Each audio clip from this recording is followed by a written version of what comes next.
Hello there, good morning.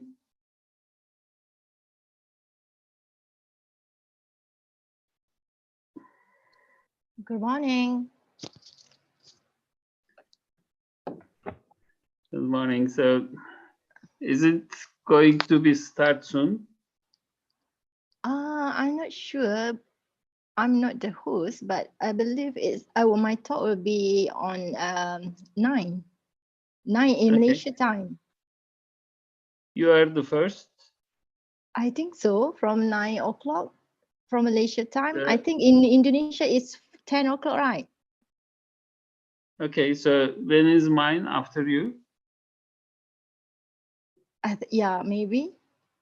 Okay. I need to check the schedule. Okay, so I'm here anyway.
Hello, Dr. Wan. Good morning. Good morning, Prof. Oh. Prof, am I the first speaker? No, you are the second. Let me see. You were the second speaker. Oh, all right. So it should be 9 o'clock or Here is oh, sorry. 10 Malaysian time o'clock. 9 o'clock. Now in Indonesia is 10 o'clock, right? Yeah. You are 10 o'clock. I'm going to. Oh, I see. Okay. So maybe Pro Ismail will be the first one. Just now he asked about the turn. I'm not sure. I thought I'm the first one. The first speaker is Dr. from USA. Pro Dr. Ismail, maybe? Not Ismail. Adam. Dr. Adam first. 1 hour, and then you, and then Dr. Yu Ishima from Japan. Dr. Ismail is after lunch, 1 o'clock here. Yeah, 1 o'clock here. Yeah.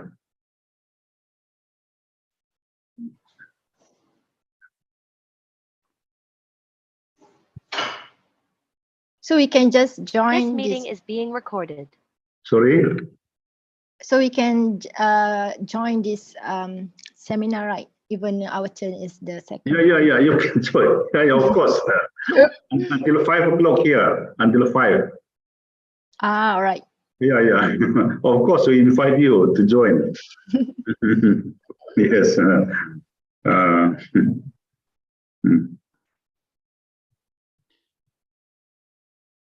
Good morning, Professor. Hello, Professor Ismail. What I can tell you, Rejim or Dr. Ismail, which one? It's up to you. It's up to you. Ismail is nice. Okay, no problem. I see. Now, what time in Istanbul? It's fine, but now I'm in Ankara. Because it's weekend, I always visit Ankara at weekends. So I'm in Ankara, but everything is fine. A bit rainy, that's no problem. What time now? Now it's 4 a.m. Wow. Afternoon. I see. Afternoon, in the morning. In the morning, AM. I see. You wake earlier today. Yeah, it's early, but I mean, I'm not a person that sleeps all the night. So I am always sleeping very less, so no problem. Let's see.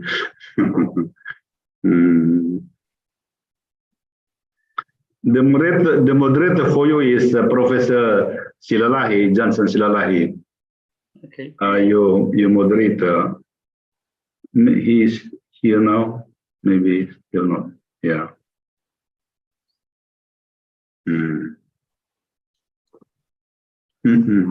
So now it's 4 o'clock. I see. 4 o'clock is just in case if anything happens, we can replace the places. So no problem. Sorry. But for Ismail turn is after lunch. You have to wait. Maybe at the time you're already sleepy. I mean, I also like to listen the others, so no problem for that. I see. Yeah, here after lunch here in Indonesia. 1 o'clock, but in Turkey around 9 o'clock maybe morning. Yeah. Yes. Yeah.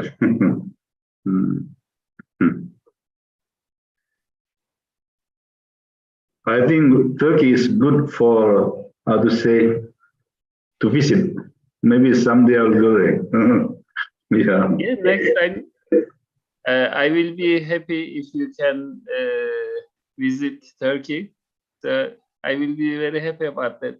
In fact, next year, sometimes November, December, we are preparing a conference So it may be a good opportunity for you to come over here. I will invite you. I see. Is it offline or online? Offline. It is both. Seminar. It is both. Hybrid. If you like to come, Oh, you can come face to face. No problem for that. So it will be in Istanbul. So you can see the Istanbul. yes, yes. Nice place. Istanbul is nice place. I will let you know. Sorry. I will let you know. Okay, I thank you. will Thank invite you. Yes. Biruni is in Istanbul. The Biruni Biruni is in University. Istanbul. Oh, in Istanbul. Ah, I see. Many Indonesian people visit Istanbul, Yes. Turkey, Yes. because the cost also not so expensive. Yes. Ah, Yes. Turkey, These yeah. days is more cheaper Yes. because of the inflation rate. Have you ever been to Istanbul? No, never. I will. I want. It is good for you as well. Yes.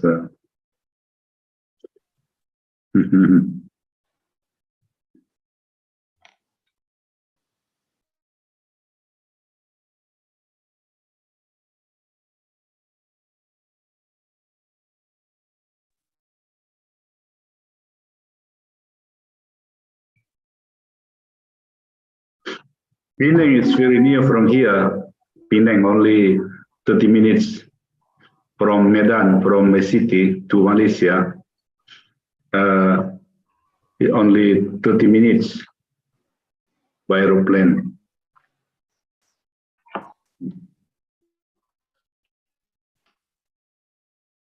Nice.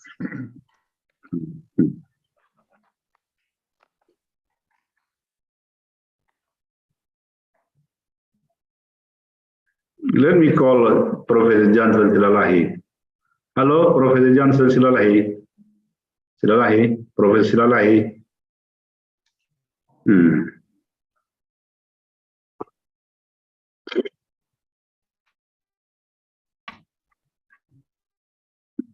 Yeah. Professor Silalahi. Hello.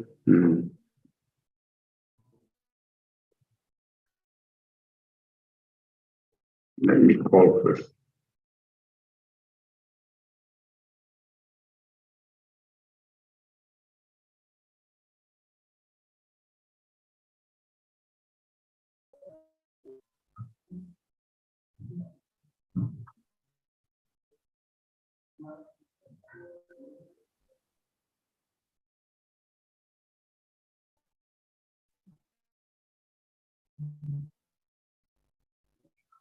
Kenapa nggak ada suara? Hello, Professor Johnson. Open your video. I mean, the camera. Professor Johnson, please open your camera.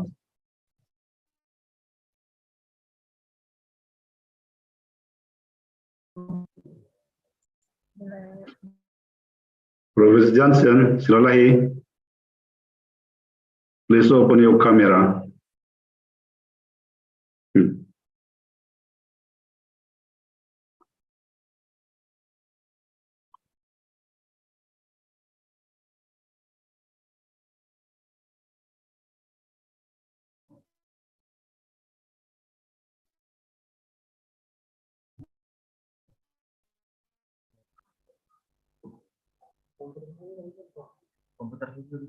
Professor Johnson, hello.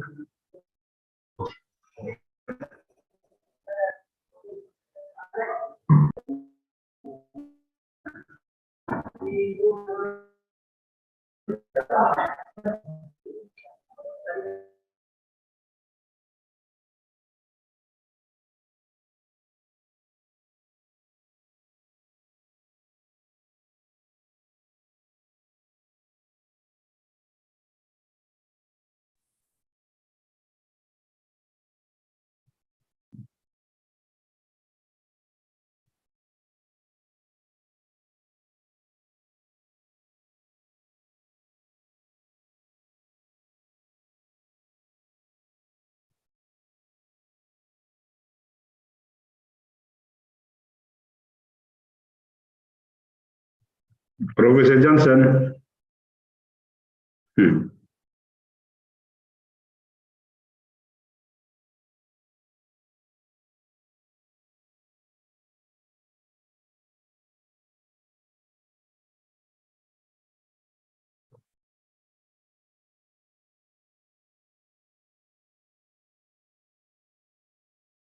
Professor Sinuara.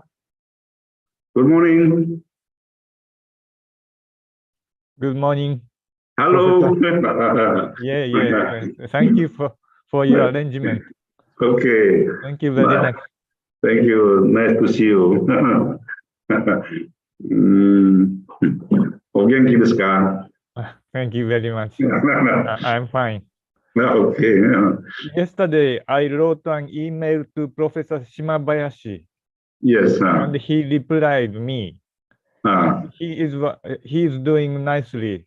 He's healthy. I see. Yes.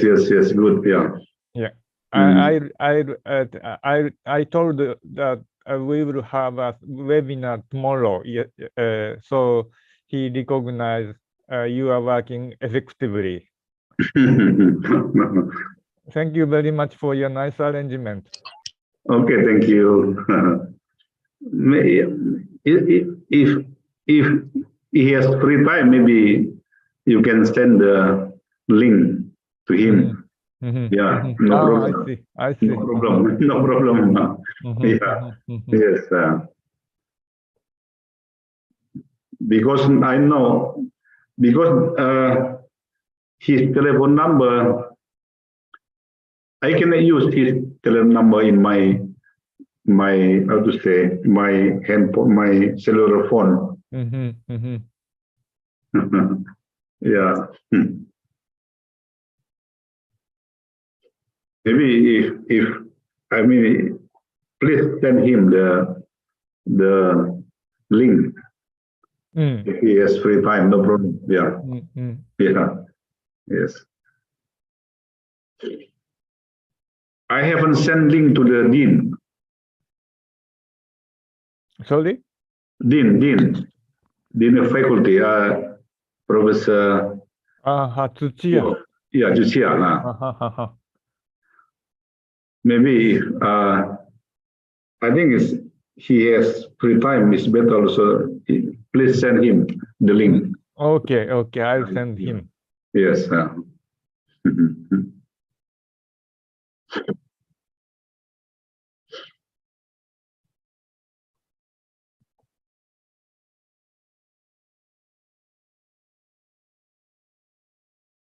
Oh, okay.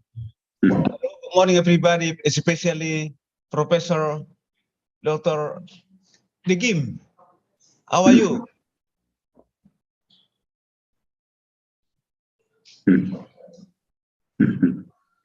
How are you?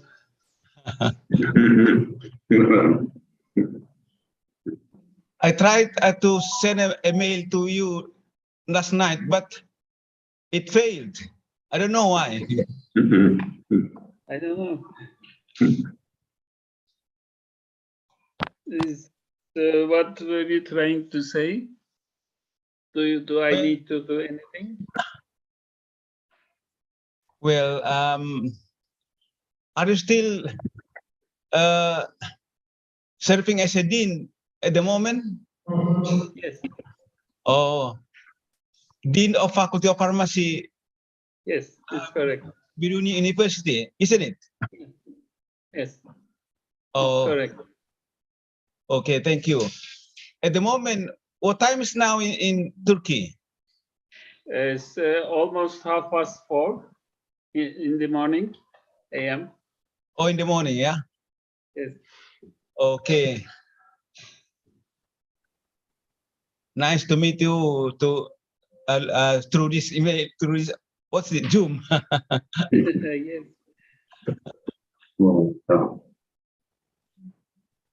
Because I'm also happy to know you.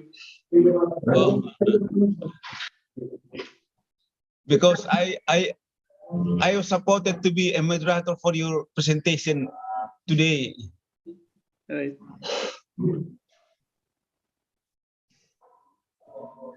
I think it's about at 1 o'clock according to your local time. So my presentation is a bit late, but I also like to listen others. Oh.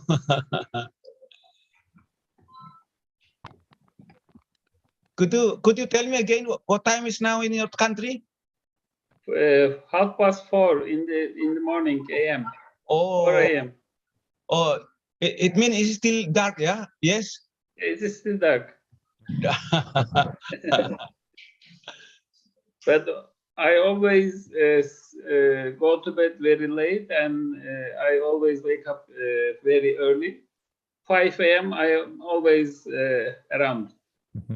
Oh, physical activity, isn't it?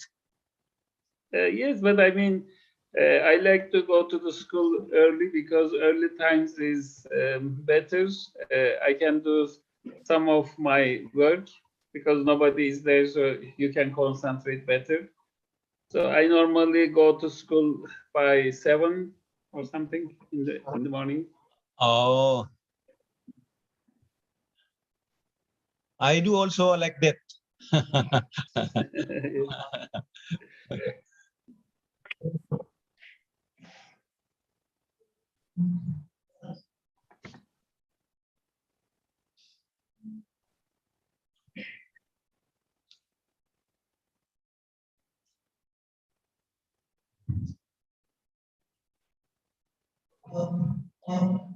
Professor USU Shinohara is from Japan, isn't it, Prof?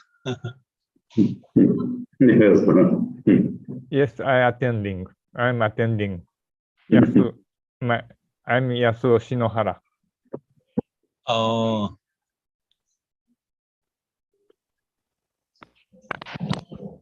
Did you go to the same university with Professor Hakim Bangun last time?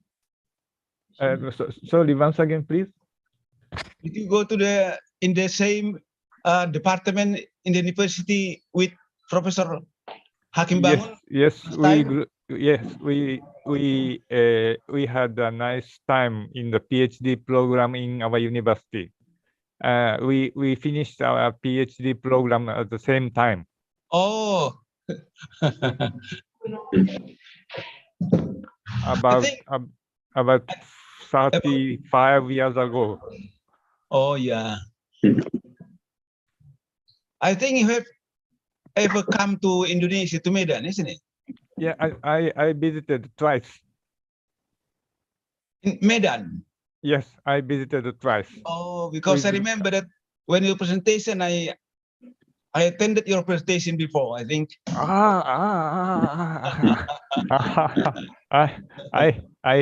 I recall my memory. Yes. Thank you very much. But Professor Dr. Degim never come to Medan yet. This is the first time, isn't it?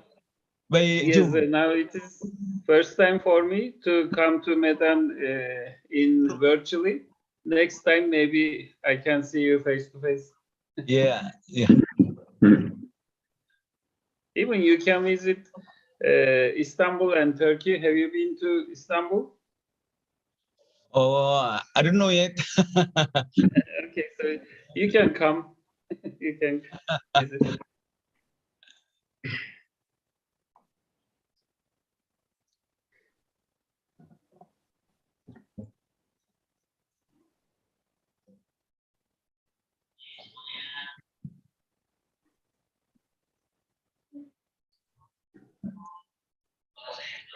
I get, Professor Degim, I get some information about you through the Google in seminar nanomedicine in Italy. Right. Okay. Yeah. Yes. Yesterday I read it, information about your presentation, and I think your knowledge about nanomedicine is very deep. Yes. And we are receiving some new results. I'm going to talk about today. New results are very interesting, and it opened a new window to new world. I will talk about at the end of my presentation. We have got really interesting results. Yeah. Double-breaking kind of results, I mean. Because I know from the information that you send us about the patent that you have already obtained. Yes, I have some patents and some other nano medicine related patents I have already applied, so I'm waiting the results. Is there any patent already produced by a pharmaceutical industry in commercialization? Not yet, because I am working on very fancy and new technologies, so it is difficult to adapt industry directly. But I apply for the patent to produce a kind of hard gelatin capsule, but it is not made of gelatin. It contains chitosan capsules. I'm hoping to get interesting results with that. Oh.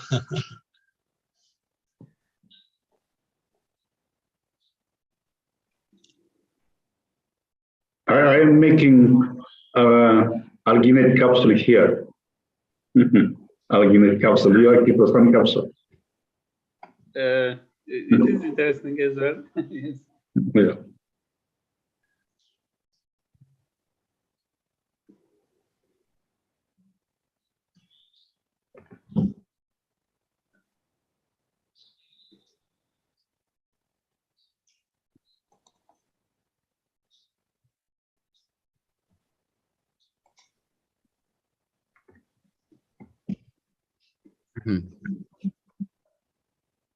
Okay, good morning, ladies and gentlemen. We will start our international seminar within 1 minute. Maybe Dr. Emil, maybe 8:30, I think it's okay. 8:30. Oh, okay. Yeah, because almost maybe we just calculated maybe around 30 minutes from the on for opening ceremony. Oh, okay. And also Dr. Adam still not here, I think. Oh, I see. Yeah, he is the first speaker. Oh, Maybe we will start at 8:30. okay. Not 8, yeah, 8:30, yeah. Okay.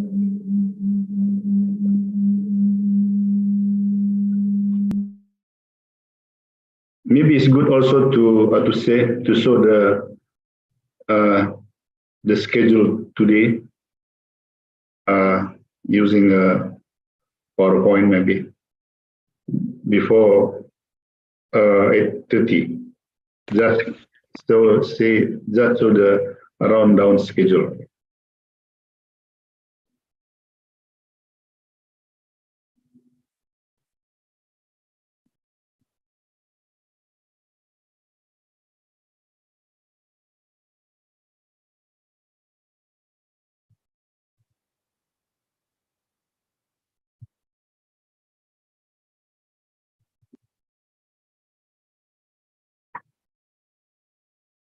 Yeah.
Dr. Roni already joined.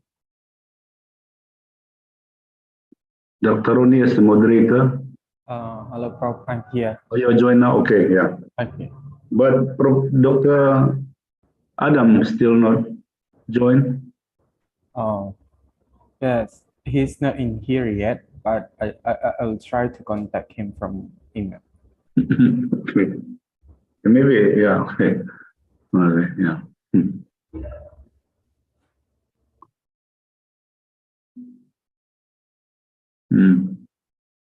But we'll start at 9. I mean, the meeting will start at 9.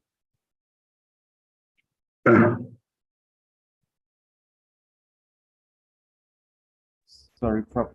I cannot hear it clearly. Yeah, the presentation will start at 9. Yes, correct. Yeah.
Okay.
Okay.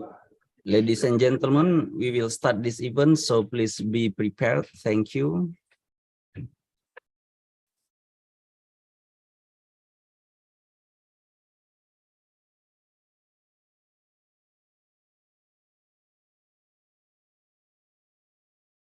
Okay. Assalamualaikum warahmatullahi wabarakatuh. Waalaikumsalam warahmatullah. Good morning, ladies and gentlemen, and welcome to today's international seminar on nanomedicine.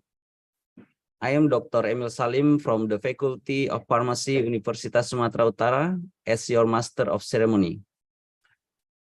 First of all, let's thank God Allah Subhanahu wa Ta'ala for His grace and guidance so we can join this webinar. Salawat and salam to Prophet Muhammad Sallallahu Alaihi Wasallam. The Honorable Rector of Universitas Sumatera Utara, Dr. Murianto Amin, Vice Rector 3, Professor Dr. Poppy Angelisa Hasibuan, Head of Center of Excellence of Nanomedicine, Universitas Sumatera Utara, Professor Hakim Bangun. Invited speakers, Dr. Adam Alani, Dr. Shima Binti Syaidan, Dr. Yu Ishima, Professor Dr. Ismail Tangker Degim, and Professor Dr. Hakim Bangun, and all participants. I would like to thank Professor Yasuo Shinohara from Pharmaceutical Sciences, Tokushima University, for joining this event. Thank you very much, Prof. Okay, next, I would like to invite you all to hear the Indonesian national anthem.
Okay, I'm sorry for the delay.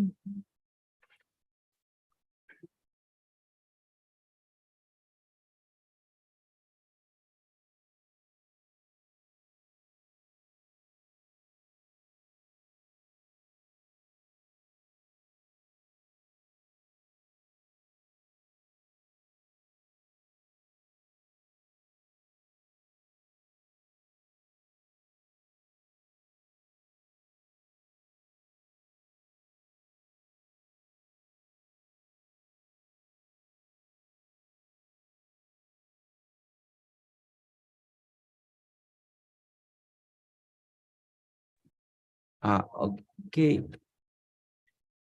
I think due to bad signals, we cannot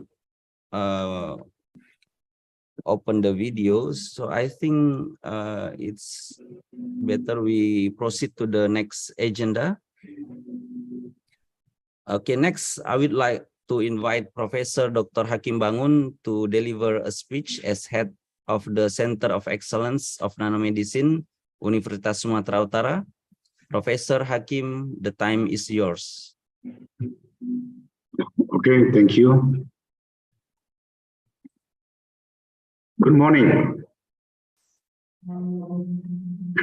The Honorable Rector of Universitas Sumatera Utara, Dr. Murianto Amin, the Honorable Vice Rector, University of Sumatera Utara, the Honorable Dean of Faculty of Pharmaceutical Science, Universitas Sumatera Utara, Dr. Heronita, the Honorable Vice Dean of the Faculty of Pharmacy, University of Sumatera Utara,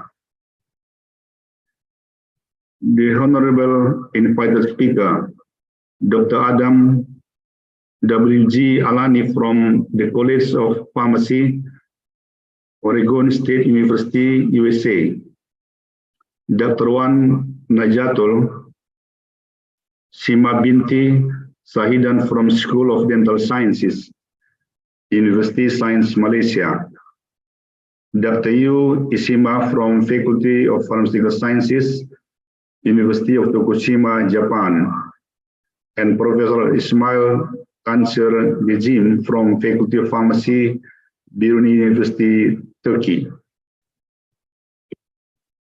Nanomedicine can mean medicines formed in nanosize. In this seminar, 3 speakers will talk about nanomedicine for cancer treatment. Another speaker will talk about nanosuspension, nanoliposome, and nanoword in medicine and pharmacy. Our invited speaker come from 4 countries. Dr. Adam W.G. Alani will talk about nanotherapeutics platform for image-guided surgery and cancer treatment. Dr. Wan Najatul Sima will talk about extracellular physical, current progress of exosome research toward nanomedicine application.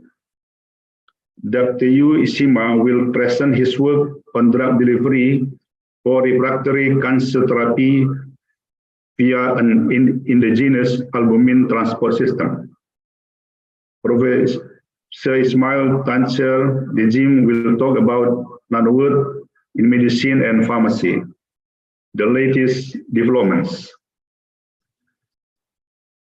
I myself will present about nanosuspensions, a promising drug delivery system of non-steroidal anti-inflammatory drugs, or NSAIDs, to decrease the local irritation effect and increase the efficacy. Then Professor Anayanti Arianto from the Faculty of Pharmacy, University of Sumatera Utara, will talk about the formulation and evaluation of anti-acne nanogel from ginger rhizome extract and turmeric rhizome extract.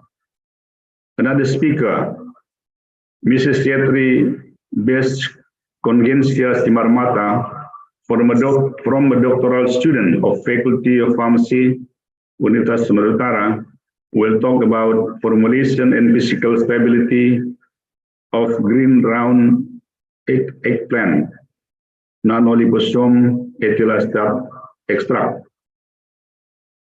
Ladies and gentlemen, please enjoy the seminar.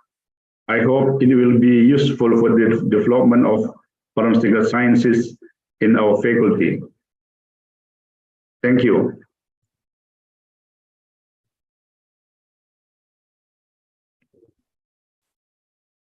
Okay, thank you, Professor Hakim Bangun.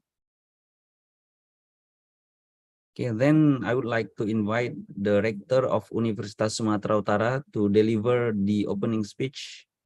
Dr. Murianti Amin, time is yours.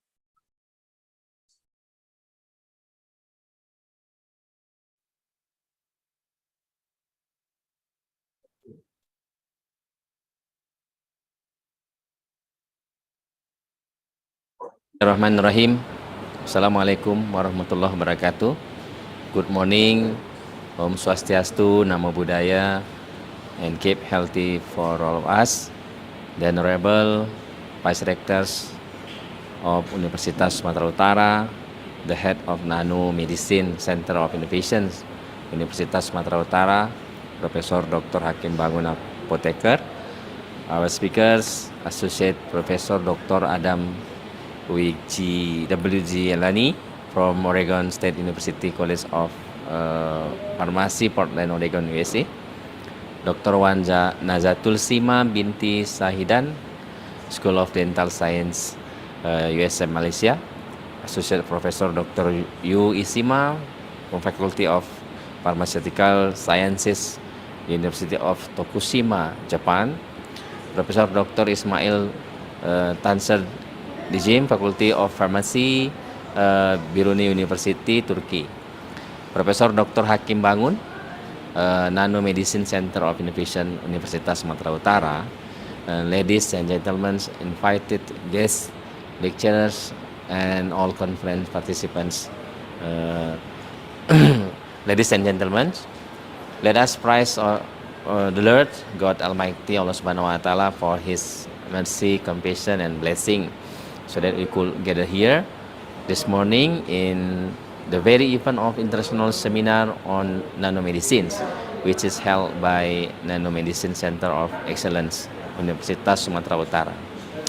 Honorable ladies and gentlemen, and all conference participants, first, thank you and welcome to join this virtual forum to the keynote speakers from various world universities who are willing to share their knowledge with all of us. And I appreciate the holding of this international conference as one of the efforts of Universitas Sumatera Utara to encourage sharing knowledge and the latest informations, especially about nanomedicine innovations.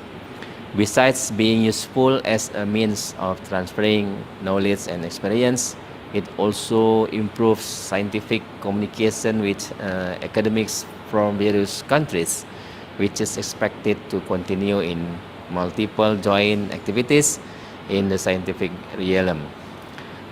This international activity is also carried out as an effort by Universitas Sumatera Utara to improve various work programs that support the campus internationalizations program, and also increase the number of international scientific publications produced by lecturers and students, as well as general research interests that will lead to innovation in the field of health and medicine.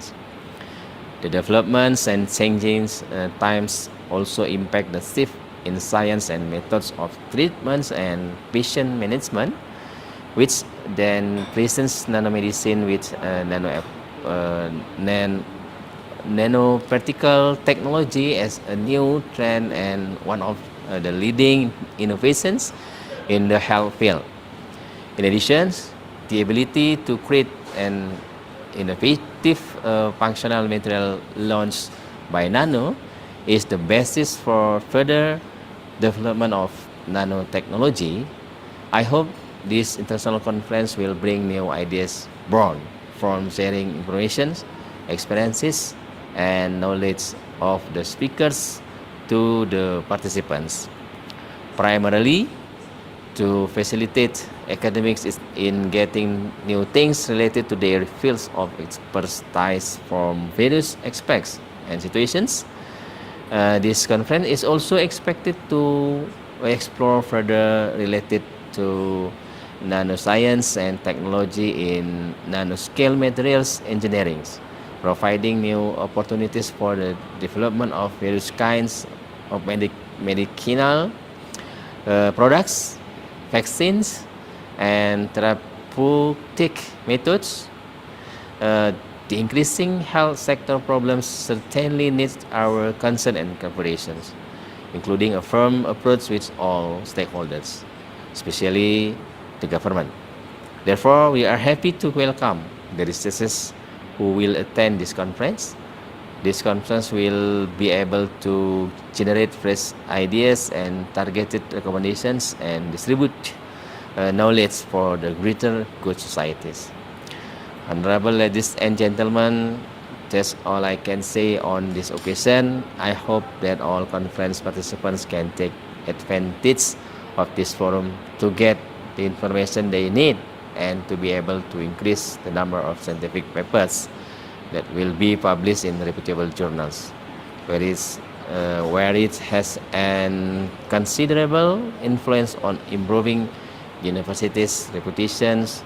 Hopefully, this conference will also become an event of friendship between scientists that will open up space for further collaboration and cooperation. By saying Bismillahirrahmanirrahim, I officially open the international seminars on nanomedicine. May Allah Subhanahu wa Ta'ala, God Almighty, continue to bless all of our efforts and hopes. Thank you. Assalamualaikum warahmatullahi wabarakatuh. Om Santi Santi Santi Santi Om. Namo Buddhaya. Thank you, Dr. Murianto Amin. Ladies and gentlemen, please turn on your camera. We would like to take pictures of the participants and also invited speakers. Okay.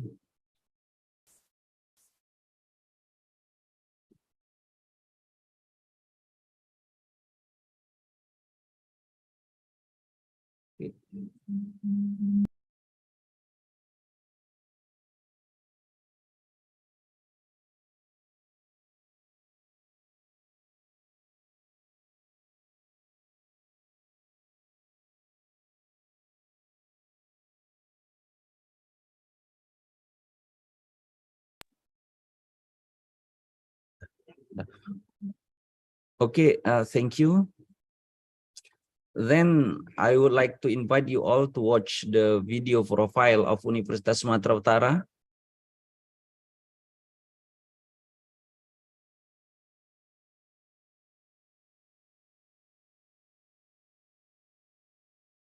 North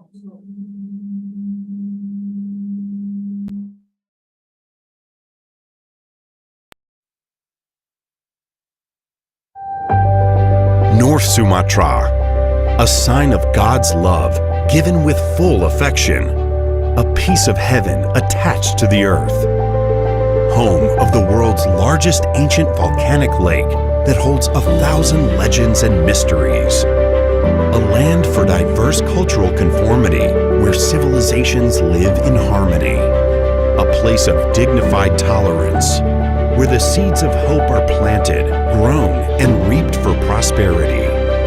The genuine miniature of Indonesia.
Okay, I'm sorry.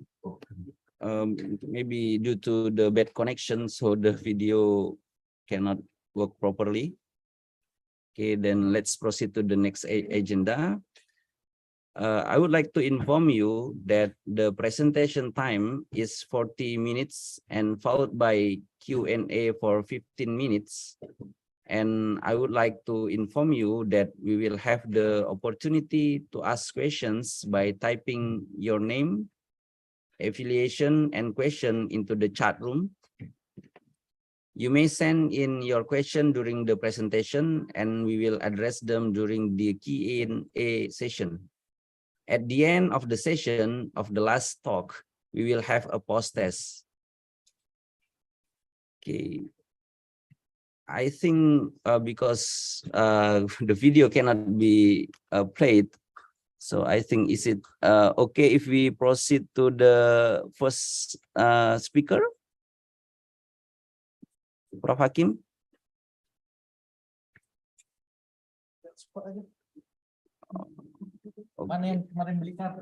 Okay, I think Prof. Hakim also have bad connection, I think. So let's proceed to the first seminar. The first seminar will be delivered by Dr. Adam W.G. Alani from the College of Pharmacy, Oregon State University, Corvallis, USA. The moderator of this session is Dr. Roni Abdi Saputra. Dr. Roni is a lecturer of the Faculty of Pharmacy, Universitas Sumatera Utara. Dr. Roni, time is yours. Okay. Thank you very much, Dr. Emil, for your kindness introduction. Hello, Dr. Adam. Can I hear your voice? Yes, hello. Can you hear me? Yes, I can hear it clearly. Sounds good to be in here. Ladies and gentlemen, first of all, I would like to warmly welcome all of you in international seminar on nanomedicine. The Honorable Rector of USU, Dr. Murianto Armin, the Honorable, the Chairman of International Seminar on Nanomedicine, Professor Hakim Bangun, the Honorable, our great speaker today, and also the committee, lecturers, student, and participant. Let me introduce myself. I am Roni Abdi Saputra as your moderator. I'm deeply honored as a moderator in the first session of this webinar. I do really believe that this session will be very legit and informative. The sharing session regarding nanotherapeutic platform for image-guided surgery and cancer treatment. which will be delivered by Dr. Adam. A brief introduction about Dr. Adam is from Oregon State University, and he graduated from University of Wisconsin Madison, USA. He also has a numerous publications regarding in pharmaceutical fields, especially in nanomedicine, and awarded some grant. And right now, Dr. Adam is Associate Professor of Pharmaceutical Science in College of Pharmacy, Oregon State University, USA. His research interest in designing biocompatible and biodegradable therapeutic polymers specifically focused on nanotherapeutics and hydrogel as a smart drug delivery. Dr. Adam also has 3 patents, and one of them is nanocarrier drug delivery platform. I believe that we can't wait to hear and accept the knowledge from Dr. Adam. For those who has a question, please kindly chat in the chat room. Please welcome Dr. Adam. Time is yours. Thank you very much, Roni. Bismillah ar-Rahman ar-Rahim wa salatu wa salam ala Sayyid al-Mursaleen wa Khatam al-Nabiyyin Muhammad. I would like to start my talk by thanking everyone for the invitation, especially the Nanomedicine Center for Innovation, University of Sumatra, as well as I would like to extend my thanks to Dr. Hakim Bungan for his kind invitation. Thank you for the kind introduction. As by training, I am a chemist and I have a PhD in pharmaceutical sciences. My research interests really in design and drug delivery development, and specifically over the last 20 years, I've been working with different nanostructures. The goal for me is, from my research, I have 2 kind: fundamental science as well as translational of the nano scale medicine for treatment. And today I would like to present to you 2 projects in my lab that has been reached an advanced stage, and possibly we're going to start clinical assessment for these projects. I would like to give you a brief introduction about my university. I come from, I don't know which, let me share if I can share my,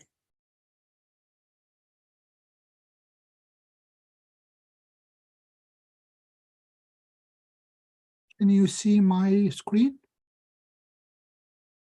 Yes, we can see it clearly. Great. Yes. I come from Oregon State University, which is it's located in the state of Oregon, which is in the northwest of the United States. The University of Oregon, it was established in 1868 and it's almost 154 years old. It's the main research institute in the state of Oregon. And we are one of the first, the research institute among 1.4% of the institute in the world. We have 200 undergrad program, and we have around 100 graduate program within the university. We have 11 campuses around the state of Oregon, and we have a huge number of student, undergrad and graduate student. We have almost 35,000 students between undergrad and graduate student. And also we have around very well diverse population of students, and we have students from around 107 countries represented on campus. We have around 4,700 faculty, and our research fund around $470 million. And this is a picture of the campus, which is in the main city, the city of Corvallis. Okay, my research is really focused on adapting nanoscale technology for therapy and imaging. And I work in general with, from therapy point of view, specifically I'm interested in therapy of cancer. And I work with the different kind of modality that can we see the nanoscale technology can have an impact in them. I look at tumor environment and tumor hypoxia, and we design specific treatment to target the tumor hypoxic conditions. Also, we try to synthesize different nanoparticles to target the lymphatic system and specific kind of a treatment modality using nanoscale technology to deal with the tumor microenvironment.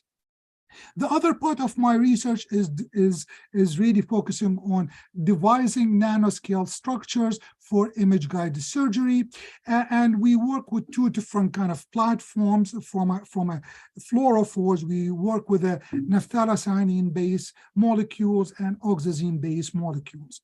Today, I'm going to focus on two projects in my lab, which is the first is the image-guided surgery causing on the based on the oxazine-based compounds, and the second is tumor hypoxia drug delivery systems. The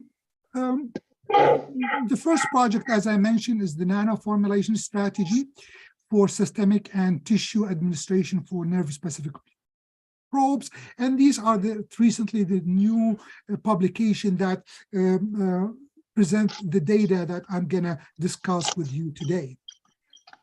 The background in general, there's a huge need and a critical need to visualize nerve during a surgery. As you know, nerve damage is a very common thing happen in surgery, and the nerve damage in general, if happened during the surgery, is unrepairable. If the nerve is damaged, and in general, patient, they will suffer because of that. Therefore, there's a critical need to come with a specific kind of modality, treatment modality, that the surgeon can visualize the nerves during operation. Therefore, the major roadblocks that we are encounter in this field right now. First of all, we don't have really in the clinic right now imaging agent for the nerves. There's nothing right now reliable agent available in the clinic. And also there's need for these imaging guided fluorophores to be administered systemically, which is you give it to the patient IV before the surgery or during the surgery. As in addition, if the surgeon open the patient and access the tissue, they can apply the dye to the tissue and visualize the nerves. And also, there's a critical need, this is major collaboration for my lab, is with working with a robotic assisted radical surgery, which is especially for the prostatectomy. And in these things, they use these specific kind of robots in order to perform the surgery. Therefore, there's a critical need in order for us to come with fluorophore also can be adapted and used by the surgeon for such applications. The version of the work that here is, this is work in collaboration between my lab and Professor Summer Gibbs from Oregon Health and Science University to create a specific kind of fluorophore. These fluorophore, they come with the near infrared region, and they have to be selective to the nerve. That's meaning they have a tissue selectivity to the nerve. You administer these fluorophore, and they have the ability to stay in the nerve without showing anything else. Dr. Summer Gibbs, she was being able to synthesize library of these compounds, around 400 compounds, and she did very thorough screening to identify these compounds. And as I mentioned, these compounds should be in near infrared region and has to be selected for these compounds. The scaffold for these compounds are the oxazine compound, and in general, they have excitation emission 620 nanometer to 650 nanometer. In general, they work within 700 nanometer channels. We were able to identify one of these compounds, which is one of the early compound, which is, we call it here, the LGW018. And this compound shows very good capability of preferential staining of the nerves. One of the major problem after we identify these compounds and have the synthesis, they have very low aqueous solubility and they have poor PK profile.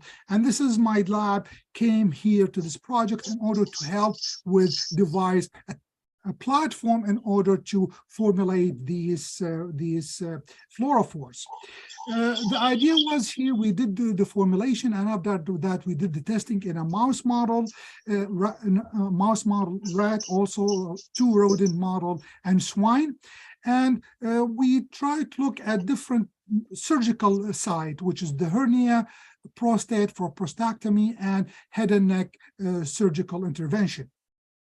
And the goal in general, these fluorophore has to be formulated in a specific kind of a formulation or drug delivery system that can be administered systemically and locally. The meaning of that, we can give it IV as well as can be administered to the site of surgery. Surgeon open, access the tissue, if they can paint the tissue, and after that, they can visualize the nerves through that process. As well as this project has a very strong clinical translation, and therefore from the beginning when we start looking at the formulation approach, we wanted to have something that can be easily to scale up and manufacture. Therefore we looked at excipient and polymers and other materials that available commercially, available and can be easily manufactured with a good manufacturing practice and can be scaled up as a formulation. And here I'm going to show you the first thing what we did, the systemic administration approach. And we took the 0108, we used different kind of a formulation strategy. Here we characterize the formulation, and after that we start looking in different kind of models for safety PK profile, and after that we start looking really at the capability of this formulation to perform in rodent and swine models. We started, as I mentioned, the goal was to have a formulation can be easily scaled up. Therefore, what I did, I started looking really at a excipient commercially available, and also there's capability to do GMP manufacturing for them. And we looked at different kind of excipient. We looked at sphingomyelin cholesterol to make liposome. We looked at DSP polyethylene glycol to make micelles, and we looked at chloronic F127 to make micelles, and cyclodextrin, 2-hydroxycyclodextrin to make these micelles. We were able to make these formulation, and we were able to load the drug at different concentration, and all of them, they give us a good loading on 0.5 meg all the way to 1 meg per ml concentration in the formulation. We assessed these formulation for stability, and they were all of them stable. In addition, we looked at these formulation if we can freeze dry them. As I mentioned, we are trying to translate these formulation to clinic. Therefore, one of the things that we need to do, we need to scale up as well as can we freeze dry. And all of them, they were being able to freeze them, even some of them we were able to freeze them without cryoprotecting agent. And this column is very important column here, which is show us all these formulation has been used. We use excipient that all of them are are listed in the inactive ingredient database for the FDA, which is in general approval for that is going to be simple. Now, after we made the formulation, we wanted to see, and we did a simple characterization for drug loading, stability, and freeze drying. We wanted to look at the capability of this formulation to stain or the nerve of interest. And what we started with, we looked at rodent, and we give these formulation IV injection, and we looked at the brachial plaques nerve, the capability of this nerve to get stain. And this nerve, it's located in the connect the spinal cord between vertebrae C5 to T1 to the forelimb region. Therefore, we gave this formulation, all of them, to the animal. We wait for a certain period of time, euthanize, open the animal, and see if there is a staining of the nerve of interest, which is here the brachial plex. And this is the data what we saw. We have multiple formulation with it. We have a co-solvent formulation, which is this is just a DMSO and a chromophore formulation. We have a cyclodextrin formulation, and we have the micelles, the DSPE PEG, the pluronic micelles, the F127, and the liposome. And we looked at two fluorophore, the oxazine 4, which is this is the compound, the starting compound that we use with it. We use it, and this compound in general that has high toxicity compared to the other compounds. And we looked at the compound that we identify from our synthesis with the, which is the LGW018. And we see here a very, very nice capability of highlighting the nerve in this application. And you see the micelles and the cyclodextrin gave us the highest accumulation, which is 0.08 value, and 0.04 here, which is compared to the background. Therefore, we looked at these formulation as the winner formulation for us. We move forward and we looked at 3D. The goal is not only to have the staining of the nerve, but also the background has to be very low. And this figure show us that piece of information. You see all these formulation, and this is the 0108 in the red. And we looked at the nerve to the muscle ratio and the nerve to the adipose ratio. The higher this ratio, the better the dye is for the application. And we see here is the PEG based lipid micelles and the sacro-based micelle. Both of us, they give us a very good nerve to the tissue ratio, which was acceptable for us. We moved ahead and we injected these formulation into rodent to look at the pharmacokinetic profile of them, as well as we looked at the capability of these formulation to evaluate their dose-limiting toxicity, maximum tolerated dose, and the PK profile for all these formulations. We identify the dose-limiting toxicity for the 0108 to be 6 milligram per kg, and the maximum tolerated dose was 3 mg per kg.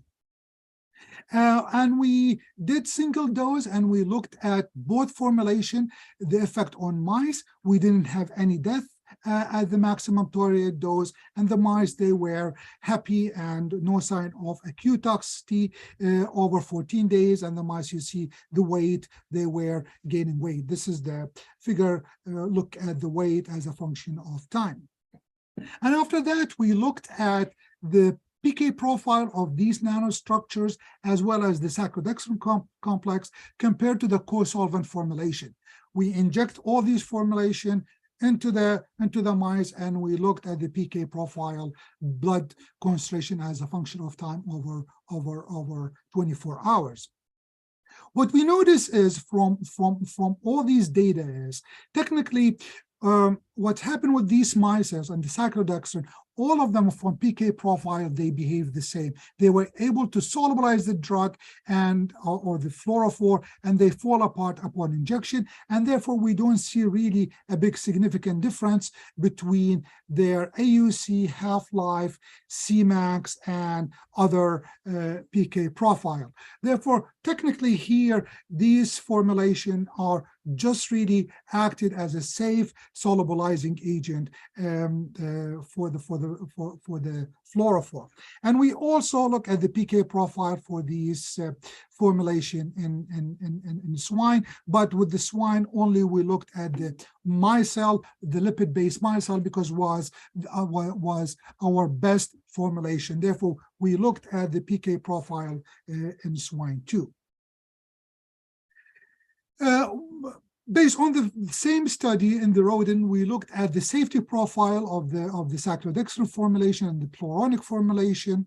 I'm sorry, this is not the pluronic formulation. This is the cyclodextrin formulation and the lipid-based formulation. And we looked at different blood chemistry profile, and we see in all markers, we didn't see any significant difference from the control, which is the untreated mice, as well as I mentioned, the weight of these mice that administer didn't see any different. The take-home message from this slide is this formulation, single dose injected at maximum tolerated dose, is safe.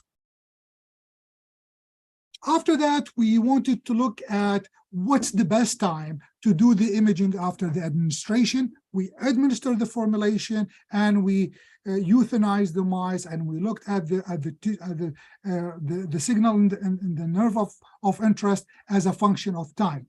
And we looked at co-solvent formulation, the DSP PEG micelles, and the cyclodextrin, and all of them we saw the maximum amount of accumulation and the tissue was around 2 hours of the application. Therefore, in general, you administer, you wait for 2 hours, and we open the mice, and this is the protocol we used with the swine after we optimized that in rodents. And this is I'm missing a slide here. Okay. And after that, we looked at the signal in the tissue of interest, which is the nerve, as a function of the dose. And as I mentioned, the 3 mg per kg is the maximum tolerated dose. And we went all the way to 0.1 mg per kg dose. And what we saw here, even at 10-fold below the maximum tolerated dose, which are 0.3 mg per kg, for the micelle formulation, which is the PEG lipid micelles and the cyclodextrin micelle, we see very strong signal in the nerve of interest after 2 hours. Therefore, so far, these formulation, both of them, they give us very good signal in the nerve. However, if you look at this number, the 0.1 for the micelles was much better than the cyclodextrin, which is almost double 0.05 the intensity. Therefore, we decided to move ahead when we do the swine study with the micelle, lipid-based micelle. And this is what we did here. This is an experiment. We did it in a swine. We gave the pig IV for the 0108 PEG lipid micelles, and we did the imaging, and this is kind of a mock surgery for a hernia. And you see here, this is the color regular with the eye, and we cannot see the nerve. And at the same time, when we look at with the fluorescence with the camera, we see very clearly the nerve associated with the hernia. And I can show you the movie that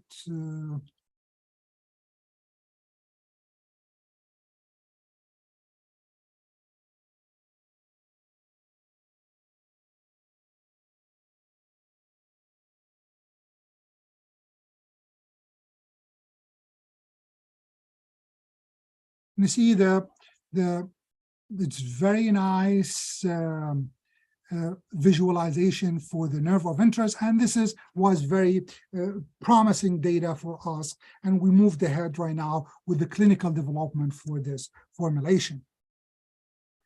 Now, the other scenario that after long conversation with the surgeon, they said, okay, what we need to do, if we can open the patient and we have access to the tissue, now if we can apply the dye to the tissue, can we visualize with that? Therefore, instead of giving it systemically, technically we're going to do direct administration to the tissue of interest. And in order for us to do that, I explored multiple platforms, and I came to the best platform that can help us with this task is a hydrogel based formulation, which is there's a salt, the formulation exists as a salt solution, and for whatever trigger it's going to form gel at the tissue of interest. It's happened is the pluronic, the same polymer, the pluronic F127, we explored as a micelle. It has the capability to form a gel at higher concentration. And the thermogel to sol gel transition is a temperature-driven process. And this is what we do. We screen multiple gel platform, and after that, we did the same thing, but in this situation, we did not administer the drug systemically. We gave it, we bathed the tissue, and after that, we did the visualization. The platform that we examine is the core solvent is the same, which is this is just a liquid formulation as what we use for the systemic formulation, and we use sodium alginate, and this polymer can form a gel triggered by the calcium ion in the tissue, and we use different concentration, 5, 6.5, and 8% weight per volume, and we loaded the compound, the fluorophore for us as 0108 at 50 microgram per mil, and this compound is similar to the other criteria. It's used in FDA approved product. The pluronic, which is it's a tri-block copolymer, polyethylene glycol, polypropylene, and polyethylene glycol. This trigger here of the gelation is the thermogelation, is a reversible process, and we test 3 concentration, 20, 22, and 25%. And the same thing, we loaded 50 microgram per mil, and we used, and pluronic is a widely used excipient in pharmaceutics. We looked at the 0108 release from both gels, and we see technically we have some kind of a zero order or sustained release specifically from the pluronic. For both of them, we get sustained release over 200 hours, but the pluronic give us almost kind of a zero order release. What was interesting about the pluronic 127 gel formulation, it was easily to freeze dried without any other cryoprotecting agent, and they were stable for 6 months, and this is what we tested for. There's no change in the fluorophore concentration in the freeze dry formulation. Therefore, this formulation was the winner for us, and we moved ahead with that in testing in animals. And we did the same thing here. We opened the animals. We applied the gel to the brachial plex area of the animals, and we looked at the intensity of the fluorophore in this tissue, and we see both of them, the brachial plex and the sciatic nerve, which is sciatic nerve. This is the groin area of the animal, and we see very nice signal for the hydrogel formulation, which is the pluronic based formulation. And after that, we looked at different concentration, and we looked at after applying after 1 minute or 2 minutes to the tissue, you apply it to the tissue, you wash it, and you image, and you see even within 1 minute you apply it to the tissue at 25 microgram per mil or 50 microgram or 200 microgram per mil. We see very nice signal in both nerves, the brachial plex and the sciatic nerve. We inject these gel, as I mentioned, these are thermogel that can be, it's available at low temperature as a solution, and when you inject it, it has a thermogelation process and become a gel at the site of injection. And we inject mice with them, and we want to see if there's any toxicity associated with these formulation. And we looked at the mice after 14 days. All the chemistry markers, they were normal, similar to the control, and the mice, they were healthy, and we didn't see any death or any side of acute toxicity. Therefore, we conclude this formulation is safe from acute toxicity point of view.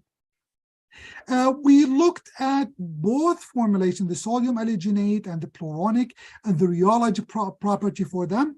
And when you look at the viscosity of the different sodium alginate solutions, 5 to 8%, the solution by itself, there's no change in the viscosity. However, when we need the calcium ion to it, the gelation process happens through ionic interaction, and you see at the 2 millimolar, you have a very strong increase in the viscosity, and this is when we have gel. At lower concentration, we didn't have a very strong gel. When we look at the pluronic, the situation was a little bit different. The pluronic at the process is you have they form gel at 37 degrees, and you see the transition happen here at 37, especially at 37 degrees. You have very strong increase in the viscosity, which is the conversion from the salt to the gel transition happening here. Now, we wanted to see if we applied the gel to the tissue, we got the mouse, we euthanize the mouse, we put the mouse under anesthesia, we open the mouse, and after that we apply our formulation, and we wash. And we wash the gel. It's easily washed with because remember, this is the pluronic gel. If you wash it with a cold saline, you can solubilize it by converting it back to the solution. Therefore, we have a cold saline, and we wash the tissue, and we wash the tissue up to 18 times. Every time we wash it, we pad the tissue with gauze, and after that we image. And even after 18 wash, still we have a very strong signal in the tissue of interest, which is the nerve here. After that, we took the formulation and said, okay, let's test this formulation in a swine model. And this was in collaboration with Intuitive Surgical, and this is the company that make these Da Vinci robots. And what does this see? This is a pig under anesthesia. They make a hole, and they insert the catheter through this hole, and after that they do the surgery through the robotic. And what we found when we start working with the swine, we start looking at the pluronic, the gelation processes is much faster and much stronger than what we see with the sodium alginate. And because the sodium alginate stay as a liquid during the process, however, the pluronic right away upon exposed to the tissue, it become gel. And this is what they did. They opened the animal, and after that they apply the dye through this tube, and after that they suck the dye with a vacuum, and after that they wash with a saline, and they image. And you see there is clearly a very nice nerve here. We cannot see it very well, but with the imaging modality, with the fluorescence imaging, we can see it very clearly. And these are the movie that shows.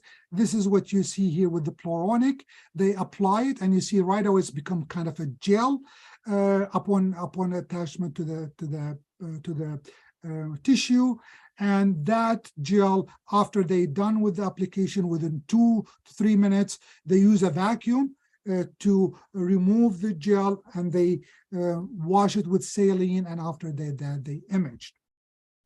And you see it's very nice consistency and stay to the tissue. And this movie is for the sodium alginate, and you see here the surgeon, what he's doing, they can apply it to the tissue, and upon application, you see it's a very liquid, very runny like, and you see it's going to start pooling in this area of the surgery, and therefore the surgeon has to pull the tissue to prevent the escape of the liquid from the site of application. And therefore, because of that, we have see start pulling the tissue in order to make sure that the liquid won't escape. But this data really solidify that the pluronic F127 gel is the formulation for us to move ahead with the clinical testing. And we looked at, after we did that with the swine, we start looking at more relevant nerves that associated with the neck and the head and neck surgery, which is the vagus vein, which is this is by the neck area, and we look at, after we apply the gel and you wash it, you see a very nice highlight for the nerve. Therefore, by doing that now, we were able to come with two formulations for the 0108 fluorophore that can be applied systemically and apply directly to the tissue, and that both formulations can be easily manufactured and scaled up for clinical testing. The second project that I would like to discuss with you is, which is we are trying to use hypoxia-activated drugs for cancer treatment. And in this project, we use a liposome in this process. These are the publications associated with this project. Hypoxia is a central feature of solid tumor, and it's a very common in a different kind of a solid tumor. The problem is hypoxic tumor are very difficult to treat because they become resistant to radiotherapy, chemotherapy, and also they become very malignant phenotypes. The approach that we are trying to use, which is hypoxia provides a tumor-specific target and opportunity, and we are using specific small molecule in this processes. And these molecules, they are not active under normal condition, but under hypoxic condition can be trigger into the active form. And the major approach, or the major hurdle in this approach, which is the hypoxia-activated drugs, is how we can identify patients who they have hypoxic region in their tumors. We looked, this table shows different kind of solid tumor, and they have different kind of hypoxia associated with them. And pancreatic cancer, it's one of the most hypoxic tumor available. And you see it's a very, very hypoxic compared to the normal tissue. The compound that we are using with it, this is in collaboration with a Cascade Pro drug company, which is located in Oregon. And this company, their technology is they take well-known drugs and they convert them into a N-oxide compound that they become inactive. And however, these N-oxide compound, they become active under hypoxic condition in the tissue, and they provide the active compound convert the product to the drug. The major problems with their technology is after they convert these compounds to their prodrug, they have a very poor PK profile. They get clear right away from the body and does not accumulate in the tissue of interest. And this is where my collaboration start with them. And what we start doing is said, okay, what's a best platform for us to come with a reasonable formulation that can deliver these molecules to the tissue of interest and can become the product convert to the drug at the tissue of interest. What we did, we looked at different platform, and was the best platform that we were able to do is a liposome-based formulation. We develop a microfluidic techniques for that, and we assessed these formulation in a pancreatic cancer, and we looked at 2D, 3D culture models, orthotopic models, as well as we did assess the feasibility of these formulation in a patient-derived 3D organoids. We develop a liposome formulation for them, which is using sphingomyelin lipid and cholesterol, 55%, 45%. And we did simple extrusion formulation for them, and we see we're able to really change the PK profile for these formulation. If you look at this figure, shows the PK profile for the compound itself without formulation, and this is the liposome. And we see, if you look at this table, we're able to increase really the half-life from 0.4 hours to 5.5 hours, which is almost tenfold. We were increase the half-life as well as we increase the AUC and we decrease the clearance of the compound.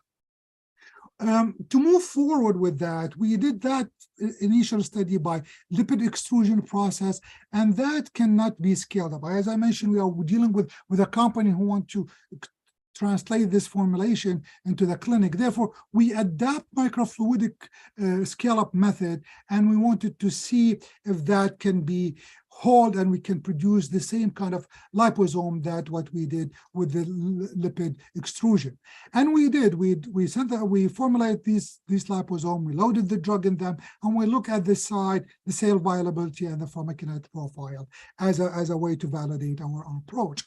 We used the nano assembler, and this is the same technology that has been used actually to produce the COVID vaccine with the lipid nanoparticles.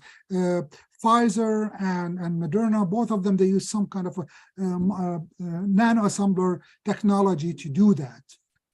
Therefore, we use this technology in order to produce the liposomes, and this is what we did. We were able to produce the liposome by microfluidic and extrusion, and you see the data here is they are very similar in size.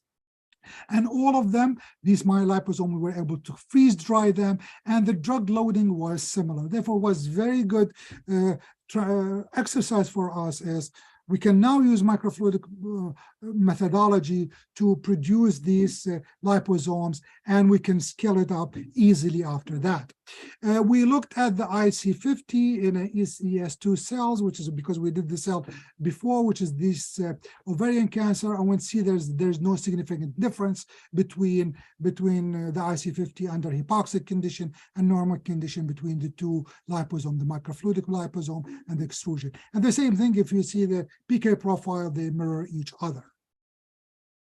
And the same thing, the release profile of the drug was mirroring each other. Therefore, both liposomes are the same, and we decided to move ahead with doing the pancreatic cancer project with the microfluidic-based liposomes.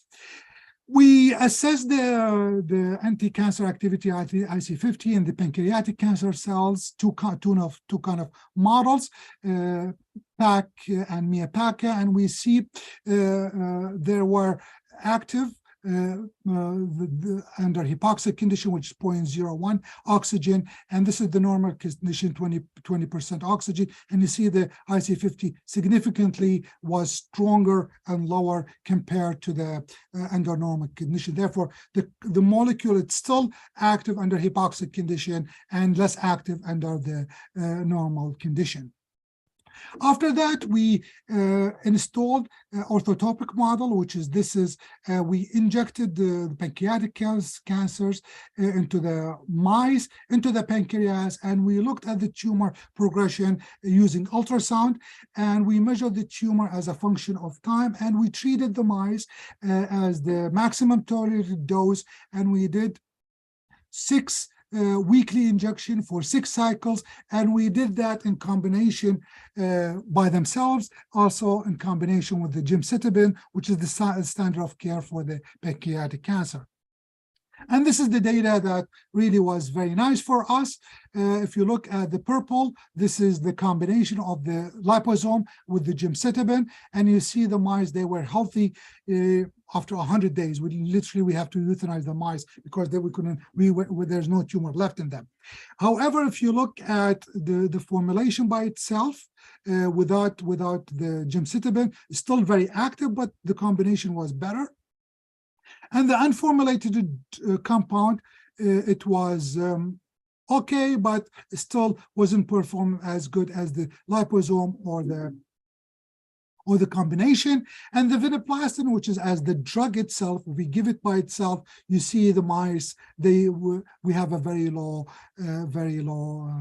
survival. Therefore, this data clearly was very encouraging for us to move ahead with this formulation. And the company, they took this formulation and they filed for orphan drug approval from the FDA, and we got it 3 weeks ago. And I hope we will move ahead with the further development of these formulation. We looked at the tumor stroma here, and we saw that really the tumor stroma, which is really highly active in the pancreatic cancer, and you see high number or high concentration of specific kind of protein are associated with the pancreatic tumor stroma. The more you have these protein, which is the collagen, the alpha SMA expression, and the vimentin, the higher the expression, the more aggressive the tumor is. And when we look at all these formulation, when you have the combination of the gemcitabine with the CPD100 liposomes, as well as the liposome by itself, shows reduction in the protein associated with the hypoxia in the tumor. Finally, we have access to tumor organoid through Oregon Health and Science University, and we were able to get two kind of organoids. Organoids, they have high FA hypoxia induced factor 1A and low hypoxia inducing factor 1A. And in general, the patient, they have high H1F1A. That means these tumors are very hypoxic, compared with the low tumor with the HF1A. Therefore, we said if we kill these two tumors and we do organize and we treat them with these CPD100 liposome, do we see any difference with the tumor with the more hypoxia and then respond better than the one without hypoxia? And this is what we saw. We saw these are the cells that treated with that we know they have high HIF concentration in them, and we see they have respond around 25% for the CPD100 unformulated and the CPD100 liposome. Well, both of them, we had cell viability less than 25%. We saw response in the low HIF patient organoids, but the response was less. We will have around 50% cell viability compared to 17 or 18% what we saw with the organoid with high HIF concentration in them. And this is the data shows here in more details as a function of different concentration, which is, as I mentioned, is the HIF, high HIF responded better than the organoid with the low HIF. Right now, what we are doing right now, after we reached that and we moved ahead with the FDA approval for the orphan drug for the CPD100, now we are on the stage of scaling up. We were able to secure a grant for $1.something million, $1.6 million, to get microfluidic systems in order to scale up these liposomes. And we have access to GMP facility. Right now, we are trying to raise funds in order to start scaling up, and we move ahead with the GMP enabling studies. Therefore, in summary, what I told you about this project, we were able to design a lipid-based liposome formulation for hypoxia-activated vinblastine, and we will assess the activity of this formulation in a different model of pancreatic cancer, and we were able to devise a protocol to scale up this formulation using microfluidic system.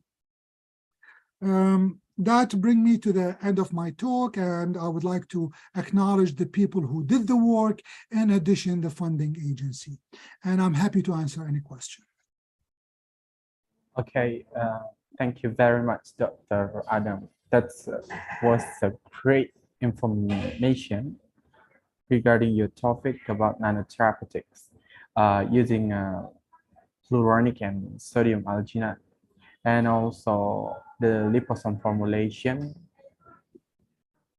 And for those who has a question, please kindly chat in the chat room. We still have 20 minutes for the discussion part. Are anyone have a question? Yeah, you can also raise your hand and speak directly with Dr. Adam. Does anyone has a question? Okay, we will wait for 30 seconds.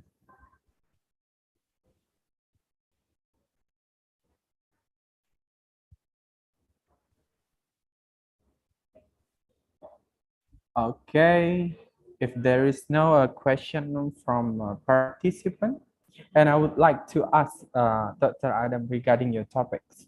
The first one is why is a pluronic is more stable rather than the sodium alginates? It's let me go back to the slide that you are, the key slide for us, why we went with the sodium alginate.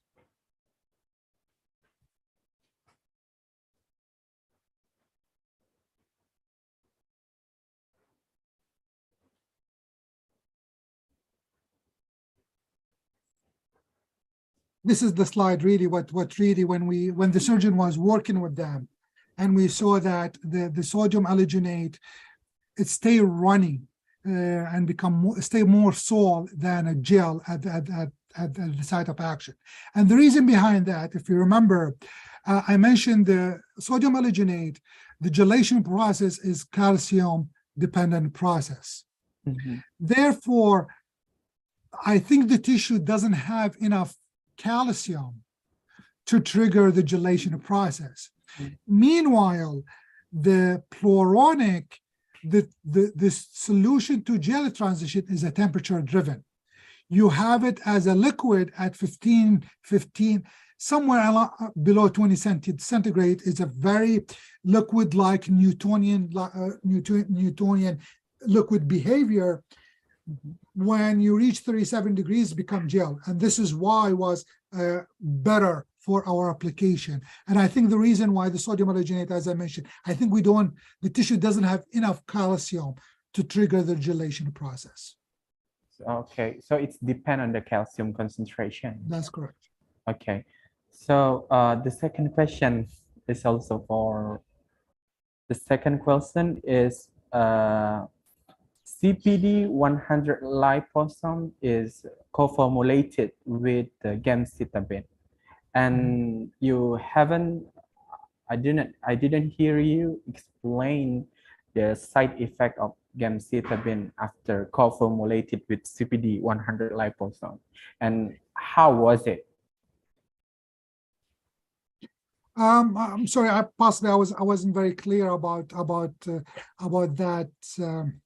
that portion of the talk. Actually, we did not formulate wasn't a core formulation.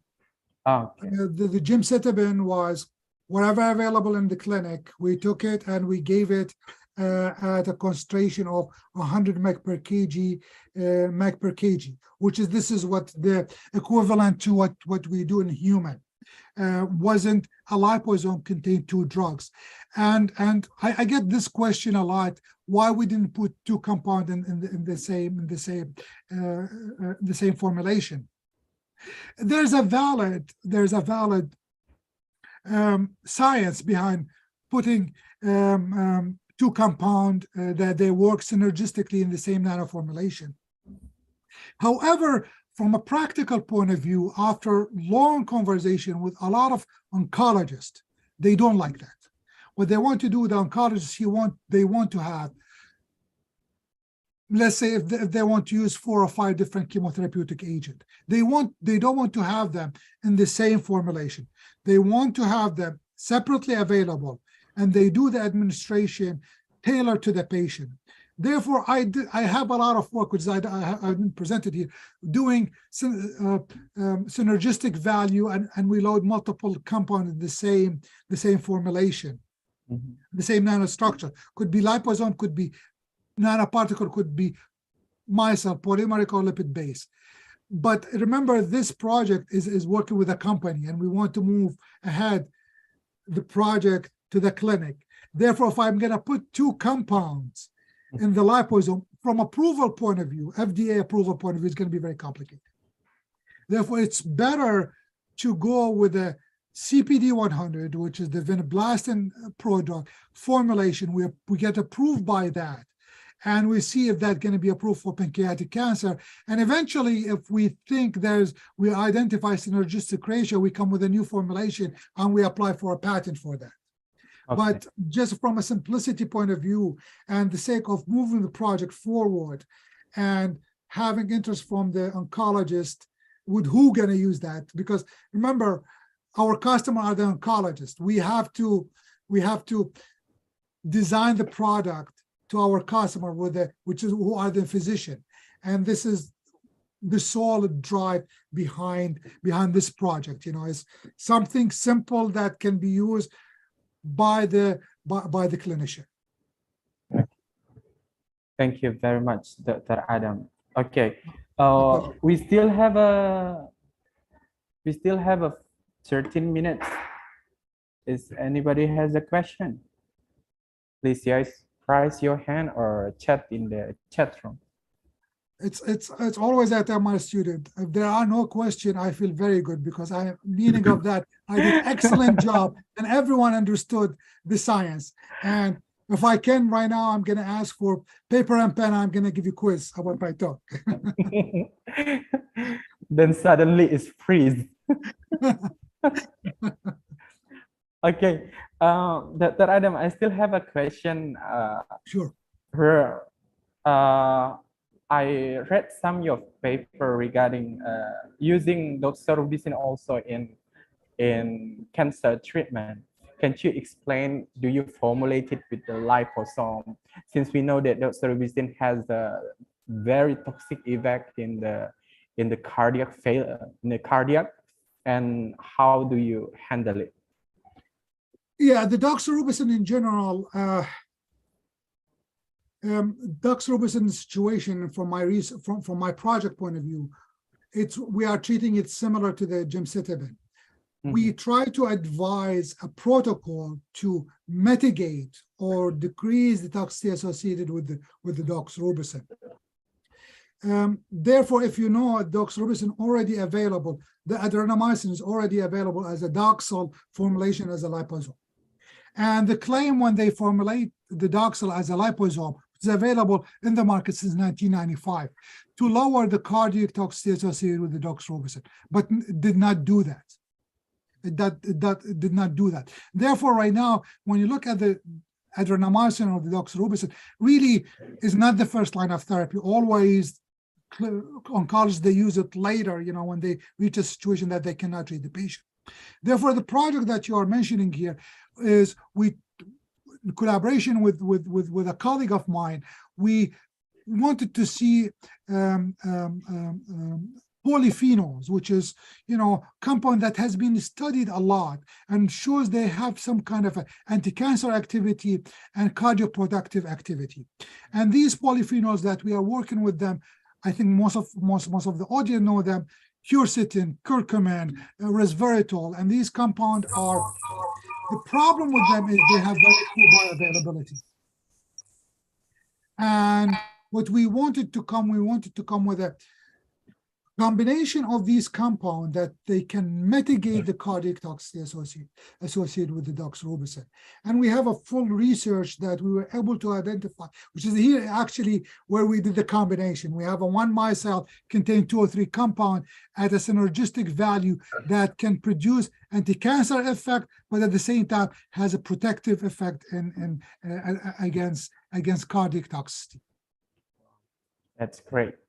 Okay. We still have 10 minutes more. Anybody has a question? Yes, Prof. Hakim. Good morning. Good morning. Dr. Adam Alani. I am Hakim Bangun. Thank you very much. My question, is it not the liposome phagocyted by the pericutial endothelial system? My question only, is it the liposome, is it not phagocyted by the reticular endothelial system? Yes, they do. This is the problem with liposomes, and this is the problem with the lipid-based formulation. In general, they are taken by the endothelial reticular system, and in general, they cause toxicity with multiple exposure, and this is a major issue associated with the liposome formulations. However, for us, we are using it here not really to treat a chronic disease. We are dealing with cancer and pancreatic cancer. Therefore, some toxicity associated with that or low bioavailability is acceptable. And this is why, in general, I am more on the polymer-based formulation than a lipid-based formulation, because the toxicity associated with the uptake of the lipid after multiple doses and low chronic exposure to the lipid-based formulations. Okay, thank you. Okay. Nice to see you, Dr. Adam. I appreciate the invitation, and I hope Nice to see one you. time we can invite you up to Oregon here, and you can meet with you and listen to your research. Yes, Professor Taifu is from our university during his undergraduate student. He's a great colleague, and he's a great scientist, and I cherish him, and your university should be very proud producing and educating someone like Professor Taifu Mahmood. He's excellent scientist, and the university has to be proud of having someone like him. Okay, thank you. Yeah. Okay. So thank you very much for your participation in this seminar. I hope I can see you sometime. I hope same wise here. Thank you very much. Yeah, thank you very much. Yeah.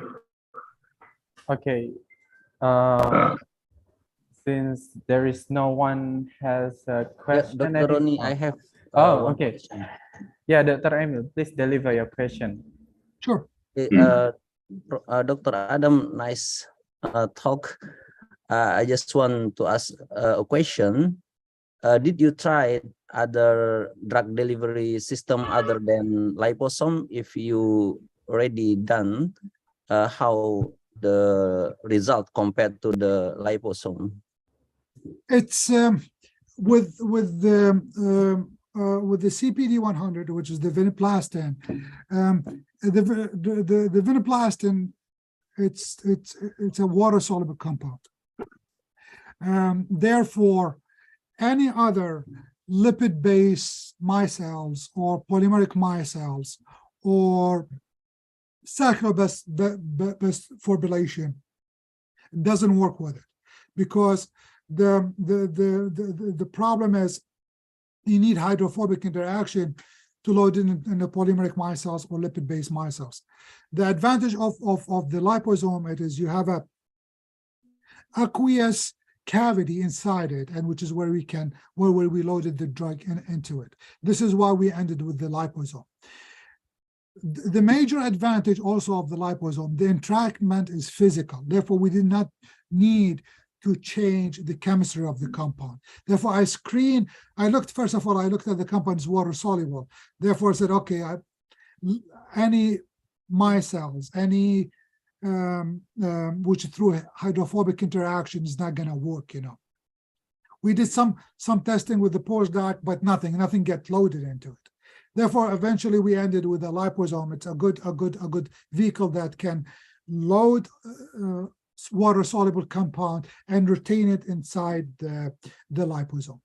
The other approach, which was on my plan, if this doesn't work, possibly we need to do chemical conjugation to a polymer and make a nanostructure based on that. But that can introduce more complication to the clinical development of the compound, because now we have a polymer conjugate, which is scaling up production is going to be very complicated.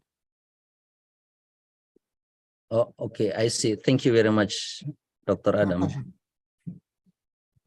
Okay, thank you, Dr. Emil. And since there is no question anymore, and we will end this session.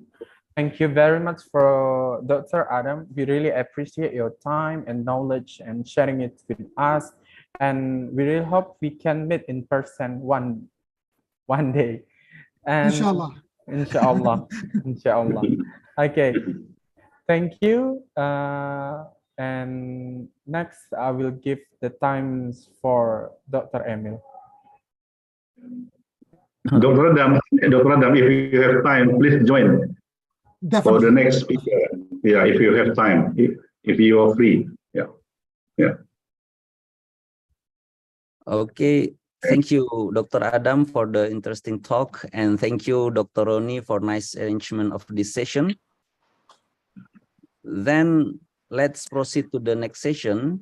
The speaker of this session is Dr. Shima binti Shahidan from the School of Dental Sciences, University Science, Malaysia. This session will be moderated by Dr. Triwidiawati from the Faculty of Medicine, Universitas Sumatera Utara. Dr. Triwidiawati, time is yours. Thank you, Dr. Emil. Bismillah, Assalamualaikum warahmatullahi wabarakatuh. Good morning, everyone. Ladies and gentlemen, I am Triwidiawati, the moderator of the second panel session. I am very pleased to see you here and welcome all of you to this conference. The second session is about extracellular vesicles, current progress of exosome research towards nanomedicine application, that will be delivered by Dr. Wan Nazatul Shima binti Shahidan. As a brief CV, I will inform you that Mrs. Wan Nazatul current position is a lecturer at School of Dental Sciences in the University of Science Malaysia. Her field of specialization on cell culture, molecular biology research, and pharmacology research. She has a lot of achievement, and one of the achievements is got many grants on exosome as nanoparticles that has been published in reputable international journals. So before we move to the presentation, I will remind that the rule of this session is similar to the previous session. For the speaker, we'll talk around 40 minutes, then will be followed by question and answer session for 15 minutes. And if you have a question, you can ask your questions after the presentation is done by raising your hand, or you can type your question in the chat box, and I'm going to read them for you.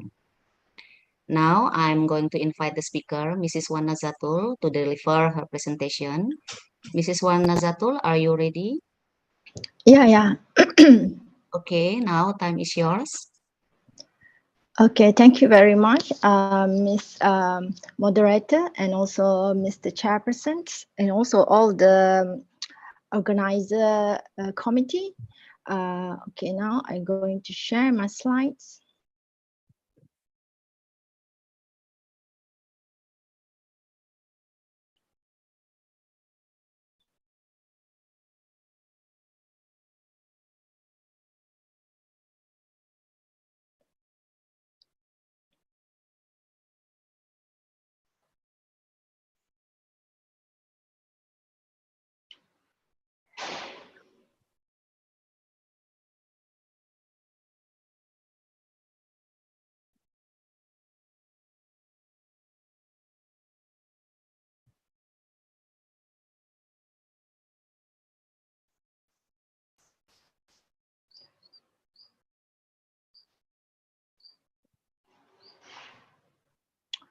Sorry, I need to share the entire.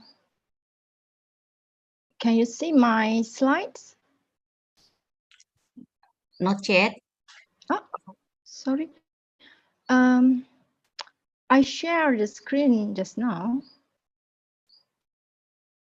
No, you cannot see the slides? Not yet, Prof. Not yet. In my device, Sorry. still not yet. Okay. All right. Sorry. I'm not really familiar with Zoom. Jangan lupa ambil foto ya. Or maybe we Actually, I can help you to share the operator. Yeah, please. Can you share my slides? Okay, the operator, can you help to share the PowerPoint? Okay. Oh, sorry, so I cannot use the pointer. It's okay. So Actually, you I try my wanna share best. by your own self? Yeah, I try because I'm not sure why is not sharing from the file. Usually I can Sometimes we need. directly. Okay. Actually, I use WebEx. I can share all the screen. Entire screen window. I only have the choice of entire screen window and wait a contact. minute, Dr. Shima. Now we are going to prepare the presentation. All right. Okay. Without this time, I think you can share.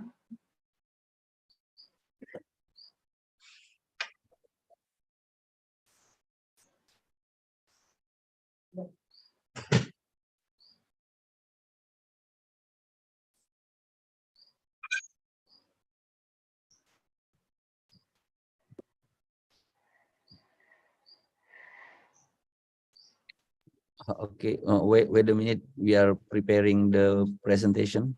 Okay, now here you are.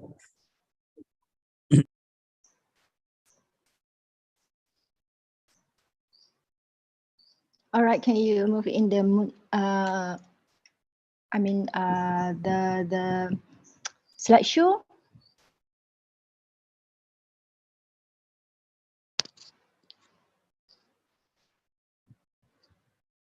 All right.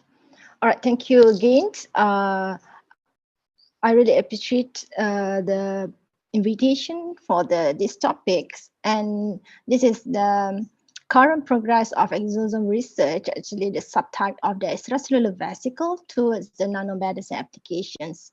Okay, next slide. Okay, this is the outline of the talk that I'm going to introduce what is the extracellular vesicle and also sharing my research on the exosome and also summarize the progress of the exosome. All right, next. Okay, as you can see here, let me introduce what is the extracellular vesicle. Actually, the extracellular vesicle is including the heterogeneous cells, heterogeneous cell-derived vesicle that produce from the most of the cells, not only in the humans but also in the animals and also in the plants, and it contributes to cell-cell communication, which is it produced via the diverse mechanism, and it's transferring its biological signal such as microRNA, which is a non-coding RNA, RNA, DNA strands, and also lipid and so on to the counterpart of the cells. As you can see there, there are common subtype of extracellular vesicle, which includes the microvesicle, which is known as MV, exosome, and also apoptotic body. Okay, there is a size range of different type of the extracellular vesicle. Okay, next.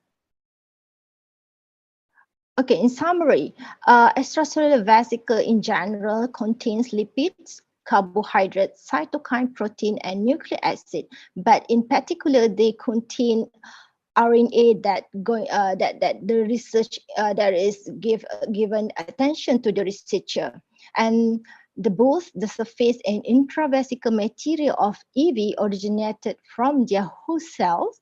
This is making the EV suitable use as a biomarker for disease management, such as to diagnose the disease and monitoring response to the therapy, and also determining the disease recurrence, for example, to detect the stages of the disease, especially current attention is to the cancer study. Okay, next.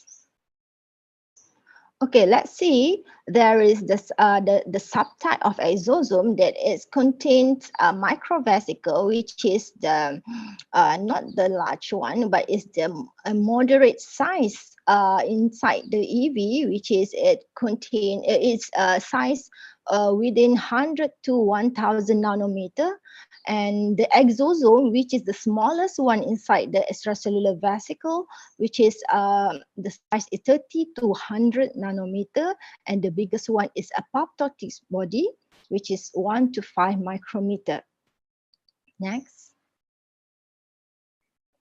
As general, microvesicle is heterogeneous, meaning that that's why heterogeneous, which contains several sizes and is membrane-bound vesicle. Its size from 100 to 1 micron at release for the surface of many such cell types, such as embryonic cell, which is studied doing embryonic stem cell, neuron, and astrocyte, and is released under both the physiological and also under pathological conditions.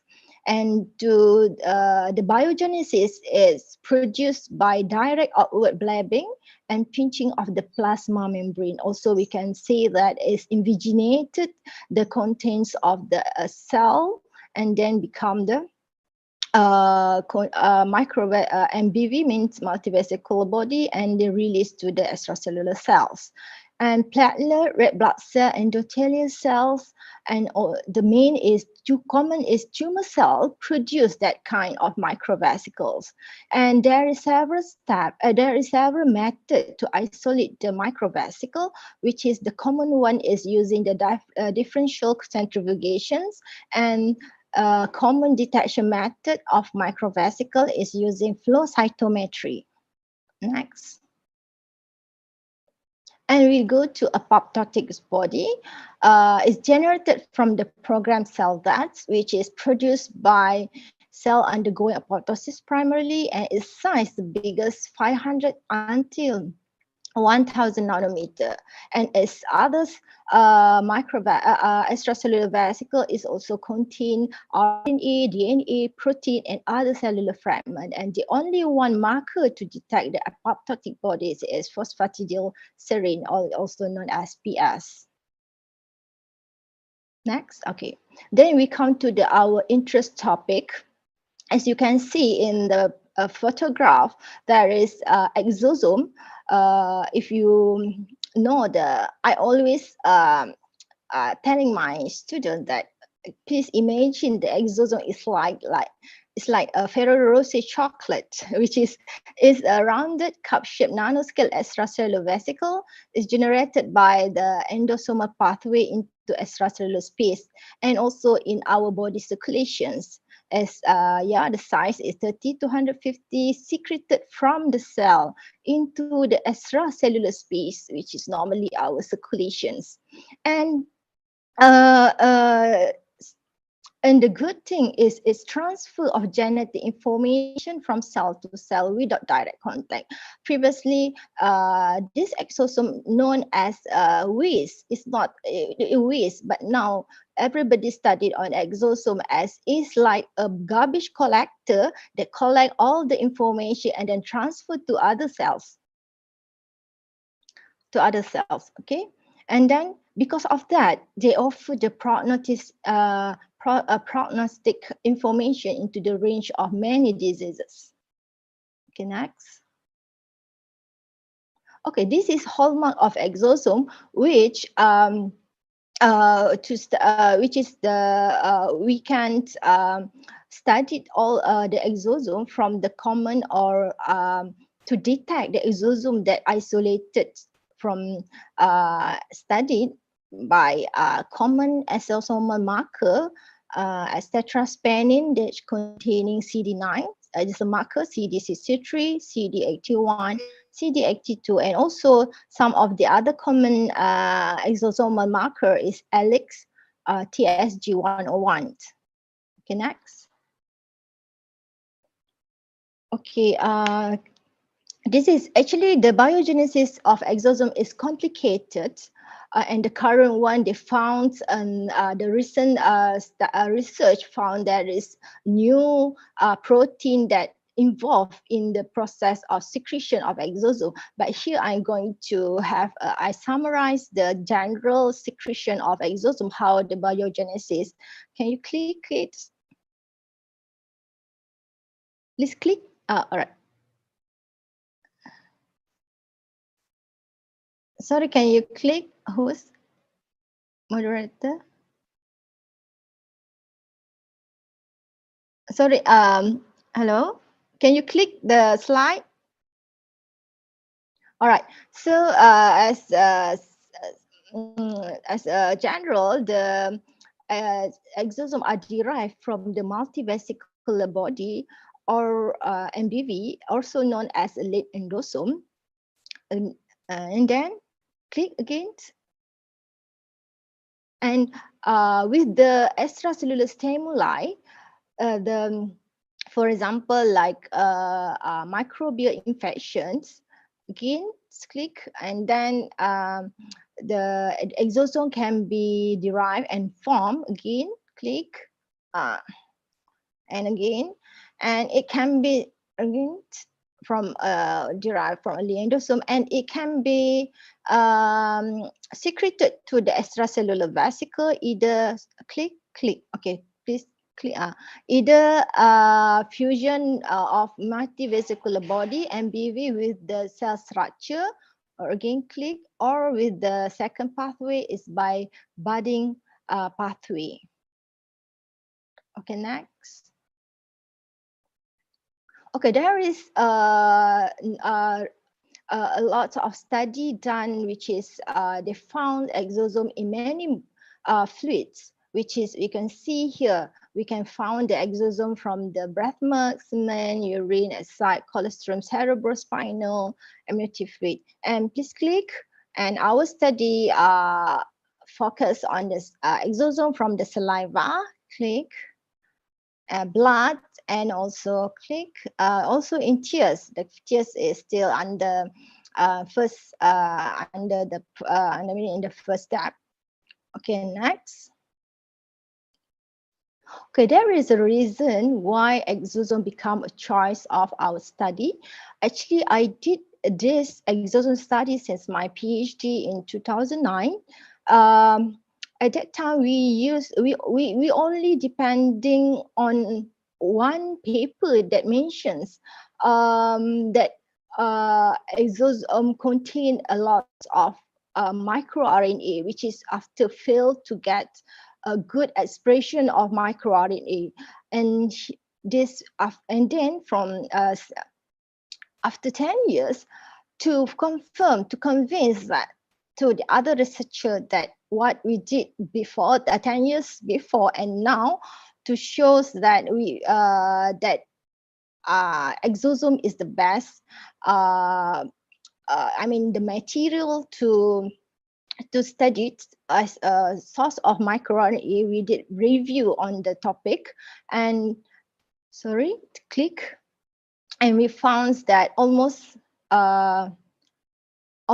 of the researcher use the exosome as their choice for study on microRNA. Okay, next. All right, because of course the benefit of is contain in my interest is to get the microRNA. It can produce it contains a good quantity of microRNA, and also quality and stable in the many conditions, in many temperature. Right. Next. Okay, realizing that the potential of exosome as a drug therapy, we did write in the creative writing to the young generation to introduce the to introduce to the young generation for the potential of exosome as a drug therapy and also for other application in medical and also other fields. All right, next. Okay, sorry, I can't see my heading.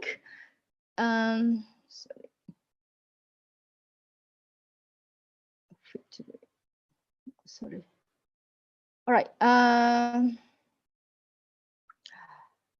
Actually, molecular contains of how to, sorry, okay.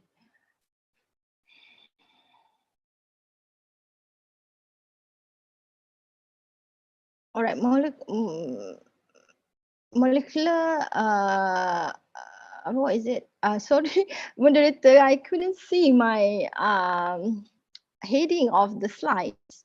I mean, the molecular contents of EV as a biomarker consists of various types of protein, and also the main is protein and RNA, and the cytoskeletal, cytoscolid, and plasma membrane and protein is a protein that shows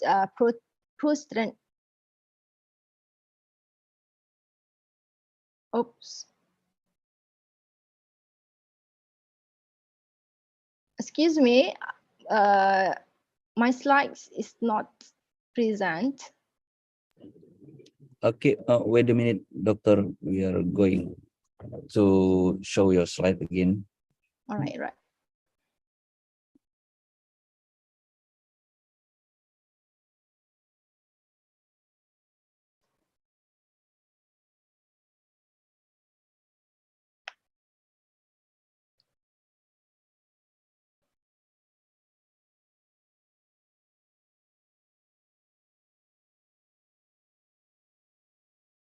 Okay, thank you very much. Okay, and as I mentioned just now, as a hallmark of exosome, there is a common isosome marker with, from the tetraspanin CD9, CD63, CD81, and CD82 specifically have been found actually and then present in exosome and used as biomarker, as a marker. And recently, study has found that tetraspanin can also be expressed not only in the exosome, but also in the large EV, including microvesicle and also apoptotic body. The meaning is that we need extra confirmations, not only with this antibody detection, but other method also needed to confirm that is to differentiate the extracellular subtype, whether exosome, microvesicle, and also apoptotic body. And for your information, tumor-related marker can also be expressed on both EV surface and also within the vesicles. Okay, next. All right. Actually, molecular contents of EV as biomarker, as I mentioned, the main is RNA. So to detect, to analyze the RNA ribonucleic acids inside the extracellular vesicle, there is several methods, but the current and updated one, the researcher used the next generation RNA sequencing and also real-time quantitative PCR. And RNA that has been studied, most are in the microRNA, messenger RNA, non-coding RNA, microRNA, and also tRNA. And the messenger RNA is a widely studied RNA found in the EV. And not only with the same purpose as current messenger RNA, EV also serve as vector or as a vehicle or cargo to transport the microRNA to recipient cells. And now, as our interest also, my study interest, microRNA are extensively studied as a biomarker. Next.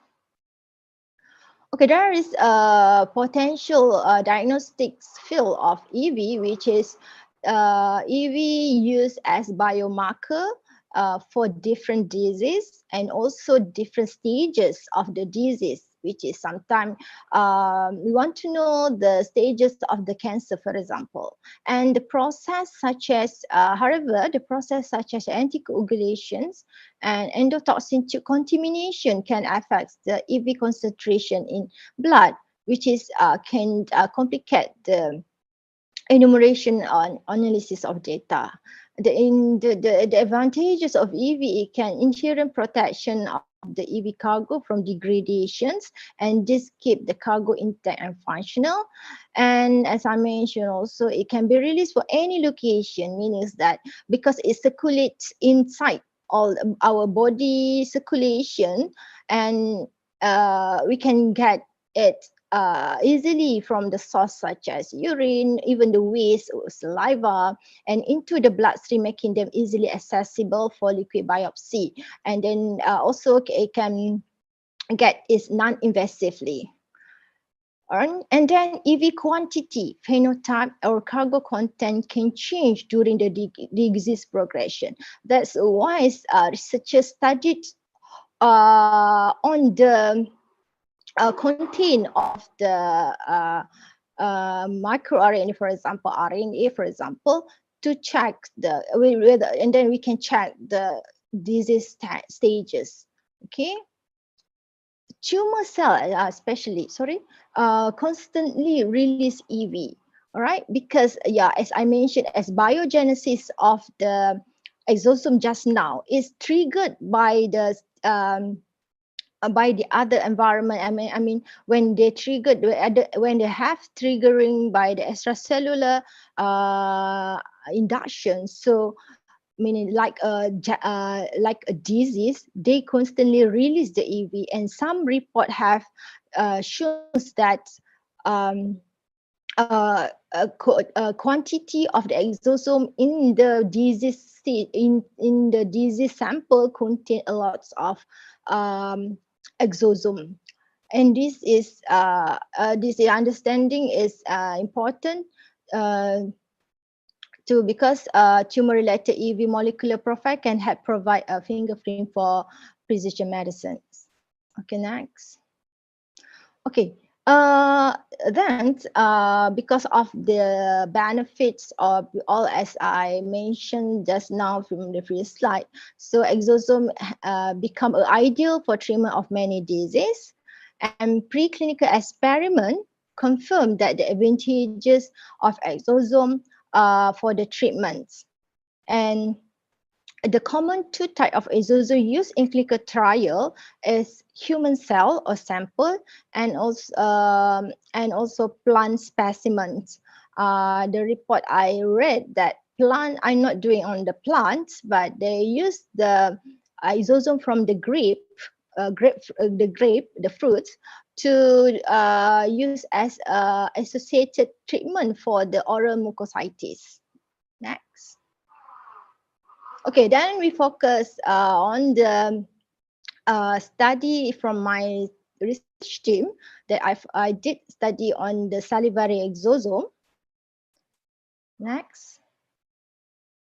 Okay, we got the exosome from the ultracentrifugation method. Actually, this method was already been done by others researcher about decades ago. And also I already did comparison of isolate the isolate the exosome from different method, which is reagent precipitation using the solution to precipitate the exosome. But we found that the ultracentrifugation is the best method to get a good quantity of microRNA that we studied on.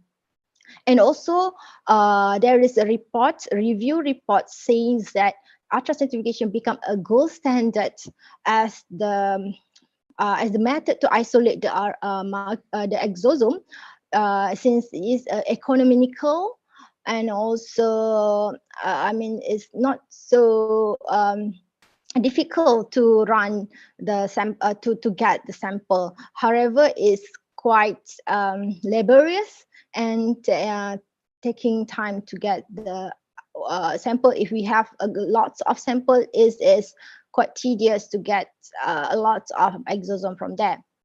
And then we did like a differential centrifugation, where we need to remove all the debris from the saliva, and then proceed to the ultracentrifugation with the ultra speeds 100,000 G, and then actually we can get the exosome palette. From the knee we get the palette, but in the naked eyes actually it's just mere palette in the wall of the tube, and the tube also is the special tube, not ordinary tube used for the other experiments. Okay, next. After getting the exosome, we did characterize and confirm the exosome by using a microscopy method, which is we use the SEM, scanning electron microscope. If you can see, we got a lot of exosome. Actually, even the wall of the centrifuge tube haven't see the pellets. But when we look at in the microscopy scanning picture, there is a lot of exosome clumping each other. With the higher magnification, we can measure the single exosome, and the range of size is within the 30 to 130 nanometer. And then we further characterize is using the transmission electron microscope. I can see the single size of spheroid exosome with this TEM, and also did the AFM to confirm the exosome.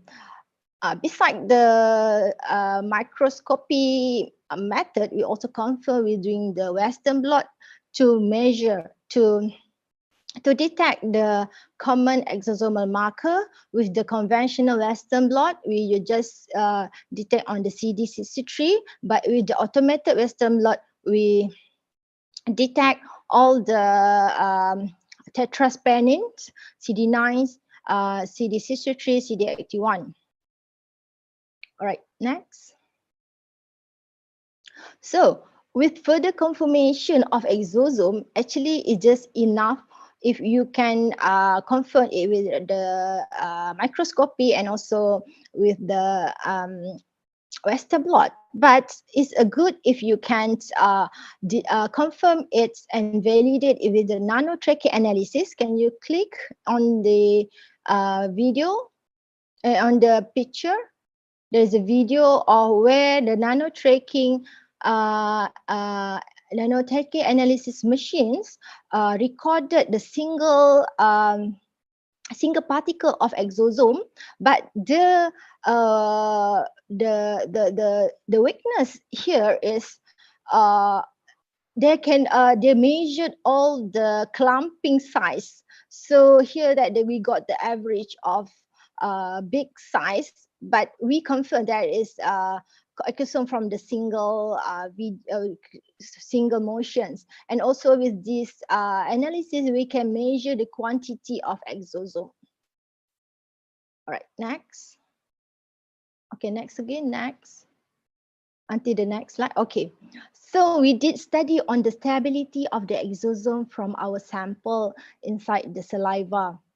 So we confirmed that our salivary exosome are stable in the several storage conditions, and with and without proteinase inhibitor. As you can see in the picture, with the different temperature of storage, -4, -20, -80, we still can detect the protein of the exosome, means that the protein is still intact. And also without and with the proteinase inhibitor, I have the backgrounds. All right, with the without proteinase inhibitor, our protein of exosome inside the saliva is still intact for the downstream of experiments. Okay, next. So we did study on the effect of exosome on the fibroblast cell, which is we use the human periodontal fibroblast cell to see the effects of this exosome. So what we can see here from the control and treatment, you can see the Filopedia and Lamellopedia increase with the treatment of exosome, and also with the cytoplasmic vesicle also increase in the treatments of cells, means that this exosome have the wound, maybe wound healing potential. Okay, and then we further confirm in with the gene expression of gene related to the differentiation and proliferation of cell, and we found that BFGF shows significantly increase in the presence of exosome. But however, in the collagen one that involved for the proliferations and also in wound healing, tend to increase, but it's not significant. But what I can see here from the other study, collagen 1 usually need more than 24 hours. So I think we need to do better, I mean, increase the incubation time of treatment for this collagen 1s. But whatever, as a conclusion, this at least showing us that exosome have potential has effects on the I mean proliferation of the other cells. All right, next.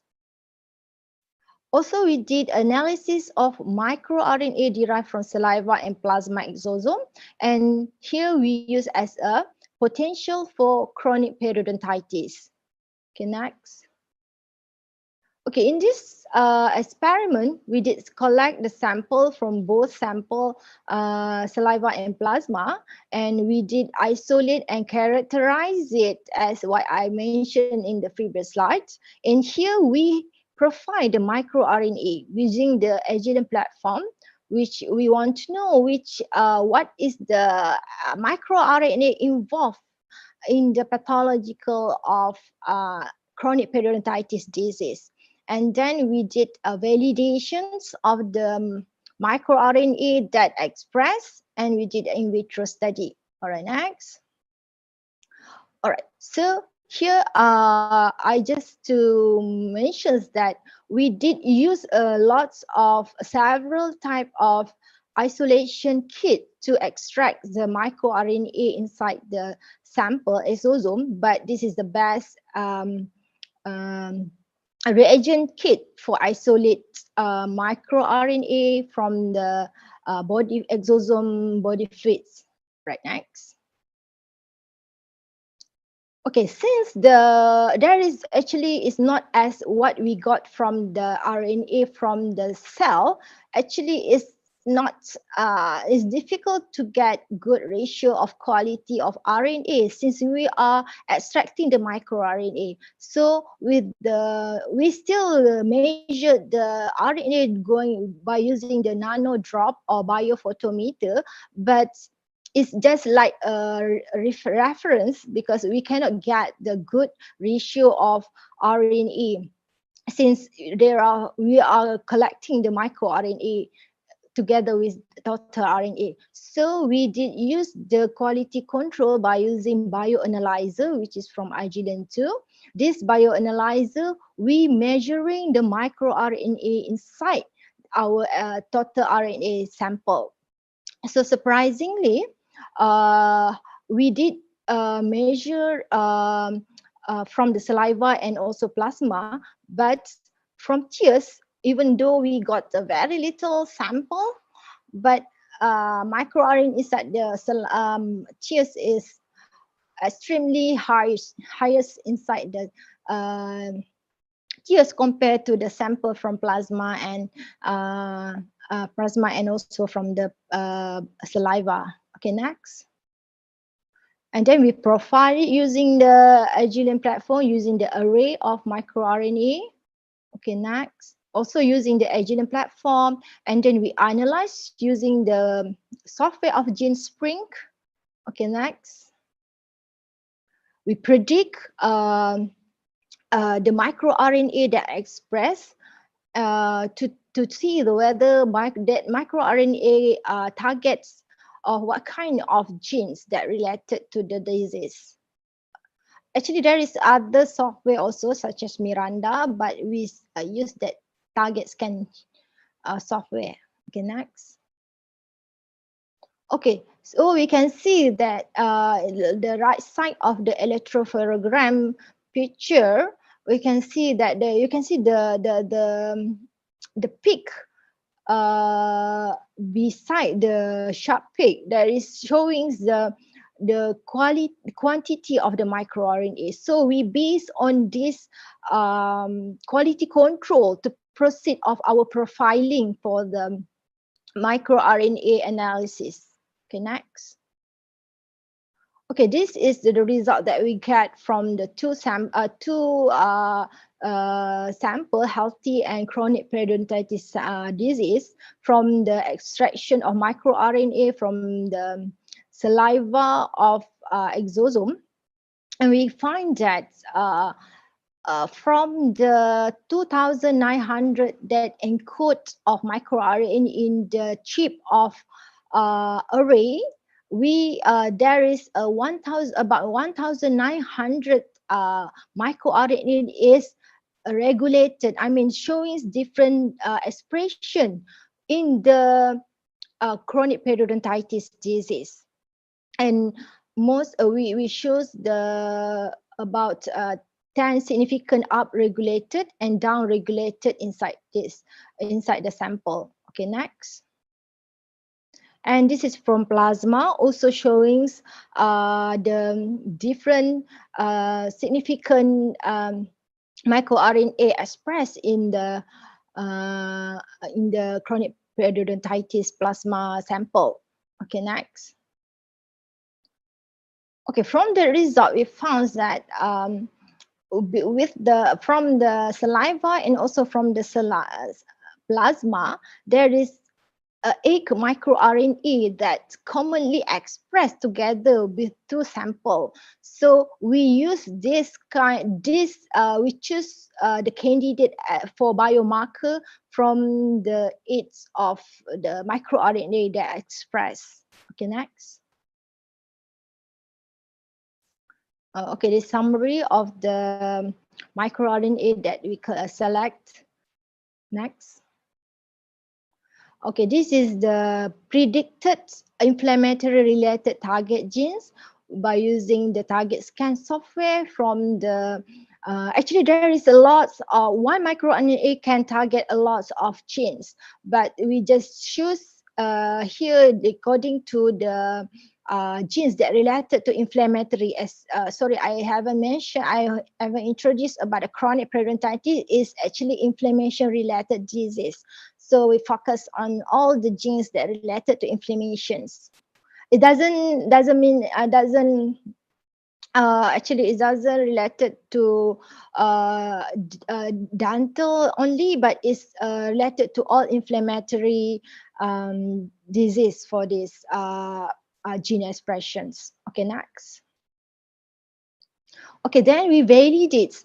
Actually, we just can afford to validate only 4 microRNAs since the funding of this study are not enough. So we did really select the best microRNA that can be a biomarker for this disease. So the selection are based on the microRNA that are expressed from many, I mean from this condition is from plasma and also saliva, and also it expressed the highest one and show differently between healthy and also in the disease. All right, next.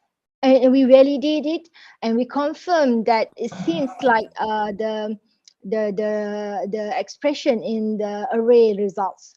So in the in vitro study, we did confirm again and by mimicking the condition of oral inflammation by induction with the LPS, which is lipopolysaccharide to the human periodontal ligament fibroblast cell, and we see the convincing result where the microRNA really seem like what the environment in the clinical sample, okay, which we transfer overexpress, and we can say that the result shows the microRNA that selected as biomarker can protect the microRNA, the condition of inflammation. Okay, next. Okay, this is seems like in vitro study. Okay, next. Okay, then we also check in the in the target genes, and then successfully shows that the genes that associated with inflammation seems like hypothesized by the normal pathway of inflammations. Okay, next. All right. So my research, my team research already confirmed the microRNA as a preclinical study.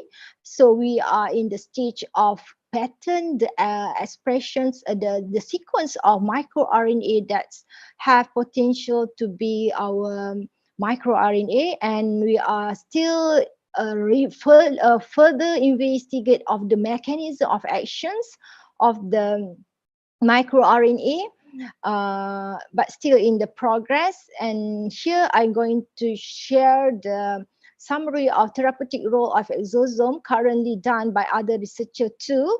You can see here there is a lot, is already studied by many researchers for almost all the the organ inside our body. Okay, next. It's in the clinical application, actually it's not only for biomarker now, there are already used exosome as biomarker, but also as exosome therapy, which is directly injected into the human for the disease, and also they use as a drug delivery system, whether direct method which they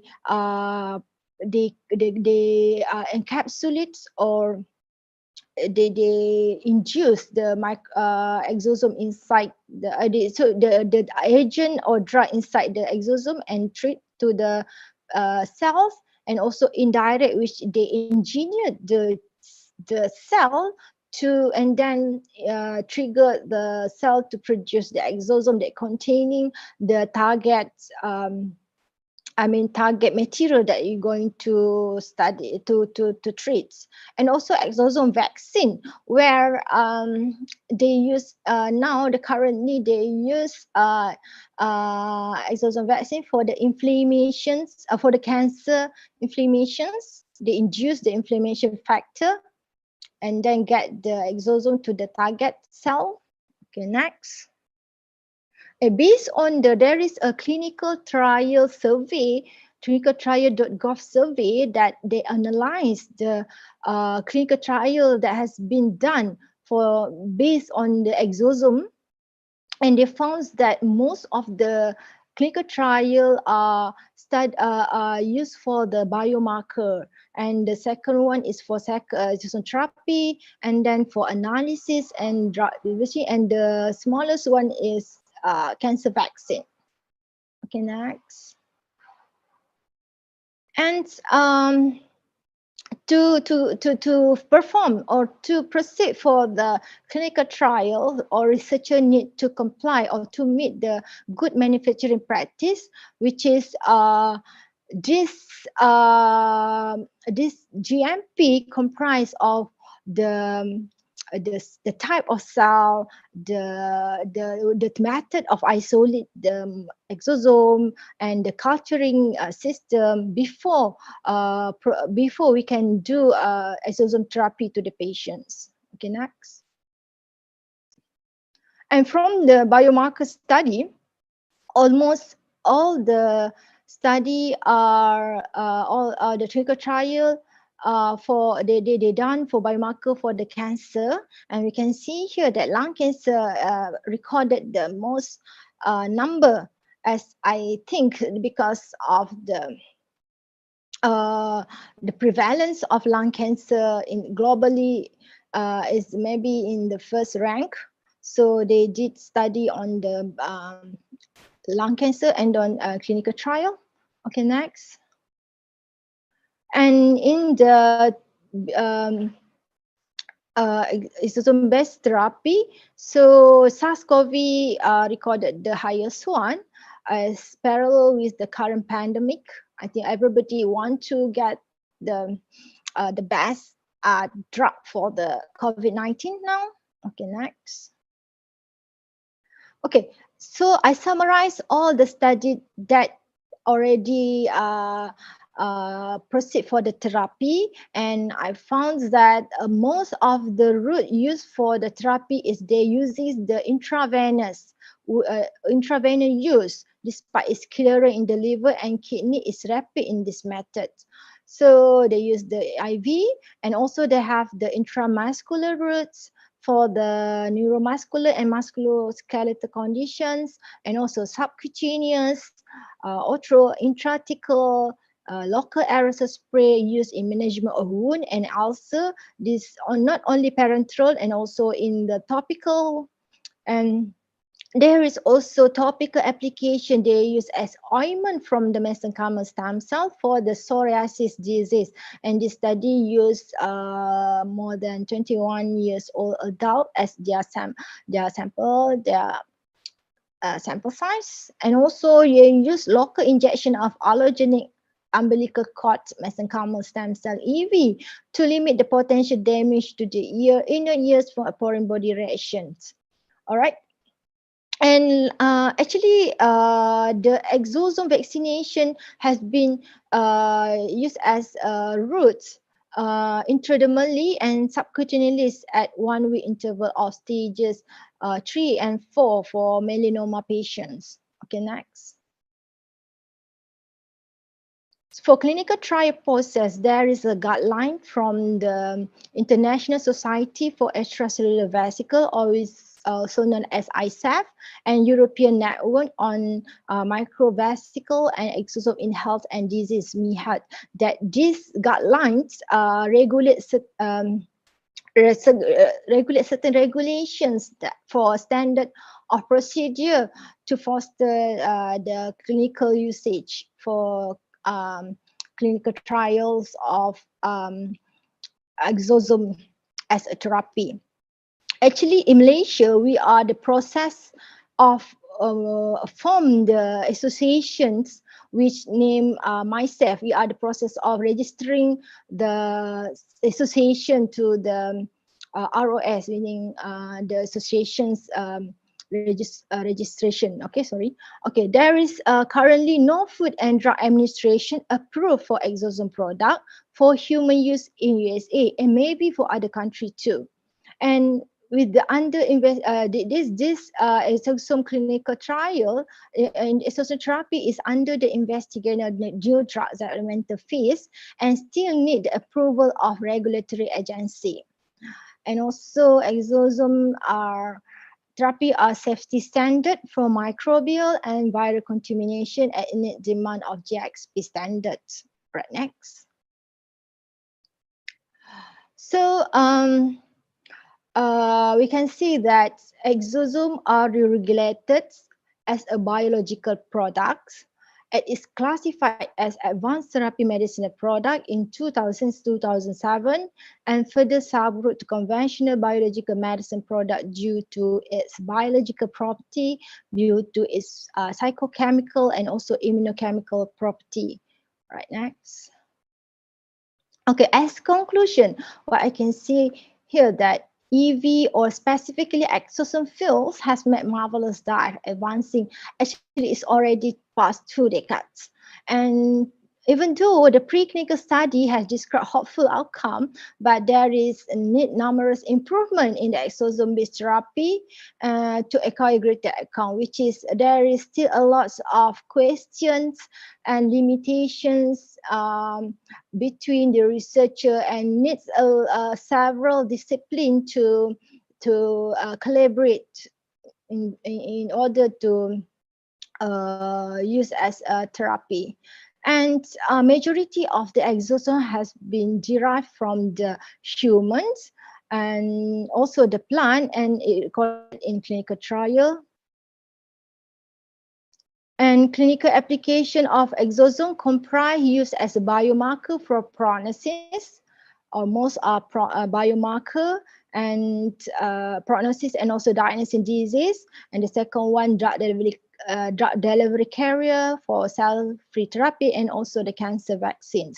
And all of these applications are associated with challenges and limitations, as I mentioned just now. Still many questions, still many limitations, and it is need to be made for the GMP, and also regulations need to follow the regulation, and exploration and standardization. So as a conclusion, there is for exosome is the exosome or EV is a more accurate, faster, cheaper. It's cheaper that I can say is because we can get from only our waste body fluids such as saliva, even urine, standardized, specific, and easier method to their separation and purification have to evolve along with concrete adaptation of its safety, feasibility, pharmacokinetic, and pharmacodynamic characteristics through large-scale prospective research study. All right, that's all from me, and I end the sessions. Thank you very much. I'm happy to get any question from the floor. Okay, thank you very much, Dr. Wan Nazatul, for giving us such informative and interesting presentation on exosome area. Now we come to the question and answer session. I'd like to have 3 questions from the participants. Please use the raise hand feature in Zoom, then unmute your microphone and camera. Or maybe if there is a question from chat book, okay, I will read this one question from Emil Salim. Isolated exosome may contain other molecules that may cause unwanted effects. How to deal with this? All right, then are you ready to answer directly, Dr. Wan? All right. Okay. Yeah, from my reading and also my experience, of course, they have other molecules. That is why some of the study they need to isolate. Even though, okay, for example, in my study, I only isolate the microRNA inside the exosome. So we focus on the microRNA, whether we use as future drugs, which is we can inhibit all the pathway using only specific for that kind of RNA. So I think, of course, there is no explanations in detail about the unwanted effects of the clinical trial specifically, but they only because the treatments only still in the progress. So what I can say that we can eliminate the unwanted, which is we focus on the material that we are going to use. For example, extract kind of RNA that you're going to have. For the general exosome, maybe actually we focus on the they look at the targets, okay, target, but of course still have the unwanted effects, but still under the investigations globally actually. Okay, is it clear, Mr. Emil Salim, Dr. Emil Salim? Okay, yes, thank you very much. Okay, I give to the floor again. Any question? May I ask one question? Okay, May I ask one question? Yeah, Prof. Yeah. Thank you very much for your good presentation, Dr. Wan Najatul. I just want to ask about the compatibility. Is it not the exosome activated by immune system? I mean, if exosome we isolated for one person, is it can be used to another person? Yeah, that is why okay. exosome have actually there is why exosome choose as the target therapeutics material, as is one of the reason is the immunocompromise. I mean no rejections, but how they work are still under investigation, I think, because I haven't read any information on how it's compatible with the body system. Okay, thank you. So no rejection. Yeah. So it mean that it is compatible. Thank you very much. Yeah. Yeah. Thank you. I have a question. Any question again? I have a question, Dr. Tri. Oh yeah. Okay, thank you very much, Dr. Wan, for the nice presentation. I have a question regarding your topic. The first one is, can you hear clear my question? I tried to hear, but it's not really clear actually. There is a background on your side. Okay, the first one is, how exactly can you be sure that a given extracellular vesicle is an exosome and not something else? Oh, extracellular is not something else. Yeah, that's why we need to characterize it. So from the isolations, there is, as I mentioned in the slides, there is a specific exosomal marker for the, and also a specific marker for the microvesicle, right? So we isolate and then characterize before we proceed to the downstream of experiment and for the clinical trial. And the next question is, what would you say are the most important issues in exosome research? Sorry, couldn't hear. Maybe you can write down in the chat box. Okay.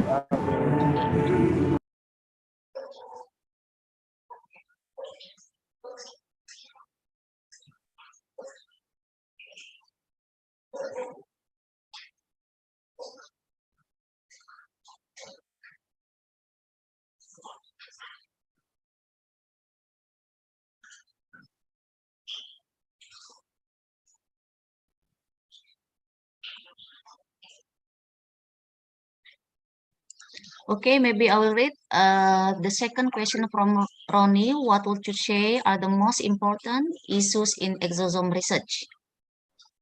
Yeah, actually what I can see here, to get the lots of exosome, isolate the exosome is the issue right now, to make it to manufacture the for the purpose of clinical trials. As I did my study, of course exosome is very less, and then we just get smear pellets. But if with the study target of microRNA, for example, we can get a lot of microRNA inside the small quantity of exosome. And now my team are also studying on comparing the quantity of exosome from different gender and also different age. What we can see, if from the pathological disease, the cell secretes a lot of exosome, but we don't know which is whether gender or ages also have contribute of different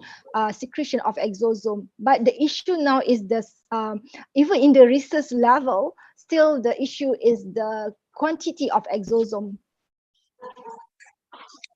Okay, thank you, Dr. Wan, because the time is already finished. I think we have to close this session. So Thank you very much. Yes, we finally come to the end of the panel session. Before I close the session, I would like to take the conclusion from what the speaker has presented. So exosome research has progressive development that promising to clinical application, including for prognostic and diagnostic of the disease, drug delivery carrier, cell therapy, and cancer vaccine. However, to optimize its usage, still need more studies for this field, especially standardization. I'd like to thank again to Dr. Wan Nazatul for the informative and interesting presentation and all participants for the very active participation. Finally, give the applause for the speaker and for you all. Thank you. Wassalamualaikum warahmatullahi wabarakatuh. Thank you very much for all the I give questions. then I give the next session to the MC, Dr. Emil. Thank you very much, Dr. Wan Najatul. Thank you very much. Yeah. Okay, thank you very much to Dr. Shima for your interesting talk. And thank you, Dr. Tri, for making this session run smoothly. Okay, for the next session, allow me to moderate directly. So the next session will be Professor Ishima. Prof. Ishima already here or? Yes. Good morning. Okay. Sorry. Okay. Good morning, Prof. Ishima. Okay. Okay, Professor Ishima. Allow me to introduce Professor Ishima. Professor Ishima obtained his bachelor, master, and PhD degree from Kumamoto University, Japan. He is an associate professor at Tokushima University, Department of Pharmacokinetics and Biopharmaceutics, Institute of Biomedical Sciences. Professor Ishima has received many awards and has authored 123 articles published in journals and 9 patents. Professor Ishima will deliver a talk on drug delivery for refractory cancer therapy via an endogenous albumin transport system for about 40 minutes, followed by 15 minutes of Q&A. Ladies and gentlemen, please welcome Professor Yu Ishima. Pro Ishima, time is yours. Thank you very much, Dr. Emil, for introducing me. And I appreciate Dr. Hakim Bagum for inviting me very nice international seminar of the nanomedicine. So I can share the...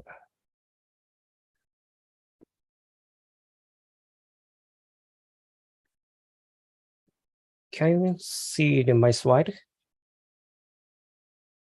Okay. Yes, I can see your slide. Okay. So I'm very happy to talk my recent work, drug delivery for the refractory cancer therapy. So, okay, so let's start. Okay. This slide is self-introduction. So I am Yushima from the Tokushima University, Japan. So my hometown is Kumamoto in Kyushu. It is west of the Japan. So my research area is the cancer therapy and drug delivery system and free radical and oxidative stress and biomarker. So my hobby is drinking wine with my wife and playing soccer. I'm sorry, Prof. Ishima, yeah? We can't see your... Oh, okay. So for the maybe not good connection, so you don't show your video, right? Yeah. Okay. Sorry. Thank you. Sorry. So now I'm speaking in the Tokushima University. My university is located about 3,500 kilometers away from your university, Indonesia. So my laboratory is around here. So now I'm just here, just speaking. So, Dr. Hakim is known Tokushima has a lot of the sightseeing view spot. So, yes, yes. Yeah. So thank you. Yeah, you're welcome. So this is not the bridge in the very long bridge. It was built across the Whirlpool in the 1975, and it makes a very nice view of the natural and artificial beauty combined. And there's a famous place of the East Tokushima. We can see the very wonderful view, the sea of the cloud, and very interesting festival in the summer. So we have a very nice Tokushima festival. We call it Awa Odori. So this is 40 years history. So both dance and audience naturally gets excited in the time with rhythm of the music. So please come to Tokushima to enjoy the sightseeing. So let's talk about science. And today's my topic is the introduction of the application and the development status for the drug delivery system using albumin. And the second is the EPR effect and the each system. This each system means the endogenous albumin transport. So I can show you the evidence for the active and rapid tumor accumulation of albumin. And the third topic is the example of the EPR effect enhancement by the tumor-selective nitric oxide derivative by each system. And the final part, I can introduce the abraxane. This compound is albumin-bound formulation of paclitaxel, evidence derivative of the albumin abraxane by the denatured albumin transport system. This is a very recent work. So human serum albumin, we call the HSA, is the most abundant serum protein. We have 600 micromolar in the serum. So structures is, you can see here, this is a very nice heart-shaped protein and 3 homogeneous domains. And the function is transport the endogenous and exogenous ligand. It is very many ligands, over 100 ligands they have. And maintenance of the colloidal osmotic pressure and SLS and antioxidative activity albumin has. So we call this protein is multifunctional proteins. So most importantly is albumin used medical and pharmaceutical field because albumin has a lot of advantages as a drug delivery carrier.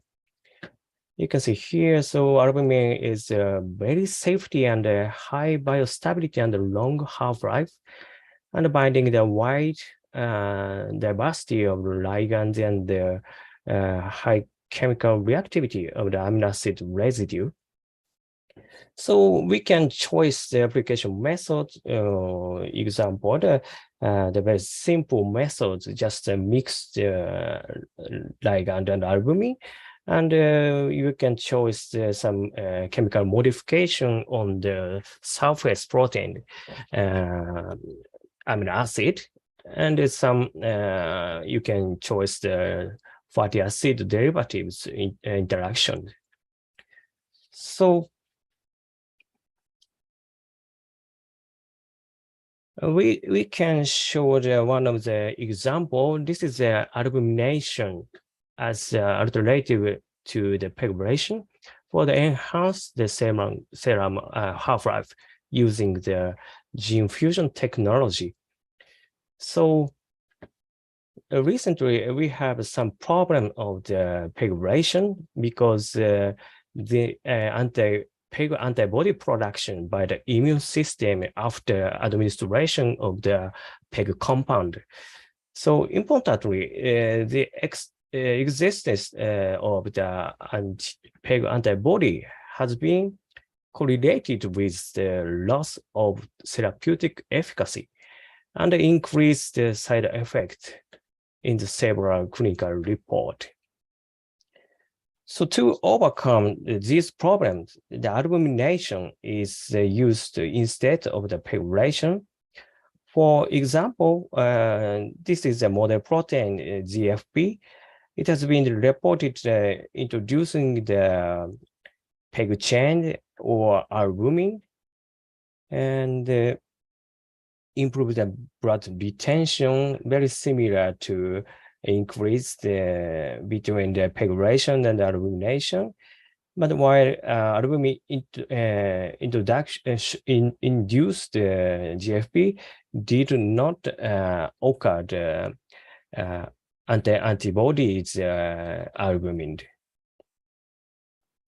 So this slide shows the animal and clinical study of albumin DDS using gene fusion technology. This compound, like very small protein or peptide, albumination has been successfully used to extend the half-life of these all peptide on the proteins. This is a non-fused, and this is albumin fused T-half. So albumin has been studied very actively in this research area of the drug delivery system. And without gene fusion technology, also a lot of the clinical study on the albumin-related drug is ongoing. So some drug is already has marketed, and some drug is just phase study ongoing. So you can see here, so many albumin-related products and utilized in the field of the oncology area. So today, I will focus on the oncology area. So next topic, I'd like to show you the EPR effect and its system.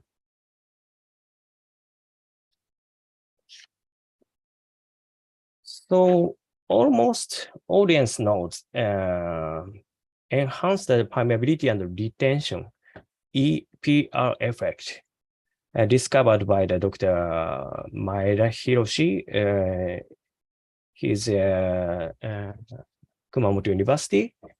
So EPR effect is a phenomenon in which is a macromolecule of the 40 kilodalton or more liquid gradually into the extravascular space at the tumor tissue and remains for a long time.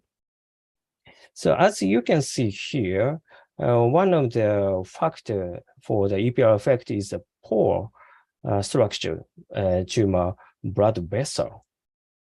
So this EPR effect has become to the gold standard in the anti-cancer drug design and anti-cancer strategy using macromolecular drugs. So this is a group photo of the alumni meeting of the Professor Maeda laboratory held 15 years ago. Dr. Maeda is here and I am here. So I was being as a graduate student for the 5 years in his laboratory of the Kumamoto University. And he was a very nice wine lover. He took me the wine tour during international conference in the United States before. So I learned how to recognize a good wine from him. So it's a very pleasant memories, but unfortunately, Dr. Maeda passed away the last year. So I appreciate Dr. Maeda for his hospitality in my heart. So when I belonged to his laboratory, I got some interesting data using the in vivo imaging system. The results show the tumor accumulation of albumin and same size PEG polymer. So the data is the albumin is uptake into the tumor about 20-fold faster than the same size polymer. Very interesting data, I think. And in addition, the FDA drug delivery report 2008 recognized also the rapid uptake into the tumor of albumin. So this cannot be explained by EPR effect alone.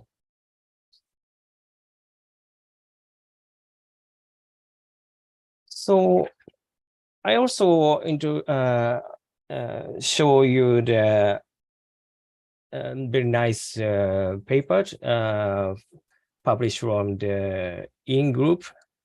So to evaluate the effect of the albumin coating on the tumor accumulation and the anti-tumor effect and the micelle encapsulation doxorubicin, this is a process of the production of the albumin coating micelles. This is the albumin non-coating, and this is a coating micelle.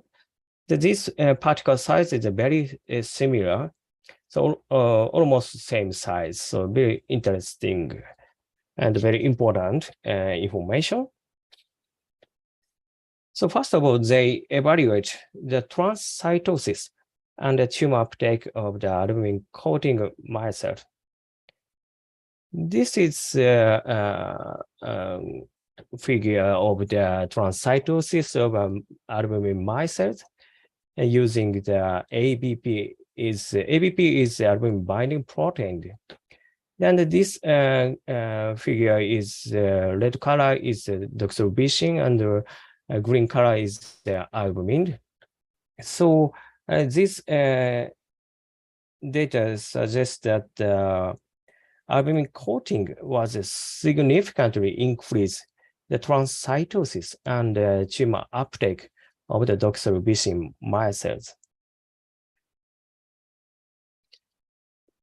And finally, they examined the anti-tumor effect of the albumin coating micelles.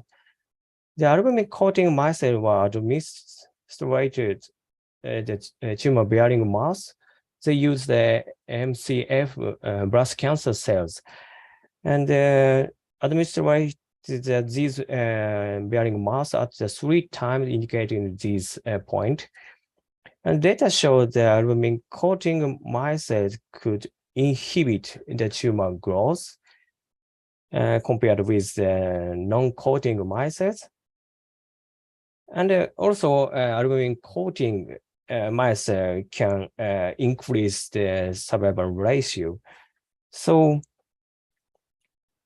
albumin coating of the nanoparticle increased the tumor accumulation and enhanced the anti-tumor effect through the something beyond the EPR effect. So here, let me summarize using this slide. So there is a 3-step to deliver the anti-tumor drugs to tumor cells. The first step is from whole body to the tumor tissue. And the second step is a transition through the tumor stroma barrier. And the third step, step 3 is uptake into the tumor cell. So EPR effect is involved the breakthrough the only first step. But on the other hand, albumin transport system is involved in the breakthrough the all steps using the albumin receptor ZP60 and also albumin binding protein SPARC.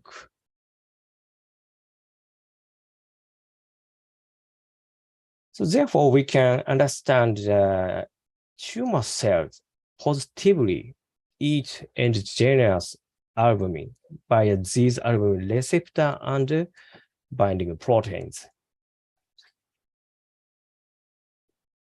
So why do tumor cells eat albumin? Because the tumor cell has one of the survival mechanisms that positively uptake the albumin as a nutrient source of amino acid. Especially, this phenomenon is remarkably observed in pancreatic cancer with small poor angiogenesis. So we call this phenomenon is endogenous albumin transport EAT system. As the blood flow become the poor in the hypophysical region, this EAT system is activated by the increasing the expression of the SPARC, one of the albumin binding protein. So now we speculate the EAT system activated region is equal to the difficult delivery region of nanomedicine. So we believed each system could be a next generation of the delivery theory beyond the EPR effect. So next, I'd like to move to the third topic, EPR effect enhancement by the tumor tissue selective nitric oxide delivery using this EAT system. This slide shows the EPR effect-based tumor therapy and its problems. So this is a doxorubicin, liposomal doxorubicin called Doxil. It is one of the nanomedicine. But however, some researchers reported that the accumulation of the anti-tumor nanomedicine like Doxil by a EPR effect does not exceed about 20% of the dose. And also reported that the EPR effect recognized to be the heterogeneity, such as a difference depend on the type or size of tumors.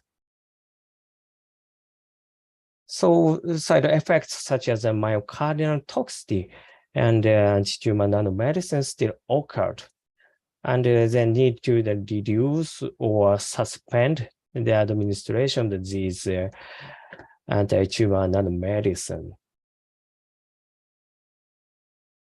So let's think again about what is the regulator of the EPR effect. This histological structure, such as leaky tumor vascular. Actually, this leaky structure of the tumor vascular is one of the regulator of the EPR effect.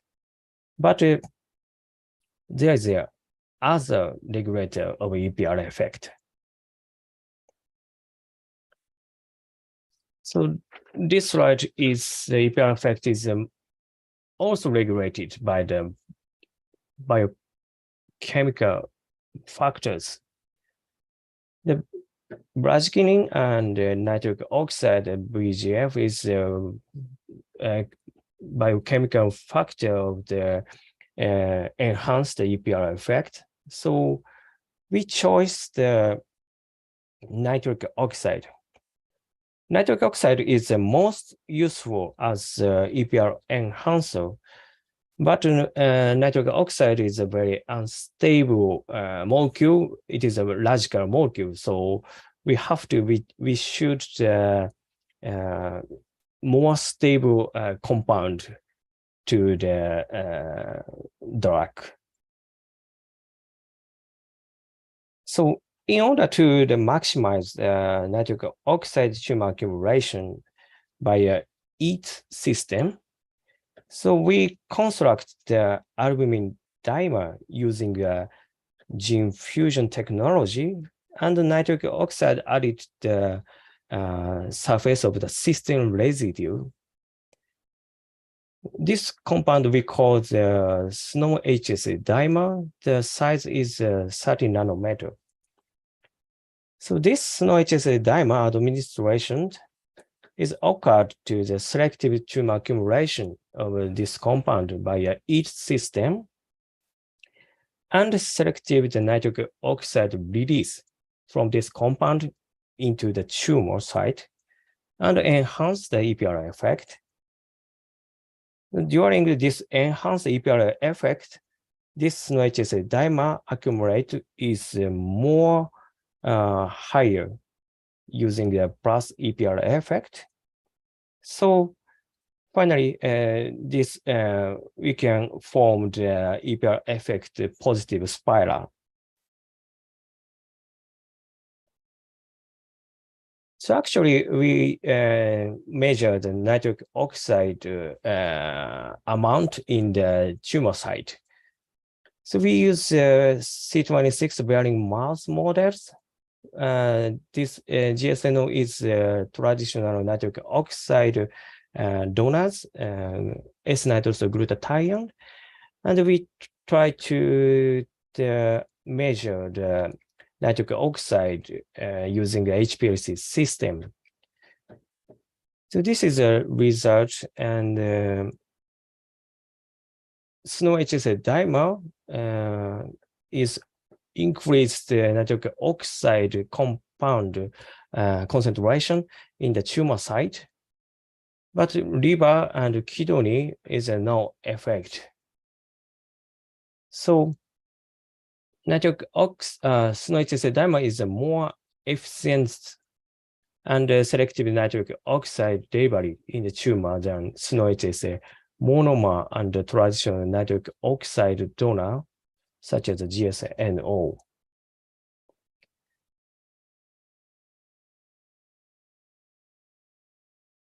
So in order to clarify whether injected SNO-HSA dimer accumulate in the solid tumor tissue, we performed a biodistribution analysis using enzyme-labeled proteins, and the mouse model is the same, C26 tumor-bearing mouse models.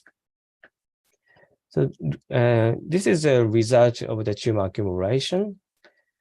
And you can see here, the albumin monomer is no effect after nitric oxide addition. But on the other hand, this column, HSA dimer could increase the tumor accumulation by the NO addition. This is forming the positive spiral to the enhanced the EPR effect. So let's try to the combination therapy of the SNO-HSA dimer and doxil. Here we use the same C26 bearing mouse models, and SNO-HSA dimer and doxil administered 3 times, indicated these 0, 7, and 14 days. And this is the tumor volume result. So interestingly, you can focus this blue line and the red dash line is the very same curve. So this is doxil around the 4.5 milligram per kilogram, and doxil 2 milligram per kilogram with the SNO-HSA dimer. So this result showed the SNO-HSA dimer co-administration was increased about a 2.5-fold higher anti-tumor effect of doxil. So next we clarified the effect of the SNO-HSA dimer on the doxil distribution of these organs. So the data show the amount of the doxil in the tumor is increased by the 3-fold higher by the co-administration of the SNO-HSA dimer. On the other hand, kidney and liver is decrease the doxil accumulation. So suggesting that the co-administration of the SNO-HSA dimer increase the accumulation of the doxorubicin in the tumors, potentially reducing the side effects such as the kidney and liver damages. So here, which changed the mouse model. This is B16 mouse models.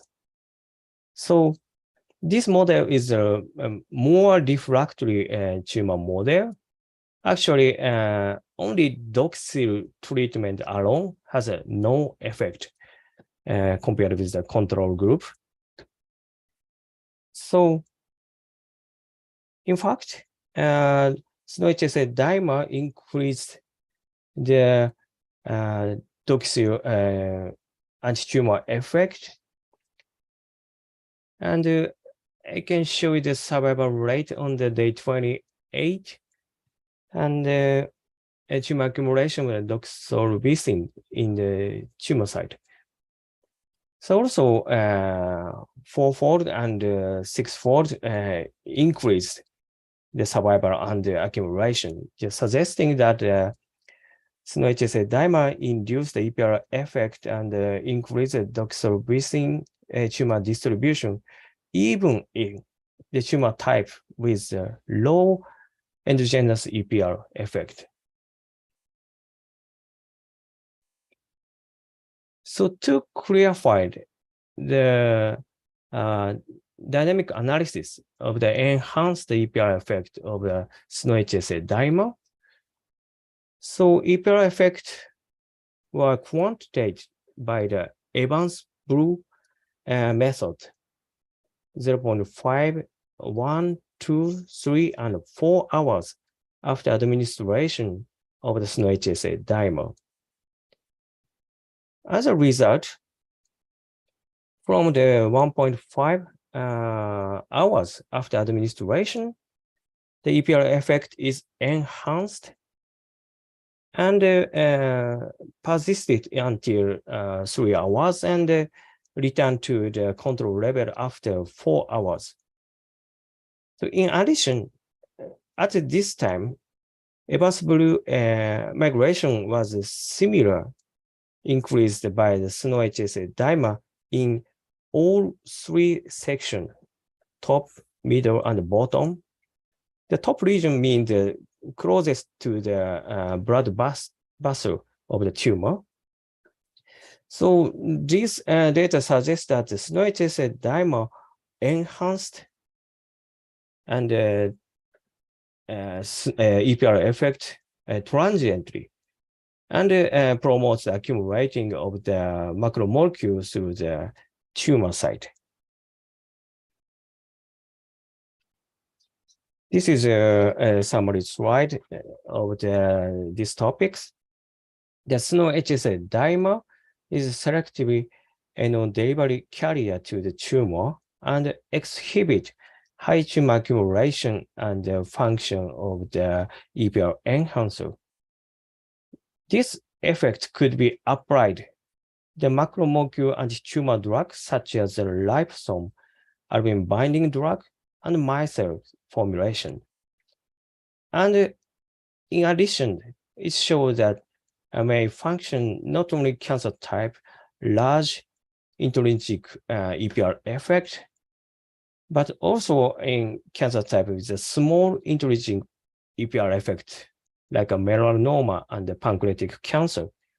So we conclude that the SNO-HSA dimer functions as an EPR enhancer, even in the refractory tumor type by eliminating the heterogeneity of EPR effect.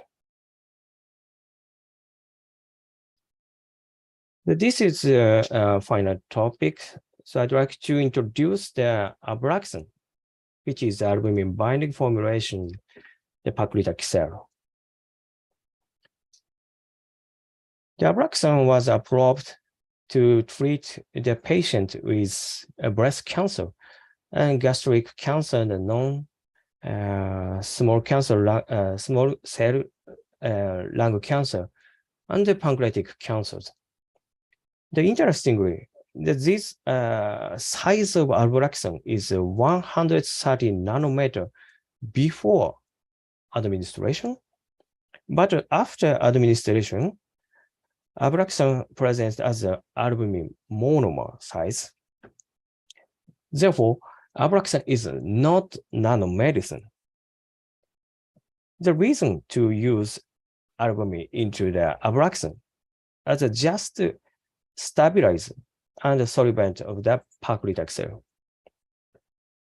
However, abraxane has been proposed have a mechanism to increase tumor distribution using interaction with the GP60 and SPARC.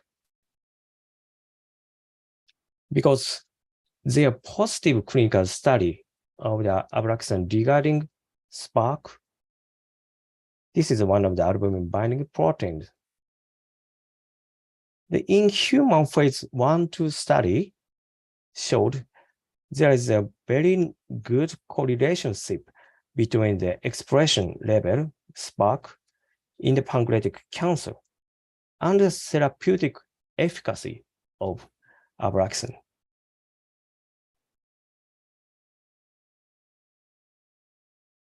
On the other hand, involvement GP60 in the transport of abraxane to tumor tissue is not well understood.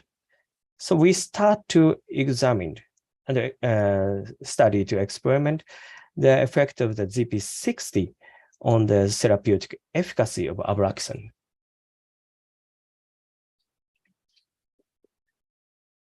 So first of all, we focus on the difference of the tumor uptake between the normal and the denatured albumin. As the albumin transport transcytosis pathway, most famous protein GP60 could bind the normal albumin. The GP60 is overexpressed in the endothelium and the tumor cells. In contrast, GP18 and GP30 could bind to the denatured albumin and express the almost of tissue, increase the endothelium and the tumor cells. So this evidence speculates that two membrane associated proteins, GP18 and 30, interact more strongly with modified albumin. So first, I'd like to clarify the pathway of abraxane-derived albumin on the HUVEC. This is a human endocellular cells. We performed the competition experiment using GP60 and GP80-30 substrate.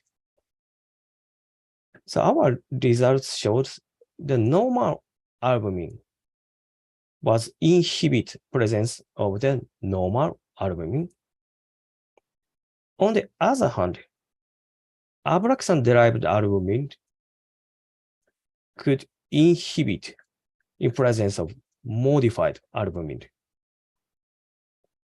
indicating that GP18 and 30 pathway may be involved in the HUVEC uptake of abraxane-derived albumin. We also analysis same cell experiment by the fluorescence microscopy. The green color is albumin labeled, and the upper figure indicates the normal albumin, and the lower figure is abraxane-derived albumin. You can see here, the result is a very similar before our data. So we got the using a fluorescence microscopy experiment.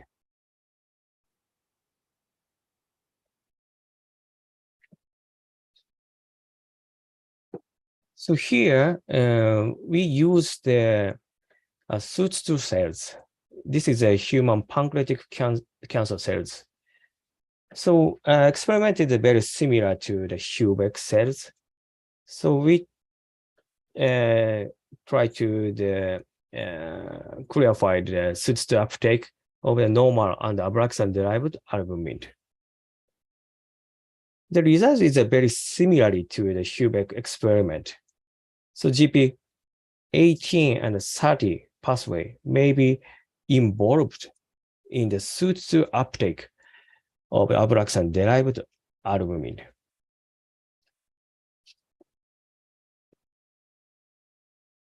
So here, I'd like to show you the effect of the GP60 and the GP80 and 30 substrate on the Abraxane cytotoxicity. You can see here, the data shows the cytotoxicity of Abraxane did not affect the normal albumin, but inhibit in the presence of the modified albumin. Therefore, this result suggests that the cytotoxicity of Abraxane is induced by GP18 and 30 pathway.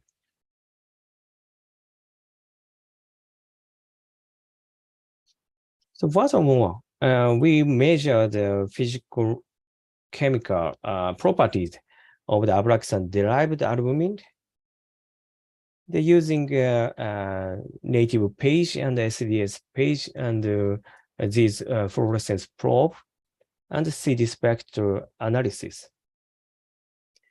These results show the Abraxane-derived albumin contained dimer and aggregative proteins, and alpha helix content is decreased compared to the normal cells. This structure change of Abraxane-derived albumin is very similar to modified albumin, like oxidative albumin. This is a proposal uptake mechanism of Abraxane-derived albumin in vivo. In human serum, many normal HSA transport by the GP60 function, whereas oxidative or glycative albumin by end cell transport by the GP18 and 30.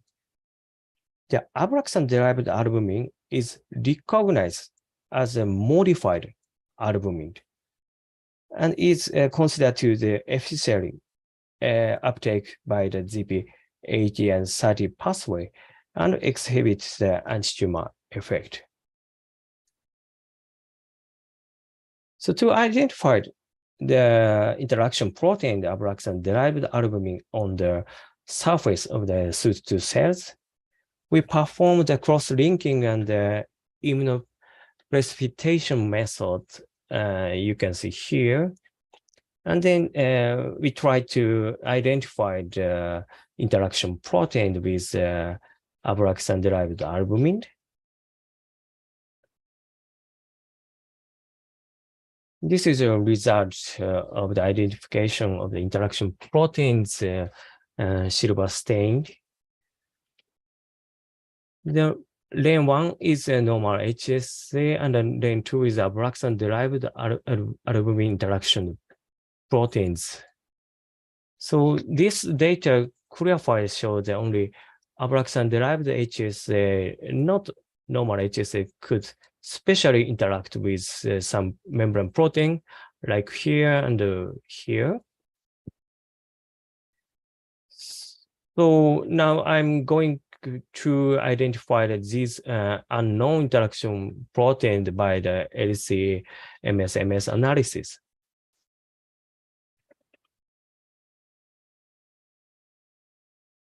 So albumin binding protein are not only GP60 and 80, 30, and SPARC. This table shows that other albumin receptor and binding protein. Now 20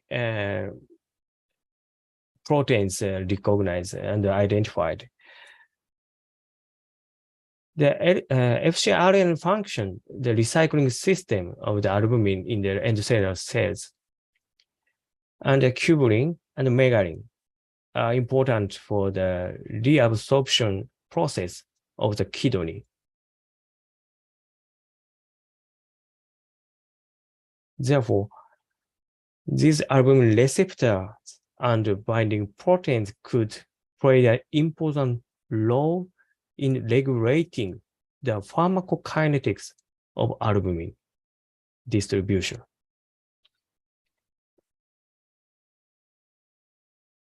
So let me summarize this slide.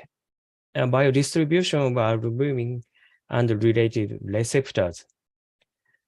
The expression site of some receptors responsible to the albumin distribution has clarified, but a receptor has control of albumin distribution to the brain and skin is still unknown. So if we can control the affinity with these receptors related to each location, it location and if we can control the affinity of these receptors related to this each location, it would be possible to construct the more selective delivery system using the albumin carrier. So this is our collaborators. Thank you for your kind attention. Okay. Thank you very much for Professor Ishima. Very interesting and nice presentation. Okay, now I invite the participants to ask question. You can ask using chat room or directly raise your hand and ask question. Okay.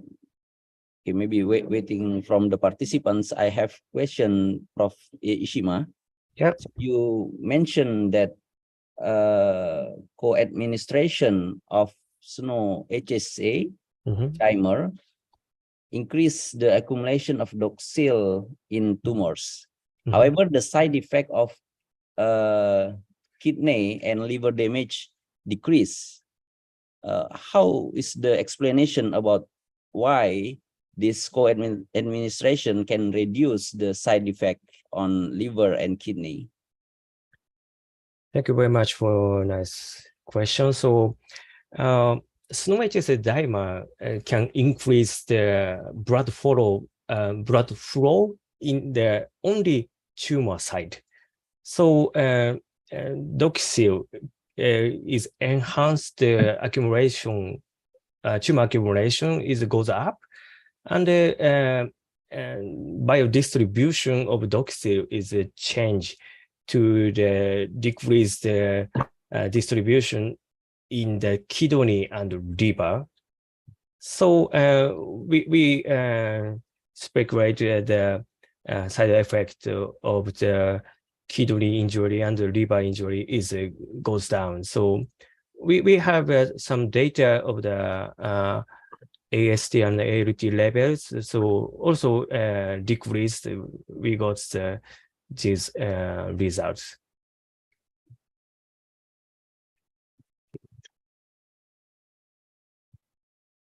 Okay, thank you for Professor. Okay, is there any question from Professor Hakim Bangun? Okay, thank you. Thank you very much. Thank you very much, Dr. Sima.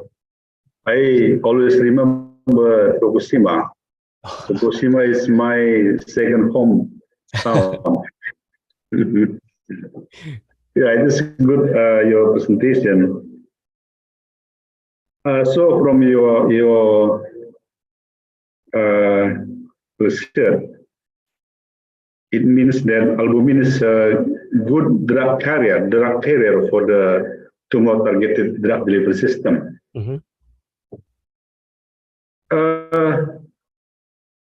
There's a difference between tumor cell and normal cell. I mean the about blood vessel, isn't it? Blood vessel. In the tumor cell, there is I don't know the name, hole or like pore is bigger than normal cell.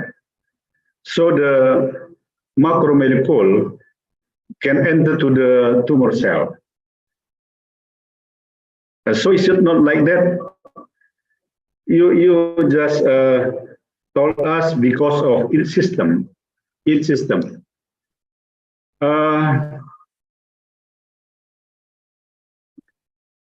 Other macromolecule also, I think, can enter to the tumor cell.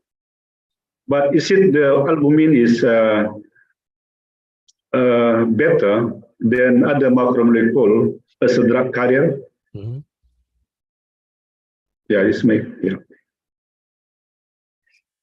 It's a very nice point. So, actually, tumors blood vessel has a pore, so macromolecule goes to the stromal area, but just remain the stromal area of the macromolecule. On the other hand, albumin is goes into the tumor cells using albumin receptor and albumin binding protein. I explained the GP60 and the SPARC. So tumor cell can got the albumin to survival, and albumin used nutrient source of amino acids. So they need the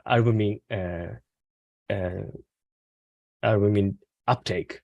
So this is a survival mechanism of the tumor cells. So this is advantage compared with the macro molecule and nanomedicine. I think so. So it is not because of the pore, big pore. So albumin enter to the tumor cell. So is it there's a difference between albumin and other macromolecule? I mean if we use another macromolecule, is it not the same phenomena with albumin? Excuse me, one of your questions? If we use the other macromolecule beside albumin, is it albumin is better than other macromolecule? I mean, as a carrier, as a drug carrier to a tumor targeted cell. I have a data compared with albumin. We try to the mice cell or liposome.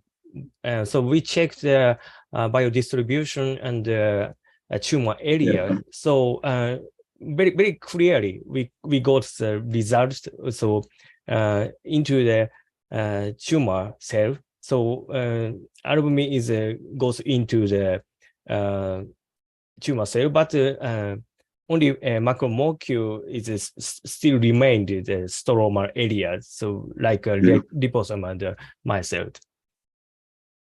Okay, thank you. It is clear. Thank you very much. Yeah.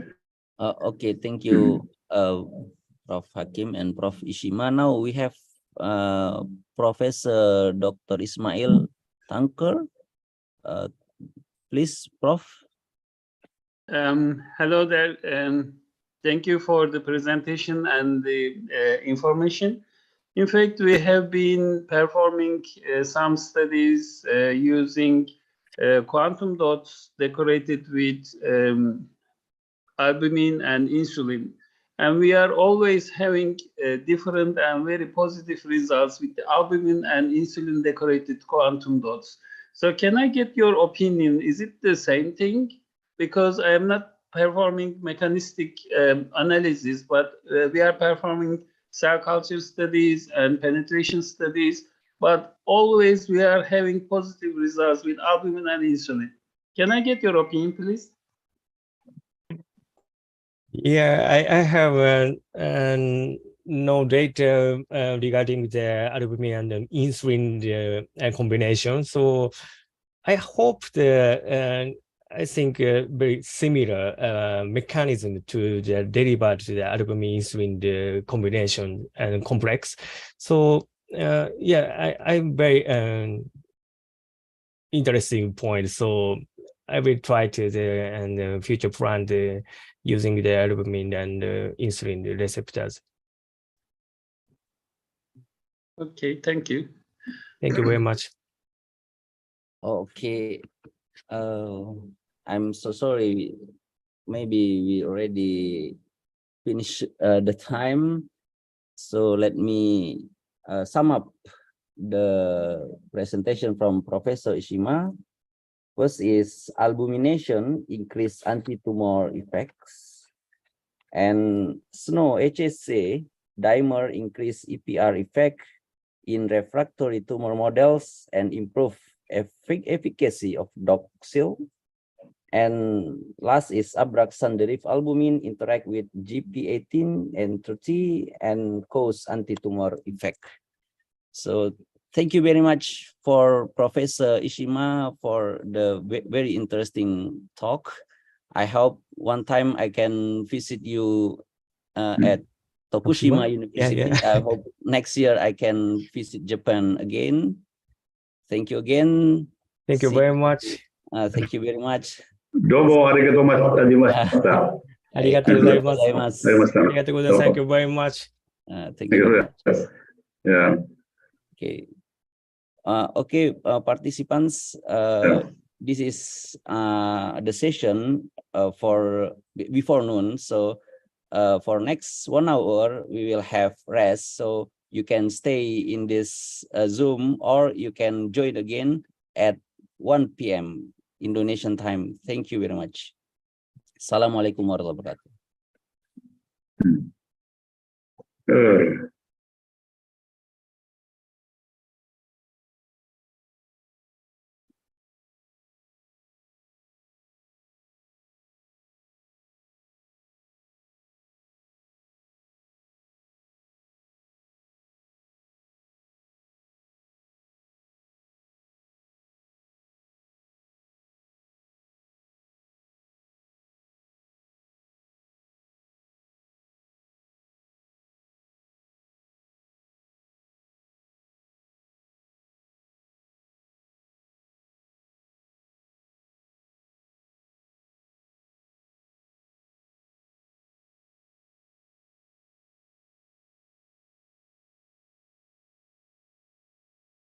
And for diverse cultural conformity, where civilizations live in harmony. A place of dignified tolerance, where the seeds of hope are planted, grown, and reaped for prosperity.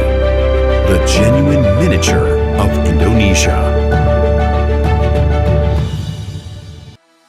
By declaring the tagline transformation towards the ultimate, Universitas Sumatera Utara is ready to transform into an international standards university with excellent local characteristics.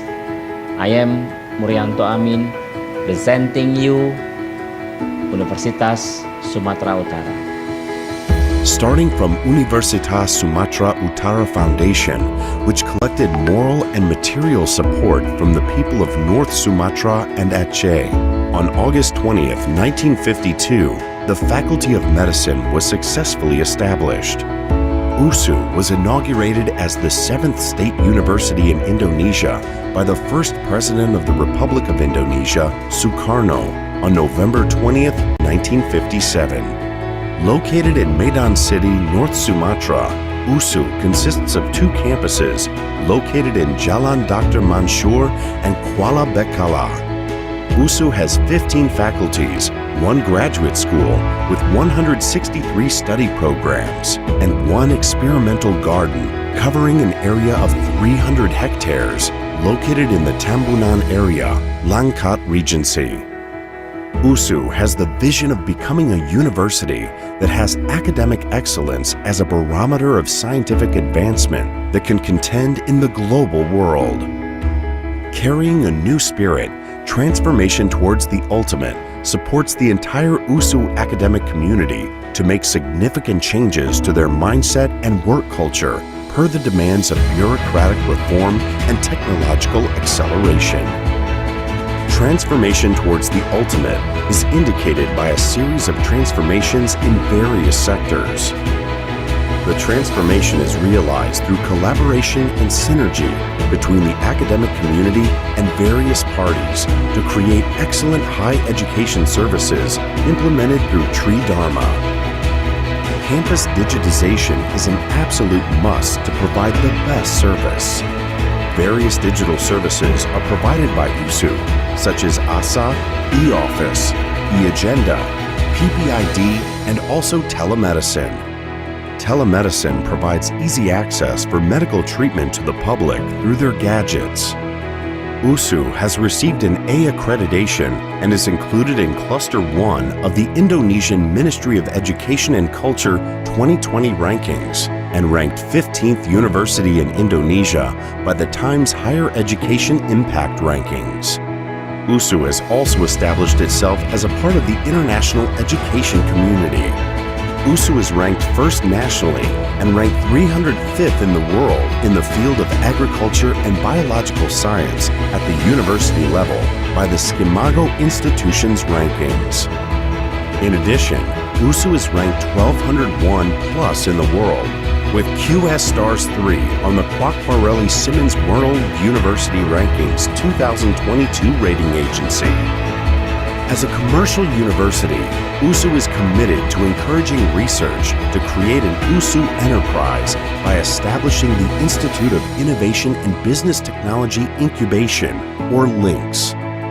LINKS is a place for innovation and research products of USU's academic community to make contributions to society. Some of these innovative products are being prepared for mass production by cooperating with the industrial world and other universities as the implementation of the Merdeka Belajar Campus Merdeka program. Merdeka Belajar Campus Merdeka program is a manifestation of learning by combining theoretical and practical aspects to create excellent human resources.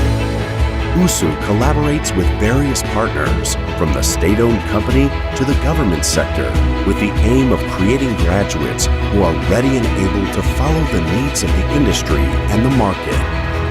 To support comprehensive learning, USU provides integrated facilities. Various facilities available include USU Hospital, Dental and Oral Hospital, Integrated Laboratory, Student Workshop, Auditorium, Student Center, Pancasila Building, International Guest House, Cafeteria, Student Dormitory, Garden, and various sports facilities. The spirit of transformation towards the ultimate within the scope of the Tri Dharma is a manifestation of USU's commitment to produce excellent human resources for the advance of Indonesia.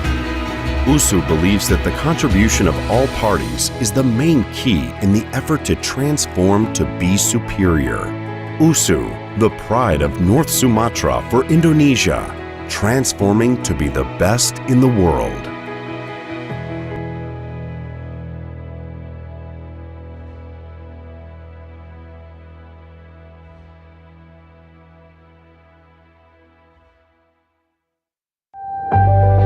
North Sumatra, a sign of God's love given with full affection, a piece of heaven attached to the earth, home of the world's largest ancient volcanic lake that holds 1,000 legends and mysteries, A land for diverse cultural conformity where civilizations live in harmony. A place of dignified tolerance where the seeds of hope are planted, grown, and reaped for prosperity. The genuine miniature of Indonesia. By declaring the tagline transformation towards the ultimate, Universitas Sumatera Utara is ready to transform into an international standards university with excellent local characteristics. I am Murianto Amin, presenting you Universitas Sumatera Utara. Starting from Universitas Sumatera Utara Foundation, which collected moral and material support from the people of North Sumatra and Aceh. On August 20th, 1952, the Faculty of Medicine was successfully established. USU was inaugurated as the 7th state university in Indonesia by the first president of the Republic of Indonesia, Sukarno, on November 20th, 1957. Located in Medan City, North Sumatra, USU consists of 2 campuses located in Jalan Dr. Mansur and Kuala Bekalar. USU has 15 faculties, 1 graduate school with 163 study programs, and 1 experimental garden covering an area of 300 hectares located in the Tambunan area, Langkat Regency. USU has the vision of becoming a university that has academic excellence as a barometer of scientific advancement that can contend in the global world. Carrying a new spirit, transformation towards the ultimate supports the entire USU academic community to make significant changes to their mindset and work culture per the demands of bureaucratic reform and technological acceleration. Transformation towards the ultimate is indicated by a series of transformations in various sectors. The transformation is realized through collaboration and synergy between the academic community and various parties to create excellent higher education services implemented through Tri Dharma. Campus digitization is an absolute must to provide the best service. Various digital services are provided by USU, such as ASA, e-office, e-agenda, PPID, and also telemedicine. Telemedicine provides easy access for medical treatment to the public through their gadgets. USU has received an A accreditation and is included in Cluster 1 of the Indonesian Ministry of Education and Culture 2020 rankings and ranked 15th university in Indonesia by the Times Higher Education Impact Rankings. USU has also established itself as a part of the international education community.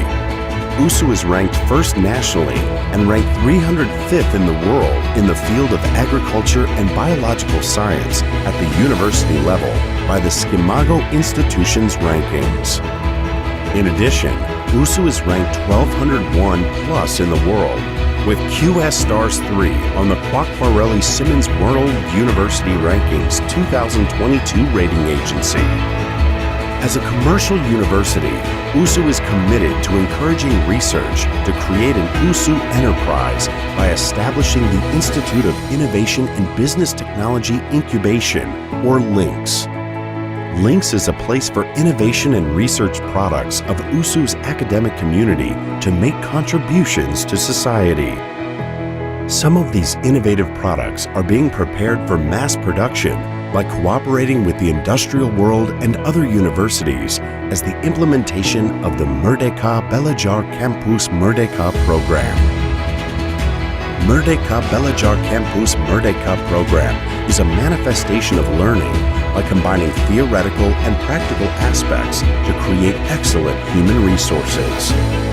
USU collaborates with various partners, from the state-owned company to the government sector, with the aim of creating graduates who are ready and able to follow the needs of the industry and the market.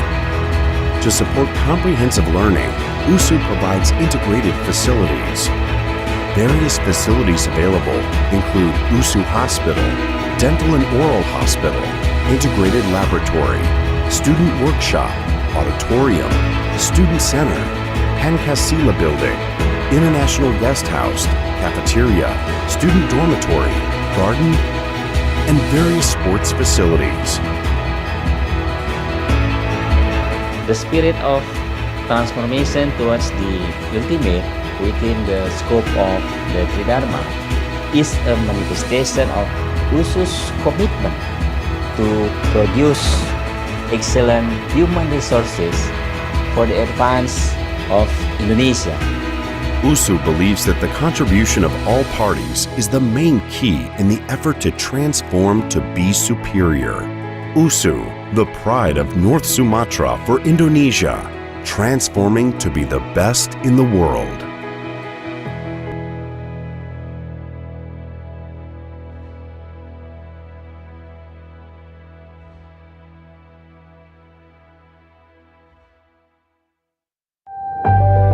North Sumatra, a sign of God's love given with full affection, a piece of heaven attached to the earth, home of the world's largest ancient volcanic lake that holds 1,000 legends and mysteries, a land for diverse cultural conformity where civilizations live in harmony, a place of dignified tolerance where the seeds of hope are planted, grown, and reaped for prosperity.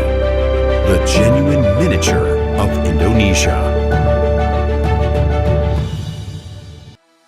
By declaring the tagline transformation towards the ultimate, Universitas Sumatera Utara is ready to transform into an international standards university with excellent local characteristics. I am Murianto Amin, presenting you Universitas Sumatera Utara. Starting from Universitas Sumatera Utara Foundation, which collected moral and material support from the people of North Sumatra and Aceh, on August 20th, 1952, the Faculty of Medicine was successfully established. USU was inaugurated as the 7th state university in Indonesia by the first president of the Republic of Indonesia, Sukarno, on November 20th, 1957. Located in Medan City, North Sumatra, USU consists of 2 campuses located in Jalan Dr. Mansur and Kuala Bekala. USU has 15 faculties, 1 graduate school with 163 study programs, and 1 experimental garden covering an area of 300 hectares located in the Tambunan area, Langkat Regency. USU has the vision of becoming a university that has academic excellence as a barometer of scientific advancement that can contend in the global world. Carrying a new spirit, transformation towards the ultimate supports the entire USU academic community to make significant changes to their mindset and work culture per the demands of bureaucratic reform and technological acceleration. Transformation towards the ultimate is indicated by a series of transformations in various sectors. The transformation is realized through collaboration and synergy between the academic community and various parties to create excellent higher education services implemented through Tridharma. Campus digitization is an absolute must to provide the best service. Various digital services are provided by USU, such as ASA, e-office, e-agenda, PPID, and also telemedicine. Telemedicine provides easy access for medical treatment to the public through their gadgets. USU has received an A accreditation and is included in Cluster 1 of the Indonesian Ministry of Education and Culture 2020 rankings and ranked 15th university in Indonesia by the Times Higher Education Impact Rankings. USU has also established itself as a part of the international education community. USU is ranked first nationally and ranked 305th in the world in the field of agriculture and biological science at the university level by the Skimago Institutions rankings. In addition, USU is ranked 1201 plus in the world with QS Stars 3 on the Kwak-Farelli-Simmons World University Rankings 2022 rating agency. As a commercial university, USU is committed to encouraging research to create an USU enterprise by establishing the Institute of Innovation and Business Technology Incubation, or LINCS. LINCS is a place for innovation and research products of USU's academic community to make contributions to society. Some of these innovative products are being prepared for mass production by cooperating with the industrial world and other universities as the implementation of the Merdeka Belajar Campus Merdeka program. Merdeka Belajar Campus Merdeka program is a manifestation of learning by combining theoretical and practical aspects to create excellent human resources. USU collaborates with various partners, from the state-owned company to the government sector, with the aim of creating graduates who are ready and able to follow the needs of the industry and the market.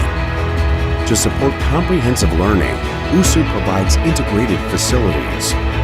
Various facilities available include USU Hospital, Dental and Oral Hospital, Integrated Laboratory, Student Workshop, Auditorium, Student Center, Pancasila Building, International Guest House, Cafeteria, Student Dormitory, Garden, and various sports facilities.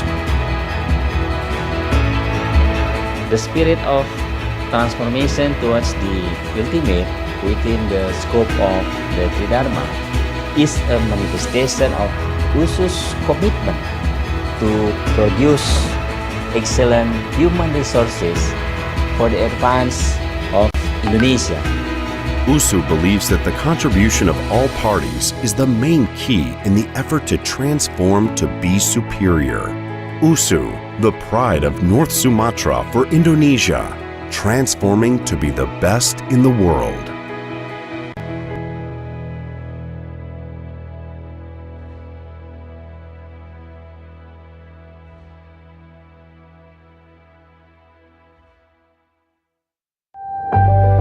North Sumatra, a sign of God's love given with full affection, a piece of heaven attached to the earth, home of the world's largest ancient volcanic lake that holds 1,000 legends and mysteries, a land for diverse cultural conformity where civilizations live in harmony, a place of dignified tolerance where the seeds of hope are planted, grown, and reaped for prosperity.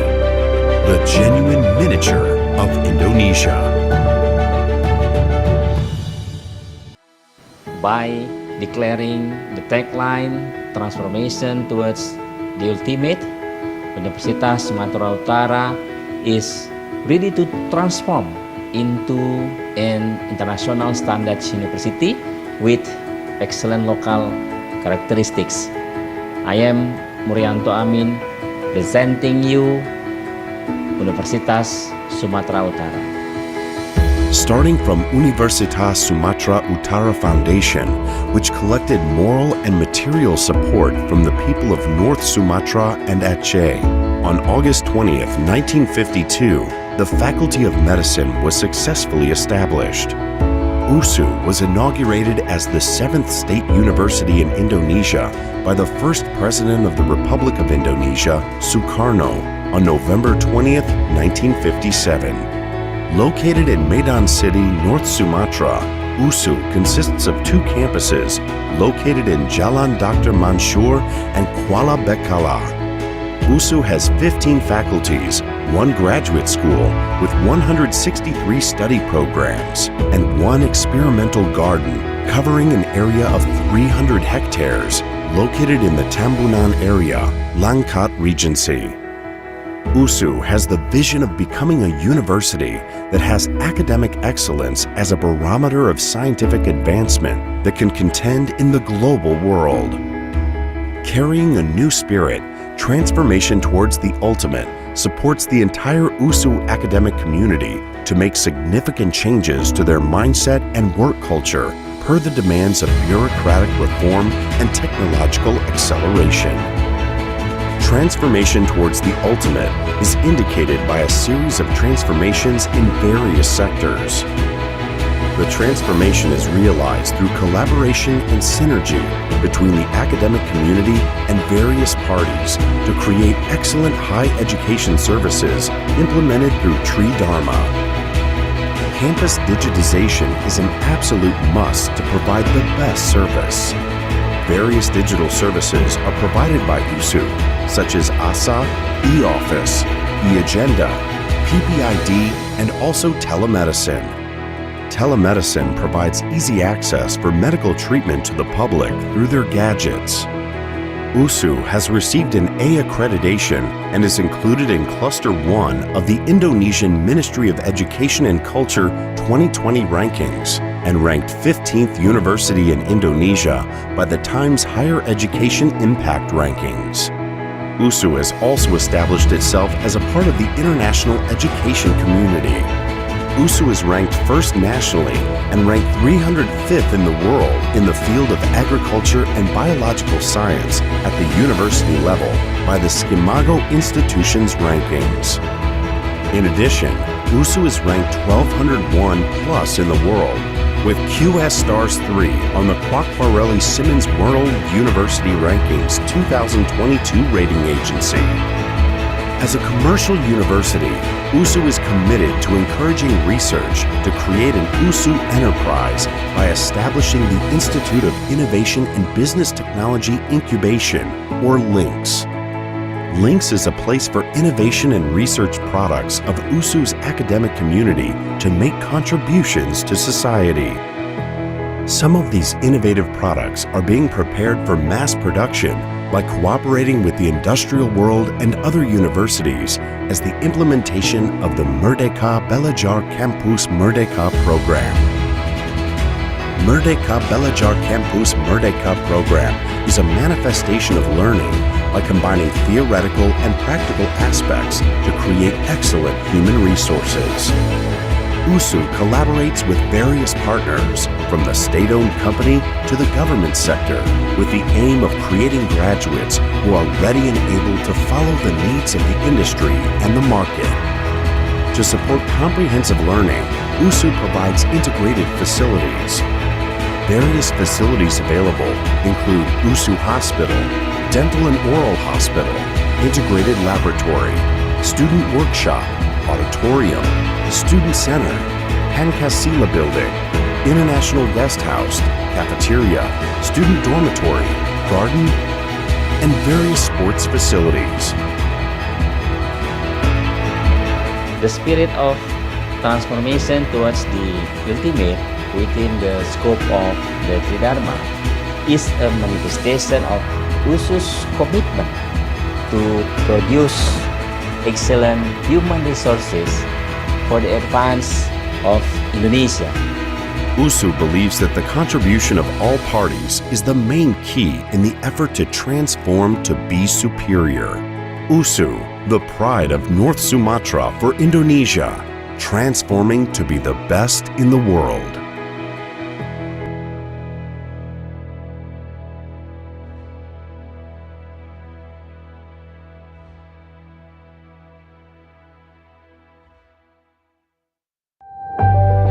North Sumatra, a sign of God's love given with full affection, a piece of heaven attached to the earth, home of the world's largest ancient volcanic lake that holds 1,000 legends and mysteries, a land for diverse cultural conformity where civilizations live in harmony, a place of dignified tolerance, where the seeds of hope are planted, grown, and reaped for prosperity.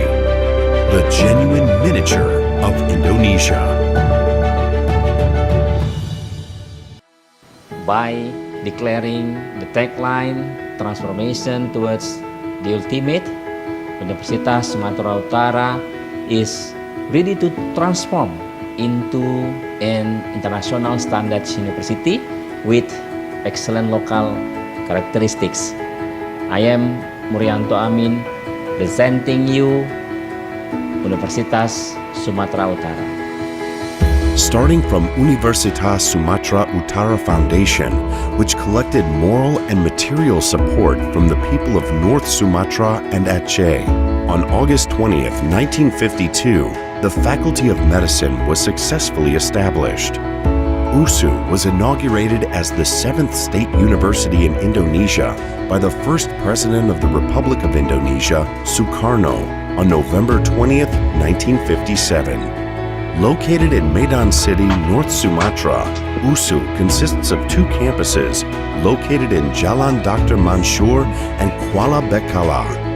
USU has 15 faculties, 1 graduate school with 163 study programs, and 1 experimental garden covering an area of 300 hectares located in the Tambunan area, Langkat Regency.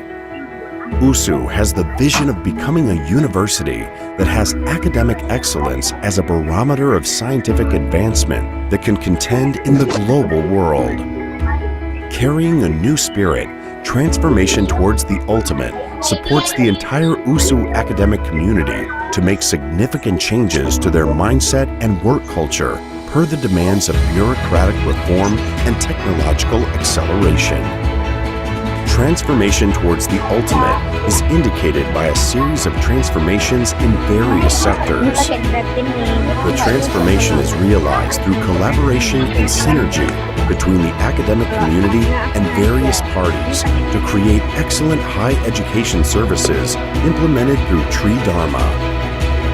Campus digitization is an absolute must to provide the best service. Various digital services are provided by USU, such as ASA, e-office, e-agenda, PPID, and also telemedicine. Telemedicine provides easy access for medical treatment to the public through their gadgets. USU has received an A accreditation and is included in Cluster 1 of the Indonesian Ministry of Education and Culture 2020 rankings and ranked 15th university in Indonesia by the Times Higher Education Impact Rankings. USU has also established itself as a part of the international education community. USU is ranked first nationally and ranked 305th in the world in the field of agriculture and biological science at the university level by the Skimago Institutions rankings. In addition, USU is ranked 1201 plus in the world with QS Stars 3 on the Quacquarelli Simmons World University Rankings 2022 rating agency. As a commercial university, USU is committed to encouraging research to create an USU enterprise by establishing the Institute of Innovation and Business Technology Incubation, or LINKS. LINKS is a place for innovation and research products of USU's academic community to make contributions to society. Some of these innovative products are being prepared for mass production by cooperating with the industrial world and other universities as the implementation of the Merdeka Belajar Campus Merdeka program. Merdeka Belajar Campus Merdeka program is a manifestation of learning by combining theoretical and practical aspects to create excellent human resources. USU collaborates with various partners, from the state-owned company to the government sector, with the aim of creating graduates who are ready and able to follow the needs of the industry and the market. To support comprehensive learning, USU provides integrated facilities. Various facilities available include USU Hospital, Dental and Oral Hospital, Integrated Laboratory, Student Workshop, Auditorium, Student Center, Pancasila Building, International Guest House, Cafeteria, Student Dormitory, Garden, and various sports facilities. The spirit of transformation towards the ultimate within the scope of the Tridharma is a manifestation of USU's commitment to produce excellent human resources for the advance of Indonesia. USU believes that the contribution of all parties is the main key in the effort to transform to be superior. USU, the pride of North Sumatra for Indonesia, transforming to be the best in the world.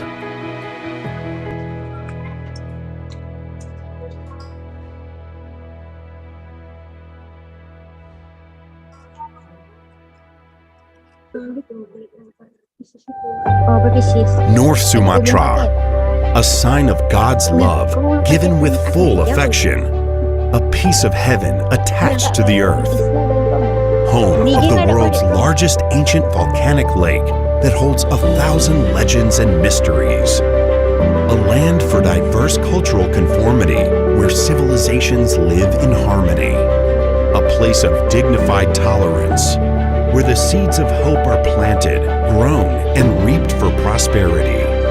The genuine miniature of Indonesia.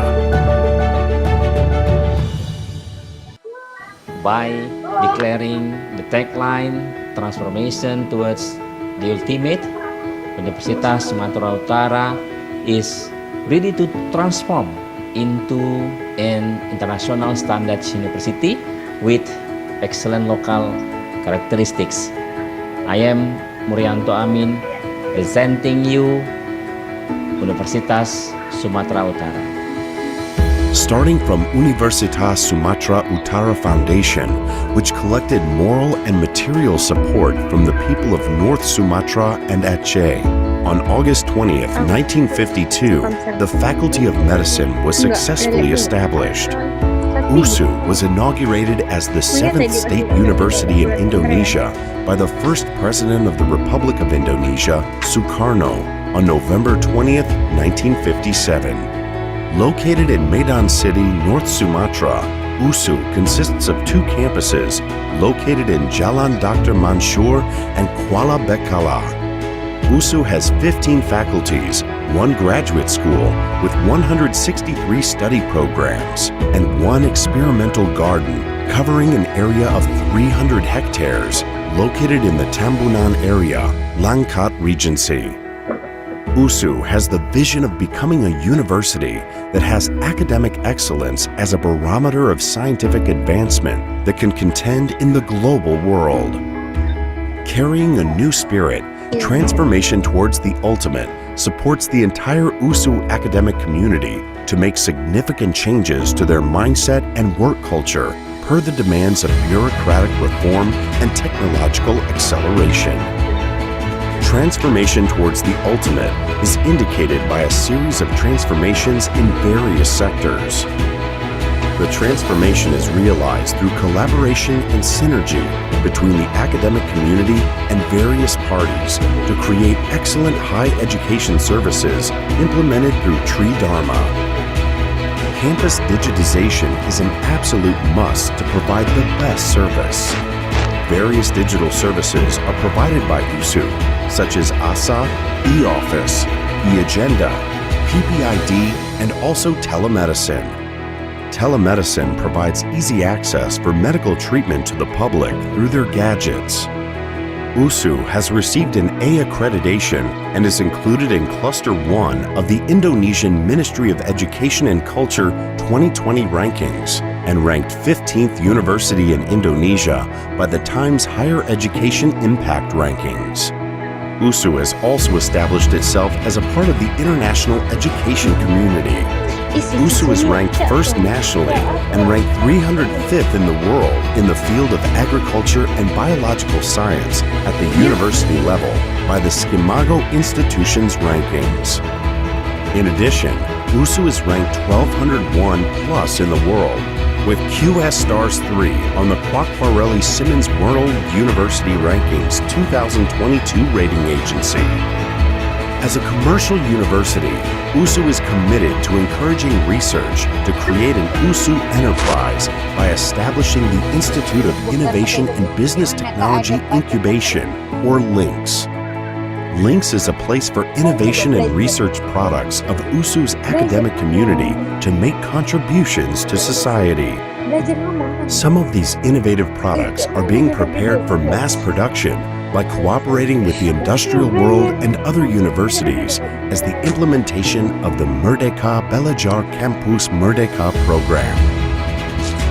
Merdeka Belajar Campus Merdeka program is a manifestation of learning by combining theoretical and practical aspects to create excellent human resources. USU collaborates with various partners, from the state-owned company to the government sector, with the aim of creating graduates who are ready and able to follow the needs of the industry and the market. To support comprehensive learning, USU provides integrated facilities. Various facilities available include USU Hospital, Dental and Oral Hospital, Integrated Laboratory, Student Workshop, Auditorium, Student Center, Pancasila Building, International Guest House, Cafeteria, Student Dormitory, Garden, and various sports facilities. The spirit of transformation towards the ultimate within the scope of the Tridharma is a manifestation of USU's commitment to produce excellent human resources for the advance of Indonesia. USU believes that the contribution of all parties is the main key in the effort to transform to be superior. USU, the pride of North Sumatra for Indonesia, transforming to be the best in the world.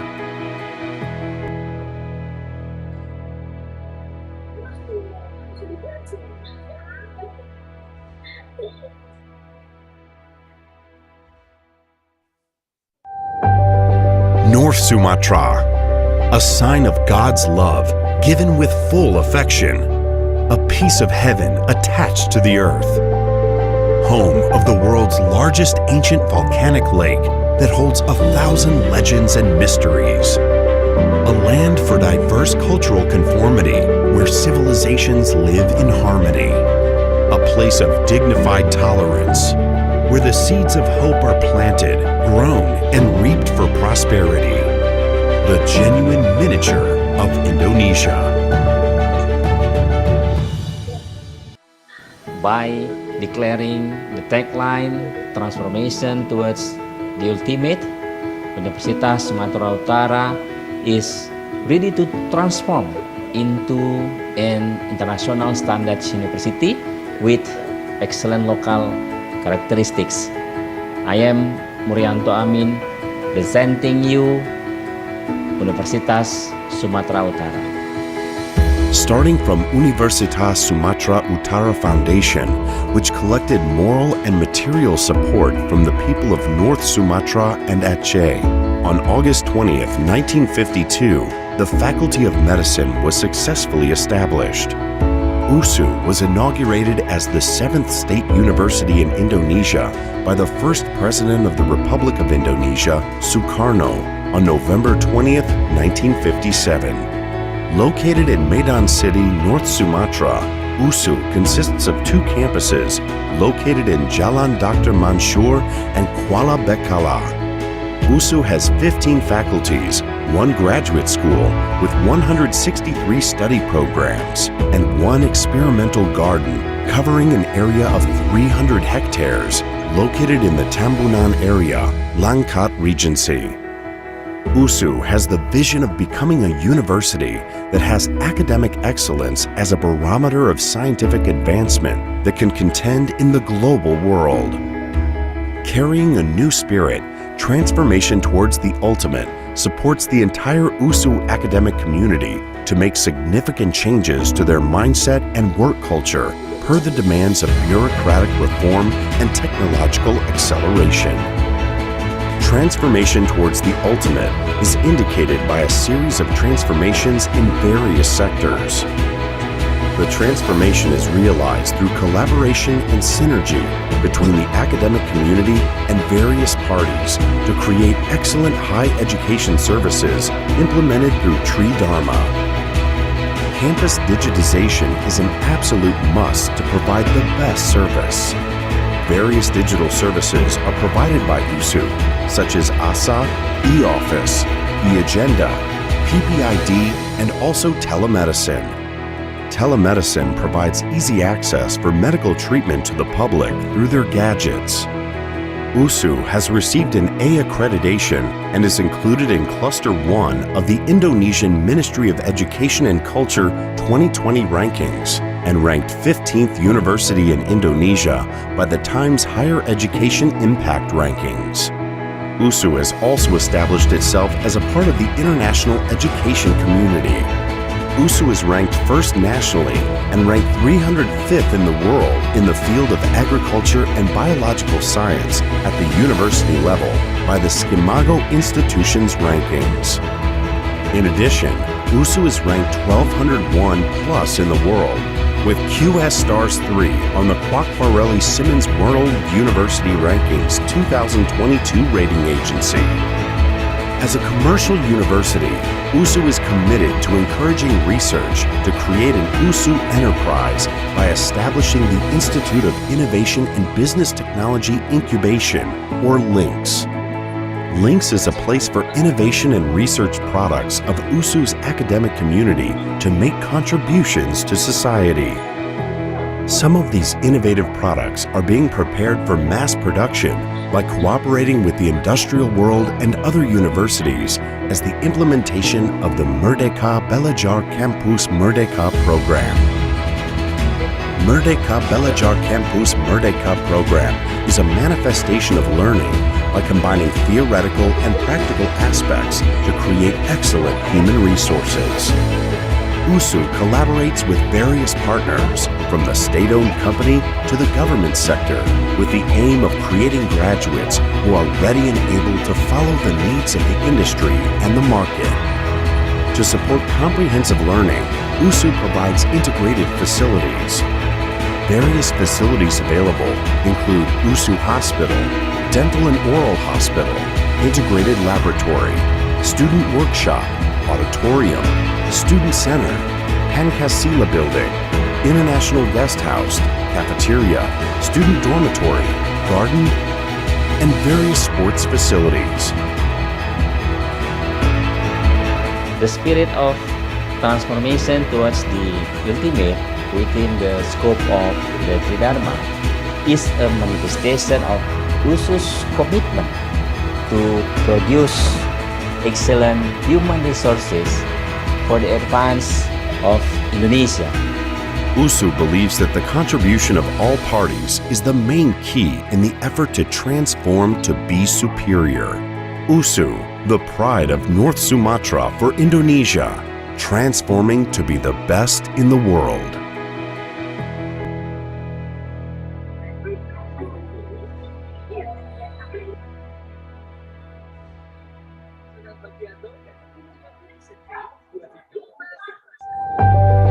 North Sumatra, a sign of God's love given with full affection, a piece of heaven attached to the earth, home of the world's largest ancient volcanic lake that holds 1,000 legends and mysteries, a land for diverse cultural conformity where civilizations live in harmony, a place of dignified tolerance where the seeds of hope are planted, grown, and reaped for prosperity. The genuine miniature of Indonesia. By declaring the tagline transformation towards the ultimate, Universitas Sumatera Utara is ready to transform into an international standards university with excellent local characteristics. I am Murianto Amin, presenting you Universitas Sumatera Utara. Starting from Universitas Sumatera Utara Foundation, which collected moral and material support from the people of North Sumatra and Aceh, on August 20th, 1952, the Faculty of Medicine was successfully established. USU was inaugurated as the 7th state university in Indonesia by the first president of the Republic of Indonesia, Sukarno, on November 20th, 1957. Located in Medan City, North Sumatra, USU consists of 2 campuses located in Jalan Dr. Mansur and Kuala Bekala. USU has 15 faculties, 1 graduate school with 163 study programs, and 1 experimental garden covering an area of 300 hectares located in the Tambunan area, Langkat Regency. USU has the vision of becoming a university that has academic excellence as a barometer of scientific advancement that can contend in the global world. Carrying a new spirit, transformation towards the ultimate supports the entire USU academic community to make significant changes to their mindset and work culture per the demands of bureaucratic reform and technological acceleration. Transformation towards the ultimate is indicated by a series of transformations in various sectors. The transformation is realized through collaboration and synergy between the academic community and various parties to create excellent higher education services implemented through Tri Dharma. Campus digitization is an absolute must to provide the best service. Various digital services are provided by USU, such as ASA, e-office, e-agenda, PPID, and also telemedicine. Telemedicine provides easy access for medical treatment to the public through their gadgets. USU has received an A accreditation and is included in Cluster 1 of the Indonesian Ministry of Education and Culture 2020 rankings and ranked 15th university in Indonesia by the Times Higher Education Impact Rankings. USU has also established itself as a part of the international education community. USU is ranked first nationally and ranked 305th in the world in the field of agriculture and biological science at the university level by the Skimago Institution's rankings. In addition, USU is ranked 1201 plus in the world with QS Stars 3 on the Kwakwareli Simmons World University Rankings 2022 rating agency.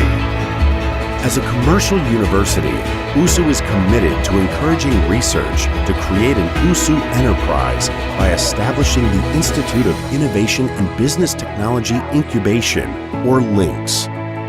LINKS is a place for innovation and research products of USU's academic community to make contributions to society. Some of these innovative products are being prepared for mass production by cooperating with the industrial world and other universities as the implementation of the Merdeka Belajar Campus Merdeka program. Merdeka Belajar Campus Merdeka program is a manifestation of learning by combining theoretical and practical aspects to create excellent human resources. USU collaborates with various partners, from the state-owned company to the government sector, with the aim of creating graduates who are ready and able to follow the needs of the industry and the market. To support comprehensive learning, USU provides integrated facilities. Various facilities available include USU Hospital, Dental and Oral Hospital, Integrated Laboratory, Student Workshop, Auditorium, Student Center, Pancasila Building, International Guest House, Cafeteria, Student Dormitory, Garden, and various sports facilities.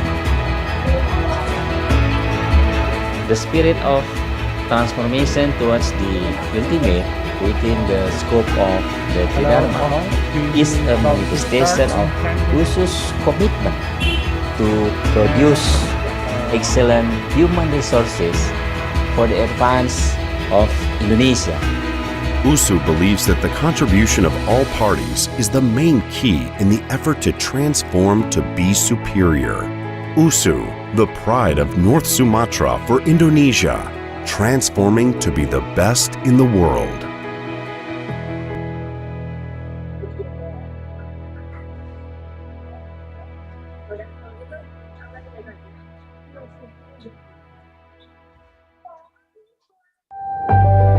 North Sumatra, a sign of God's love given with full affection, a piece of heaven attached to the earth, home of the world's largest ancient volcanic lake that holds 1,000 legends and mysteries, a land for diverse cultural conformity where civilizations live in harmony, a place of dignified tolerance where the seeds of hope are planted, grown, and reaped for prosperity.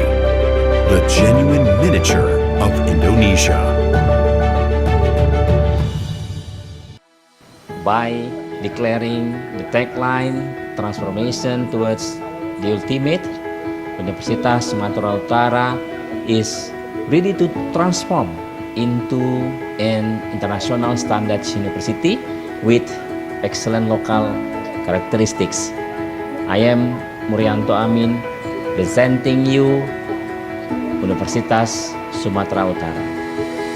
Starting from Universitas Sumatera Utara Foundation, which collected moral and material support from the people of North Sumatra and Aceh. On August 20th, 1952, the Faculty of Medicine was successfully established. USU was inaugurated as the 7th state university in Indonesia by the first president of the Republic of Indonesia, Sukarno, on November 20th, 1957. Located in Medan City, North Sumatra, USU consists of 2 campuses located in Jalan Dr. Mansur and Kuala Bekala.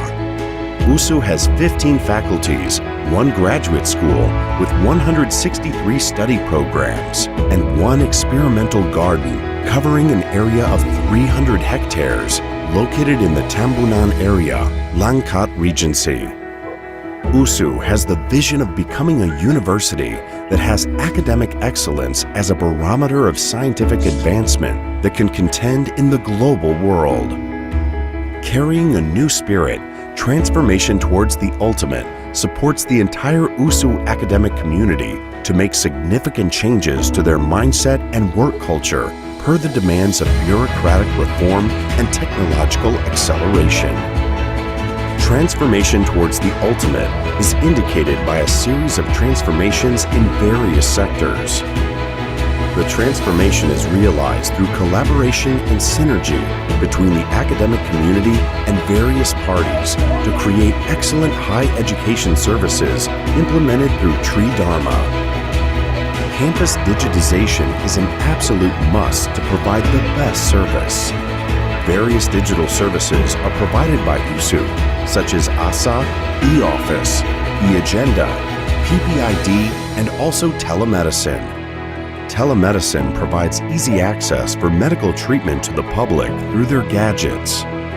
USU has received an A accreditation and is included in Cluster 1 of the Indonesian Ministry of Education and Culture 2020 rankings and ranked 15th university in Indonesia by the Times Higher Education Impact Rankings. USU has also established itself as a part of the international education community.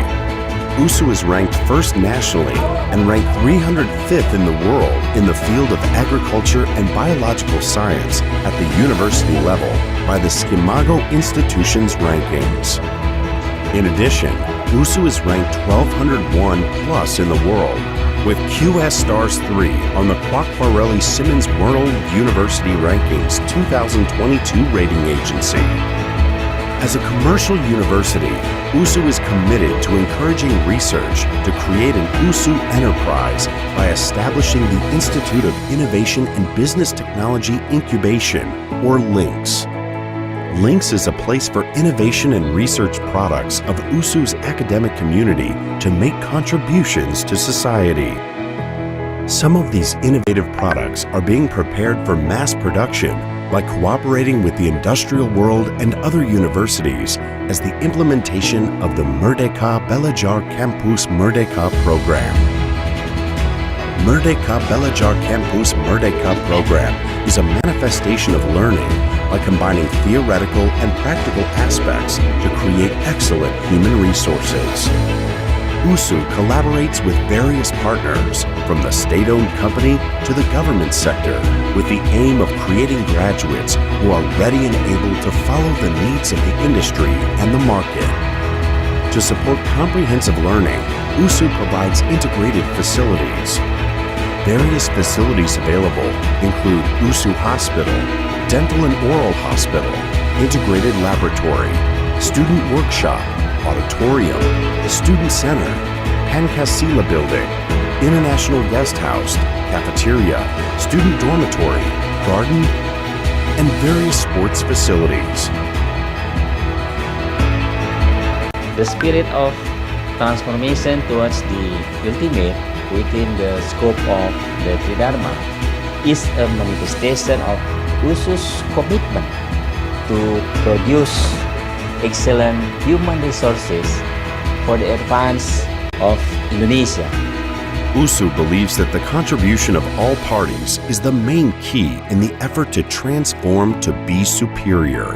USU, the pride of North Sumatra for Indonesia, transforming to be the best in the world.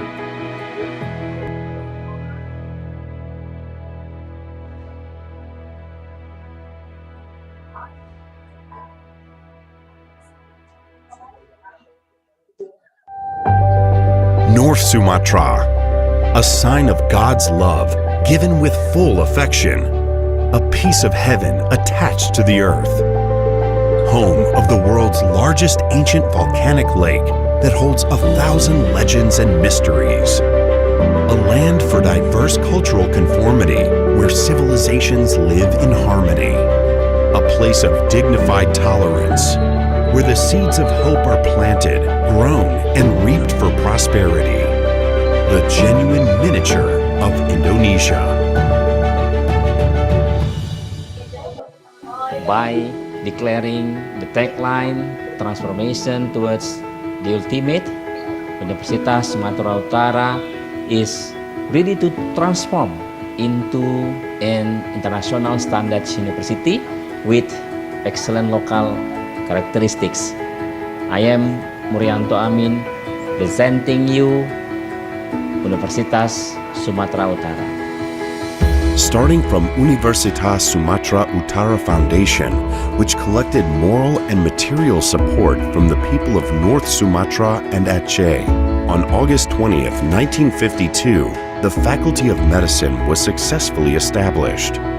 USU was inaugurated as the 7th state university in Indonesia by the first president of the Republic of Indonesia, Sukarno, on November 20th, 1957. Located in Medan City, North Sumatra, USU consists of 2 campuses located in Jalan Dr. Mansur and Kuala Bekala. USU has 15 faculties, 1 graduate school with 163 study programs, and 1 experimental garden covering an area of 300 hectares located in the Tambunan area, Langkat Regency. USU has the vision of becoming a university that has academic excellence as a barometer of scientific advancement that can contend in the global world. Carrying a new spirit, transformation towards the ultimate supports the entire USU academic community to make significant changes to their mindset and work culture per the demands of bureaucratic reform and technological acceleration. Transformation towards the ultimate is indicated by a series of transformations in various sectors. The transformation is realized through collaboration and synergy between the academic community and various parties to create excellent higher education services implemented through Tri Dharma. Campus digitization is an absolute must to provide the best service. Various digital services are provided by USU, such as ASA, e-office, e-agenda, PPID, and also telemedicine. Telemedicine provides easy access for medical treatment to the public through their gadgets. USU has received an A accreditation and is included in Cluster 1 of the Indonesian Ministry of Education and Culture 2020 rankings and ranked 15th university in Indonesia by the Times Higher Education Impact Rankings. USU has also established itself as a part of the international education community. USU is ranked first nationally and ranked 305th in the world in the field of agriculture and biological science at the university level by the Skimago Institution's rankings. In addition, USU is ranked 1201 plus in the world with QS Stars 3 on the Kwakwareli Simmons World University Rankings 2022 rating agency. As a commercial university, USU is committed to encouraging research to create an USU enterprise by establishing the Institute of Innovation and Business Technology Incubation, or LINKS. Links is a place for innovation and research products of USU's academic community to make contributions to society. Yeah.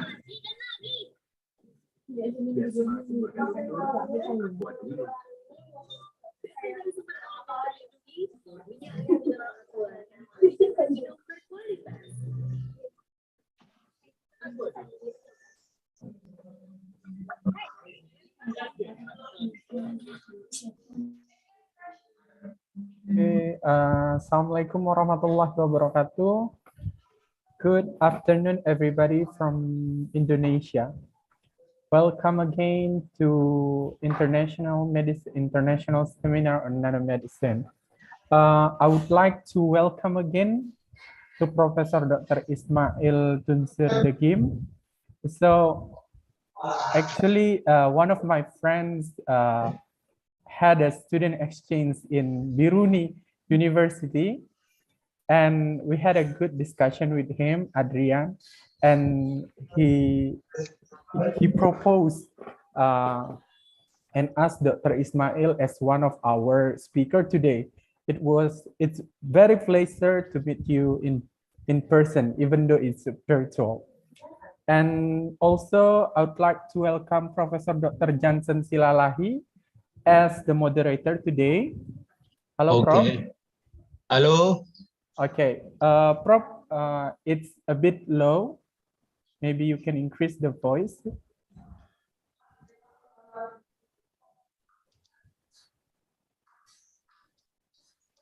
Okay, so our next agenda, I will give to the Professor Dr. Jansen Silalahi as moderator. Time is yours, Professor.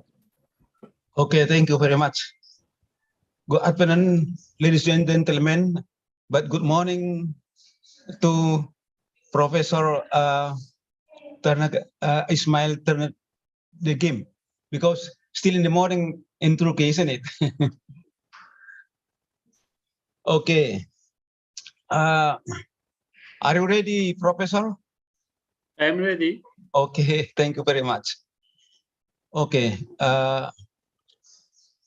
For this session, you are to be a vice speaker or honorable and vice speaker, Professor Ismail Degim.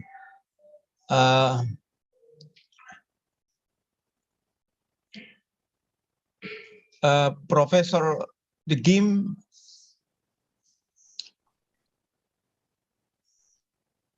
currently is Dean of Faculty of Pharmacy, Biruni University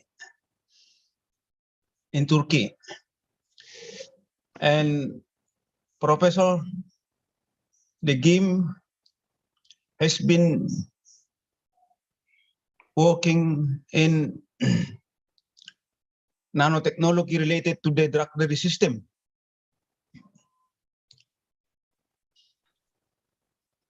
So we are going to invite Professor to present your presentation. The title of the presentation, your presentation is Nanoworld in Medicine and Pharmacy, the latest development. So now the time is yours, Professor. Please start your presentation. Thank you. Thank you for the introduction and invitation. I am very happy to be being with you, and I would like to share my screen with you.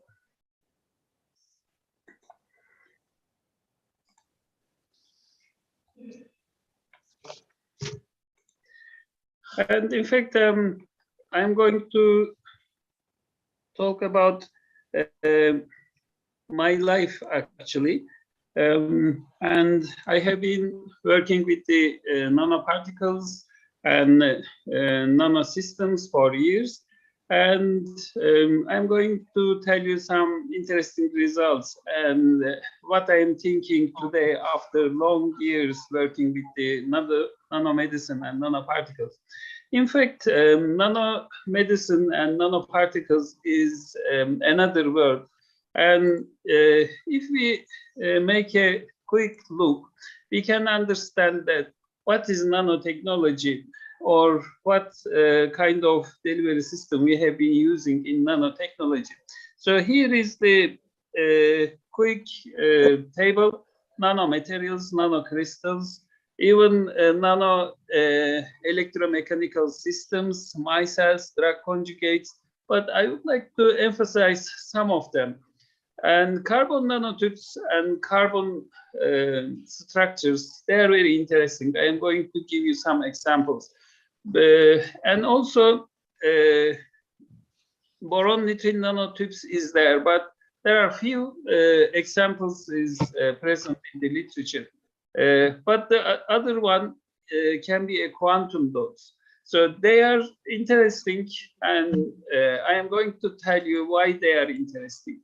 In fact, if we look at to the literature, we can understand that the publications with nanoparticles, carbon nanotubes, increasing by the years. So even quantum dots, and they are very interesting. And the number of publications and number of work results has been increasing in the literature. But why they are interesting for me, or why they are interesting for the drug delivery? Because carbon carbon has not any toxicological effect if they are in bigger size, and also they are biocompatible comparing to other tiny nanoparticles. But the main good things is they are absorptive material, and they have quite high loading capacity. And it is also interesting, if you are going to apply this system to the skin, it is rather easy to remove them. So I have been working also with the skin research, skin penetration results, skin penetration experiments. Therefore, this time they were very useful for me. Even they are electroconductive, and they have also some magnetic properties. So they are really different from the other nanoparticles. They have a tubular shape. Even they can be in, they can have single wall or multi-layer, multi-wall in the structure. In fact, they are also a rather new system. For instance, if you look at the structure of the carbon structure, we can understand the easy and the smallest carbon structure is called fullerene. And also we have carbon nanotubes, we have graphite. Even we know the strongest materials as a diamond. In fact, this is not true. I am going to tell you, but diamond is a very hard in the structure, in the physical state. But I have done some Franz diffusion experiments. It was long ago. It was the beginning of my story. And I have got interesting results. Although they are same in the structure, the drug is behaving differently. For instance, paclitaxel and oxaliplatin, they can be absorbed by the carbon nanotubes, but if the structure is in water soluble, like paclitaxel or oxaliplatin, oxaliplatin showed little absorption on the carbon structure. In fact, we have done many experiments, and it's already published in the literature. But the interesting thing is, whenever I use carbon nanotubes, the melting point is disappeared. It means that the structure, the molecule, absorbed so strongly by the carbon walls, they cannot go back to the crystalline state. This is very important, because if you are changing the physical state, it means that you are going to change with thermodynamical activity or physical activity constant of the molecule. So if you do that, you can change the penetration ability, you can change the diffusion ability, everything can be changed. So this was the interesting point.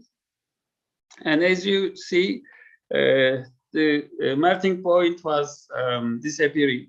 And also it was difficult to prepare a kind of homogeneous dispersion with the carbon nanotubes and with your compound.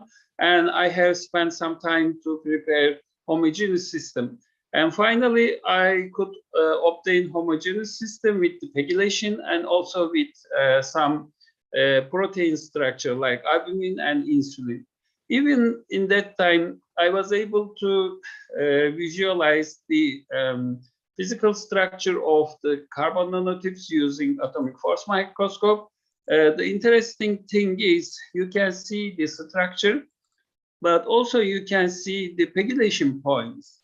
If any drugs or if any polymers absorbed by the carbon nanotubes on the surface, if you do the proper atomic microscopy work, you can even visualize, you can even see with your eyes where is the pegylation takes place or where is the propylene glycol molecules. So even we were able to see the pegylation points, and I was taught that it should be homogeneous, but in that time we realized that even pegylation was not very homogeneous.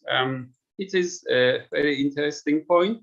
And the thing is, most of the absorption studies can happen at the surface. Surface is more available because in that time there were some literature results. They were saying that drug molecules can actually go inside of the carbon nanotubes, but the surface and inside of the nanotube is totally different, because if molecule can go inside of the nanotubes, they can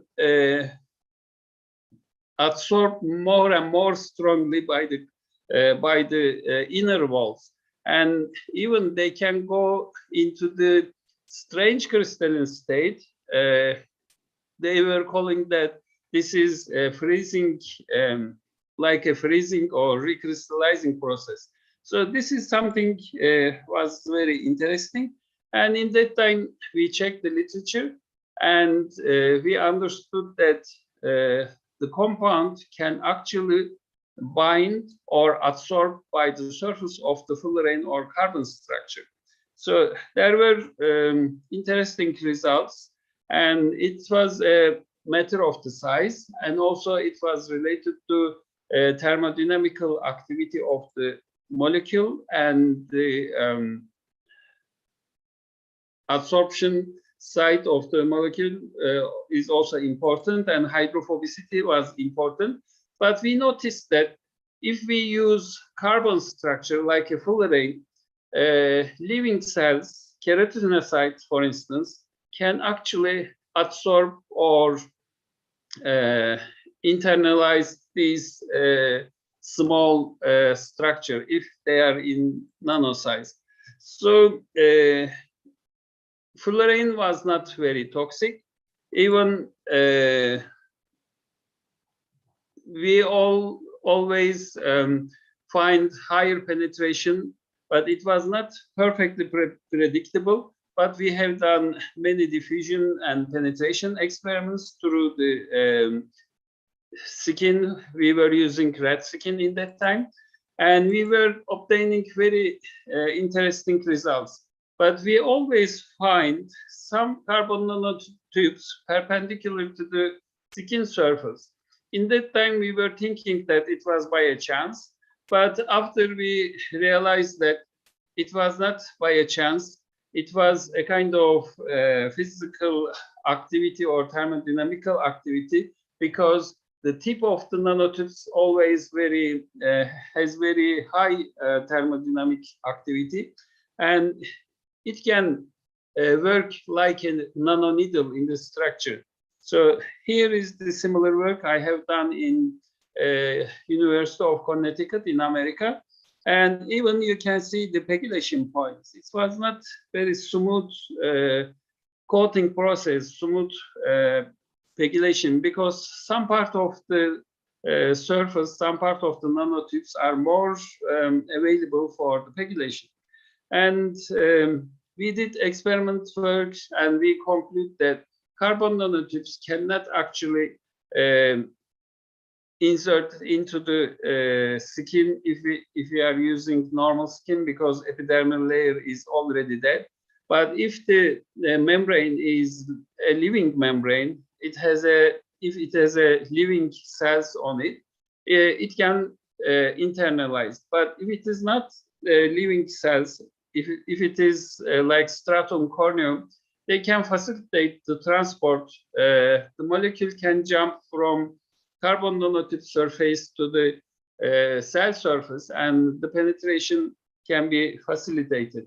And we have done many experiments. This was PhD studies. We created a kind of cancer model, and we applied gel containing carbon nanotubes and oxaliplatin and other anti-cancer drugs, and we applied cancer cells to create a cancer model, and we measured the size of the tumor, and it was melanoma cells. And we also create a kind of patch from the carbon nanotubes containing drug, and we were using this patch as a iontophoresis devices, and whenever we applied iontophoresis, drug passed through the skin in higher extent. So here is the results, and we could get a better results with the iontophoresis mainly, and also skin gel for the skin cancer was working very well. But it was because of absorption and then subsequent desorption. So we were forcing forcing molecule to penetrate by iontophoresis as well. So we have got good results. But in that time, we were trying to understand what is the reaction between carbon structure and living cells. So we were doing a kind of complement activation results, and carbon nanotubes can activate the complement activation, can force the complement activation and create some problem. And we thought that it was maybe the reason of the surface carboxyl groups or amine groups, and we were trying to close them by polyethylene glycol molecule by pegylation. So we did experiments, and here we could be able to prepare more smooth coatings, and we were trying to use different molecular size of polyethylene glycol. And at the end, we could decrease the complement activation, but we could not completely stop it. So as a conclusion, we thought that this might be because of the nanostructure itself, because of the material, it may be because of the size, maybe. And we were also using carbon nanotubes to predict skin permeability. We prepared a kind of multi-layer carbon nanotubes, and we were trying to mimic human skin. And we applied one layer having some phospholipids, one layer having proteins and something like that. We prepared it, and we used these nanotubes for the skin penetration, and it was working very well. We have done many experiments. It was also another PhD studies, and at the end we understood that because of the tortuosity of the membrane we prepared, because of the absorption and desorption characteristics of the membrane we prepared was similar to human skin. But in that time we noticed some other structure, and we understood that carbon is very hard in the physical state, and it may create a kind of problem if any cell absorbs this hard material. You may know the cancer model, which is called cancer problem, which is called mesothelioma, and it was the reason of hard structure of the certain material. So we thought that it might be a good idea to use rather soft nanotubes like lipid nanotubes. And we came across to this experiment, and we prepared doxorubicin with lipid nanotubes. And we created a kind of lipidic nanotubes and decorated with the doxorubicin.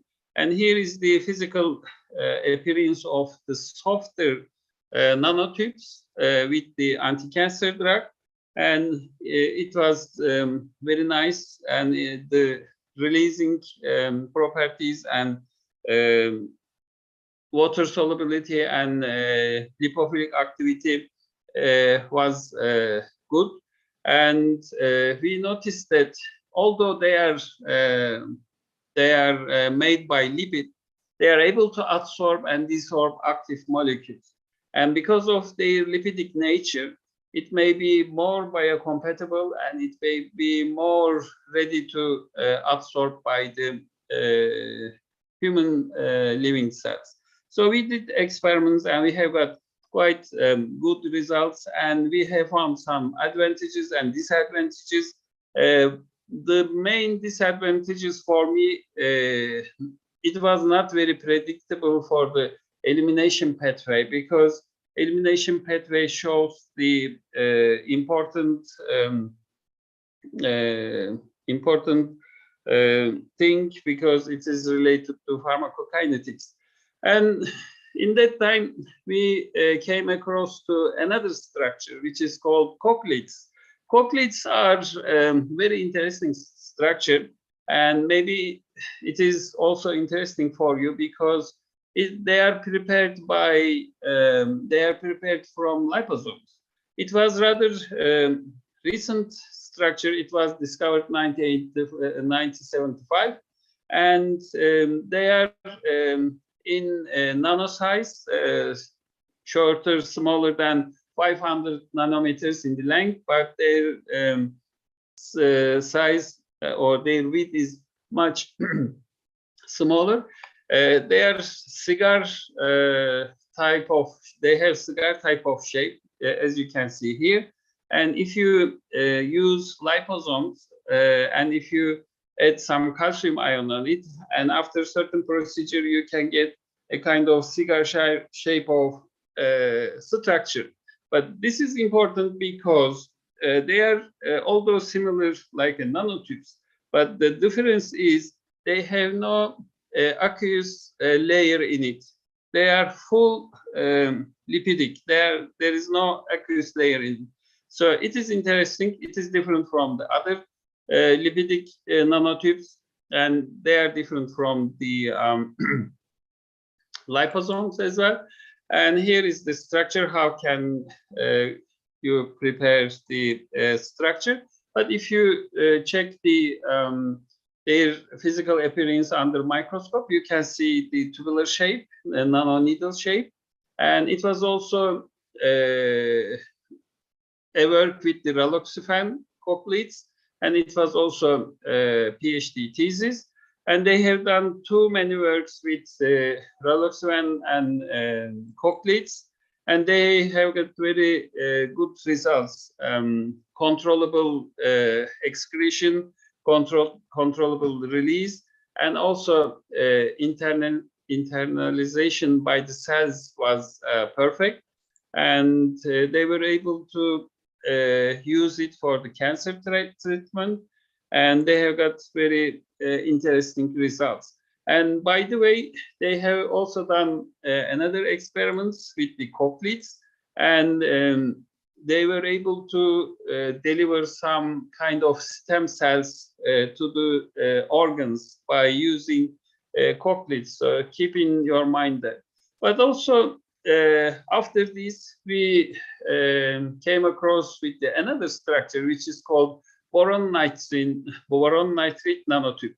Boron nitrate nanotube is the boron nitrate, is the strongest element in the world. It is stronger than diamond, but it is not very well known. They are very strong, but why it is interesting for me? Because they are boron nitride nanotubes is just like opposite of carbon nanotubes. Carbon nanotubes are black. Boron nitride is something white or gray. Carbon is electroconductive. Boron is not conducting electricity, and boron nitride is like an insulator, like a porcelain, and they are really different, and their properties is different, and the hardest material in the world, and their structure is something like this, but this is, as far as I remember, 50 milligrams, but they are very fluffy material. They are very light, but they absorb huge amount of drugs. Even some scientists say that if the condition is suitable, the molecule can go inside of the nanotube as well. And we have, here is the physical appearance, and we were able to pegylate them, and we were able to add folic acid. And even we used erlotinib as an anti-cancer drug and imatinib as an anti-cancer drug. One of them is water soluble, another one is lipophilic. And we have done many cockatoo studies, animal studies, and drug loading was easy because of absorption, and they enhanced the penetration. Even by the oral route, the absorption was enhanced too much. Although we reduced the dose, we lost some of the animals because of the high dose. And also their metabolism and internalization absorption is totally changed. But boron nitride may not be biocompatible, but they can increase the permeability, penetration. They can change the pharmacokinetic parameters. So we were trying to understand what is happening in there. So we did some in vivo experiments, and here is the similar cancer model, and we were checking the tumor size, and we have got actually very interesting results, and we are preparing the results for the publication. And we have a huge amount of data, and even we were using folic acid as a derivatives. And after this, I was trying to find the reason, and I was trying to understand what is happening in nanosystem, especially in the formulation point of view. And I came across with the quantum dots. And quantum dots are another story and another world even. And they are discovered for long ago and have been used in the physics, in the LED lamps, and even in televisions. Quantum dot televisions are available in the market, but they are interesting because what is the meaning of quantum dots? Quantum dots, they are very tiny crystals, and atoms squeezed in the crystal. So if you decrease the size, again, and if you think that 50 atoms present in one crystal, so you possibly get the quantum dots. Some elements give quantum dots, or to prepare quantum dots with some certain elements is possible. Their shapes are different, but they are very tiny, 1 nanometer to 10 nanometers. They are very tiny. This is important part, because the other nanostructures, you cannot go to the 1 nanometer to 10 nanometer size. So it is very difficult to get this size.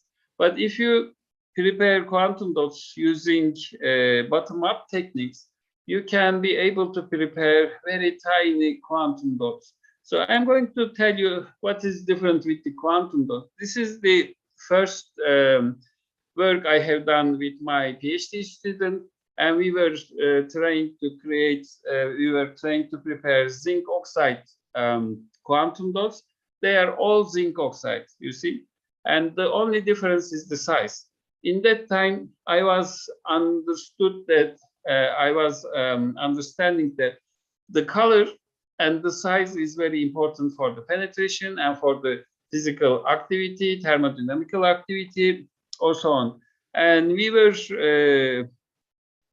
able to prepare these quantum dots, and zinc oxide is not very toxic like other quantum dots that prepared earlier for the electrochemistry or physics, because they were using toxic materials like cadmium, selenite, selenium. Cadmium selenite is the most well-known quantum dots. They are very bright, they are very fluorescent, but they are very toxic as well. So I was trying to find non-toxic carbon quantum dots to work with, and I prepared these quantum dots. So they are very tiny. In that time, the particle size was about 50 to 100 nanometers. One of them was close to 20 nanometers, which was bright yellow. And we prepared quantum dots, and we absorbed and bind the ketoprofen and ketoprofen on it. And we performed release studies and these kind of studies. And then we used paclitaxel as an anti-cancer drug to understand and to compare these results with our previous results. And we were able to prepare quantum dots, and they are very tiny. And here is the results and tumor reduction values. And we have got a very nice tumor reduction ratio with the quantum dots having anti-cancer drug. So it was interesting because we found advantages and we found some disadvantages because we were trying to understand the mechanism. And in that time, zinc oxide also appeared to be a bit toxic because this is metallic ion. And we were trying to find something else. And as a conclusion, what we have done until now, and we understood that tubular structure or tiny structure is important to get some interesting results, but carbon nanotube cannot penetrate through the intact skin. Stratum corneum layer prevents the penetration, and higher penetration we always observe with the nanotubular structure, but they may work as a nanoneedle. But here is the simulation, how they inject their material from the surface to the living cells. So because of the high affinity at the tip of the nanotubes, they decrease the surface tension, and they can insert itself and go inside and release the material. This was a very good visualization and a very good movie to understand how it works. And carbon nanotube can actually inject the material from the surface if the cell is living. So, but in that time we understood something different, because until that point I was thinking that all the things with the nanoparticles, we can change the physical properties of the active molecule, we can change the activity of the parent nanoparticles. But we forget something. I realized afterwards, if the nanoparticle can be able to change something for your molecule, there are other molecules around as well. So let's say your molecule is erlotinib. So if my particle can change the thermodynamic activity of erlotinib it may be also change the thermodynamic activity of the water around, because water is much smaller molecule. And if my particle is so effective, it can change everything in the environment. So we were looking at the water molecule because we use water molecule for the formulation, and water molecule creates a kind of tension at the surface, and the surface tension is very important because even here is the structure, because water molecule can electronegative part and electropositive part, and if my particle has some partial charges on it, if my particle surrounded by the water molecule, some of the properties of the water molecule should change. So this is absolutely clear. So what can we change? But we should understand that the physical state of the water can be ice, so they are solid, they cannot move anywhere. But it can be liquid, or it can be in gaseous phase. But what I'm trying to say, let's say I have a carbon nanotube, and water molecule absorbed by the carbon molecule so strong. So what is the physical state of the water on the surface? So they are something like ice.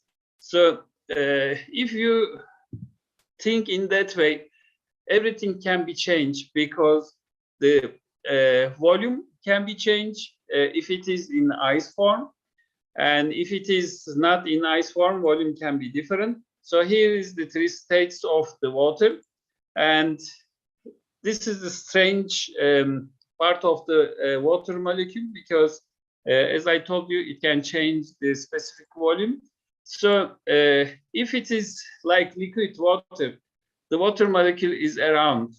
But if it is solid, if it is absorbed by the carbon nanotube, it is fixed on the surface. They cannot move anywhere. So they should work like an ice. So why is important? This is important because the dissolving ability of just normal water and dissolving ability or hydrophilicity of the ice is totally different. And this is interesting point, and we can pass this kind of water properties. But what I am trying to say, we can change all the things by adding some nanostructures into the water. Water's capacity, dissolving ability, capillary activity, surface tension, everything can change.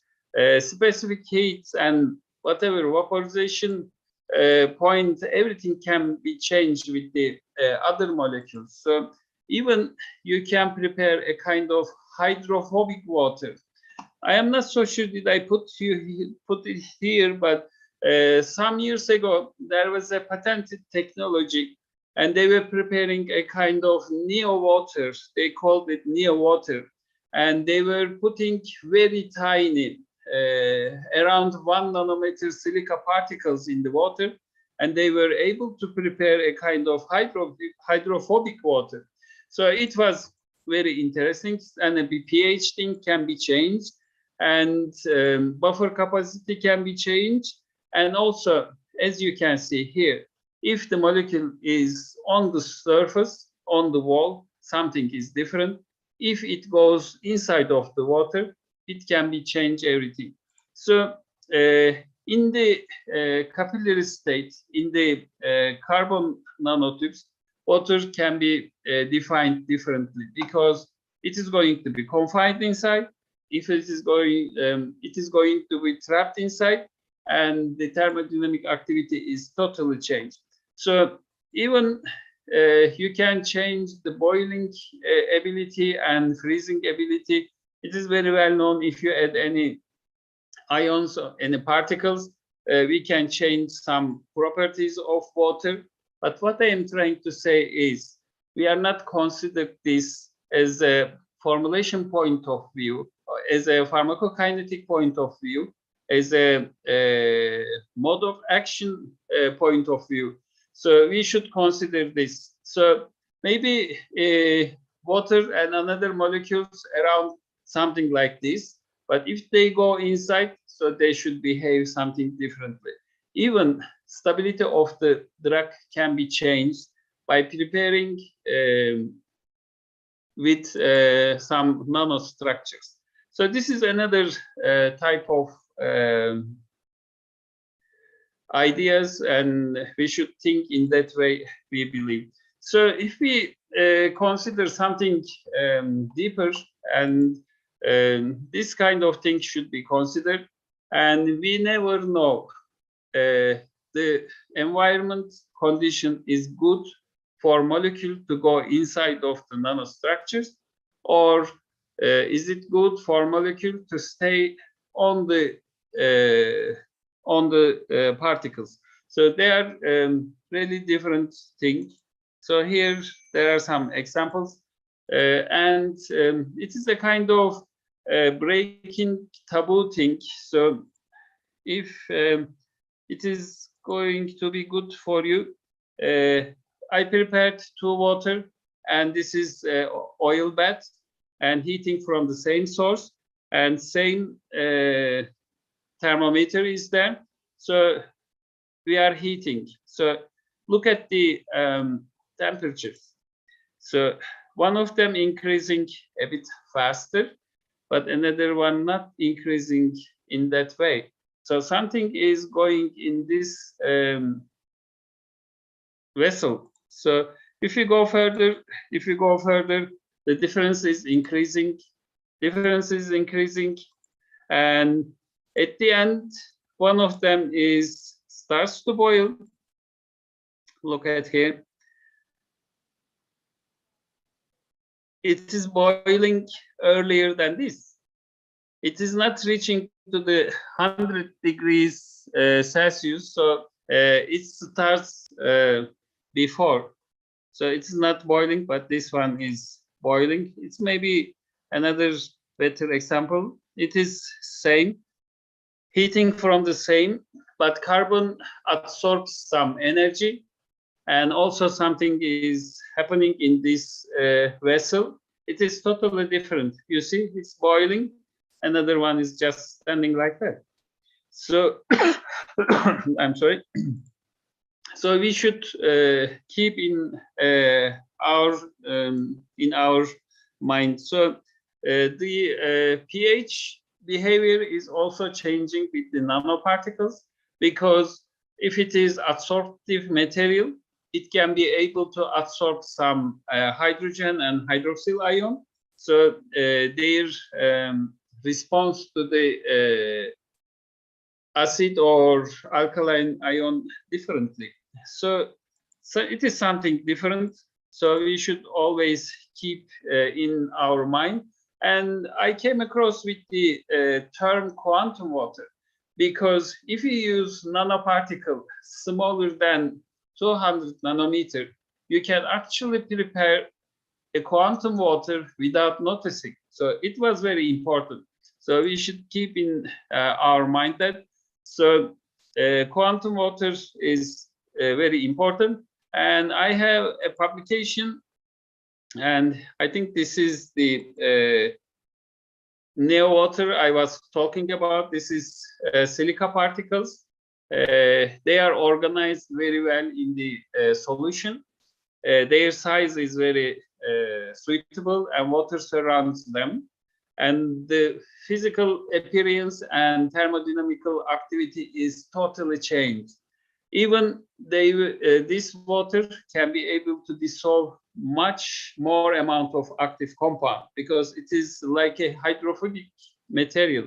Can you see? It is not looking like lipophilic droplets. It's like hydrophilic droplets, but it is just made by water with the silica particles. So the problem is we never know when we prepared quantum dots or not, because we are not noticing, even we are not thinking on it. So this is the important part. And finally, we prepared a kind of paper. This is a kind of review paper. and we talk all about this. Formation of quantum water in nanoparticle system is quite possible, and we should consider this. And we make a kind of cartoon. So among the particles, actually you are making water molecule freezing, and actually you are making your formulation is more hydrophilic in nano environment. So this is very important. But also I would like to tell you about some very recent ideas, because you know, COVID-19 is a very dangerous virus. But the thing is, the space between the spikes are very suitable for some certain nanoparticles. The total size of COVID-19 is about 120 nanometers, but the distance between spikes is something smaller than 20 to 10 nanometers. So let's say that if we can apply nanoparticles, and if they go inside around the spikes, it will not work anyway. So if we have nanoparticles safe for the humans, we can actually block the spike protein of the COVID-19. So this was also related to this.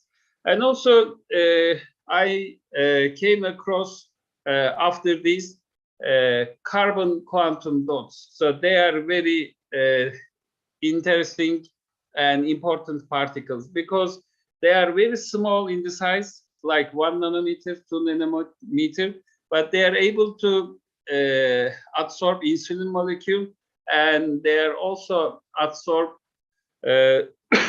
albumin molecule on the surface.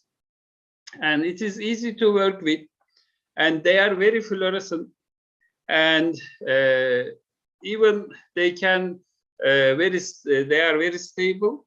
Even you can pegylate them. So they are very small in the size. Look at this. This is 2 nanometer. It is something like this, very, very small. Even it is maybe smaller than a nanometer, I don't know. But we have done some work with the, it was a big project, and project was related to using insulin and carbon quantum dots for the oral administration of insulin for the diabetic patients. And we prepared diabetic rats, and we apply quantum dots orally, having insulin. So here is the just isotonic solution. They are diabetic animals, and when we applied orally insulin with the quantum dots, we were able to see decreased blood levels. So it was interesting, but something happened after that. And we also we have also got lowered blood glucose level with the quantum dots only. So it was so important, and it may be important for you as well. Whenever you use carbon quantum dots, you may be able to decrease blood glucose level, because it promotes glucosylation. It goes to the mitochondria directly, and it creates a kind of energy consuming state for the cells. And it is interesting, but it is another interesting thing for you. Their thermodynamic activity is so high, so they can penetrate through any membrane very fast, except stratum corneum. So in living biocells or in living cells, they penetrate very fast. And lastly, we were able to publish these results, and it's very interesting. And I think we can get very interesting results. In fact, I have unpublished data, but with quantum dots, I was thinking something different, because I was thinking that quantum dots is a certain particle. But now I understood that quantum dots are not certain particle. This is a smaller particle, but even you can prepare your quantum dots from your active substance. So now I can think that some structure of the active material, active pharmaceutical ingredients, they are suitable to prepare quantum dots. So you can prepare quantum dots using the same active ingredient, and you can create delivery system from the same active ingredient, and the formulation strategy will be changed very soon. And they are very active material. You don't need to use high doses because they are penetrating very well. And even you can visualize them. Where are they? Because they are fluorescent. And I have quite interesting data. So we are trying to prepare papers. And Adrian is, as he told us at the beginning, and also Sid was working with me on quantum dots.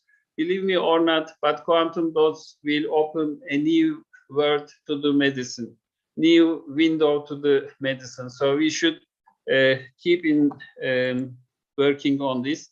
So here is the last words, and here is the my team. I have been working with them since I started. So many people involved to these projects, and Adrian and Sid was also working with me, and we had quite nice time. So tell Adrian many greetings for me as well. So here our university. Thank you, Professor. And Biruni University is developing so fast you cannot believe, and we will be in the next campus next year. We will be in a new campus, and we also open Technopark, and I was working also director of the Technopark, and I really would like to sign a kind of agreement with your university, and I am open for everybody to work with. Thank you.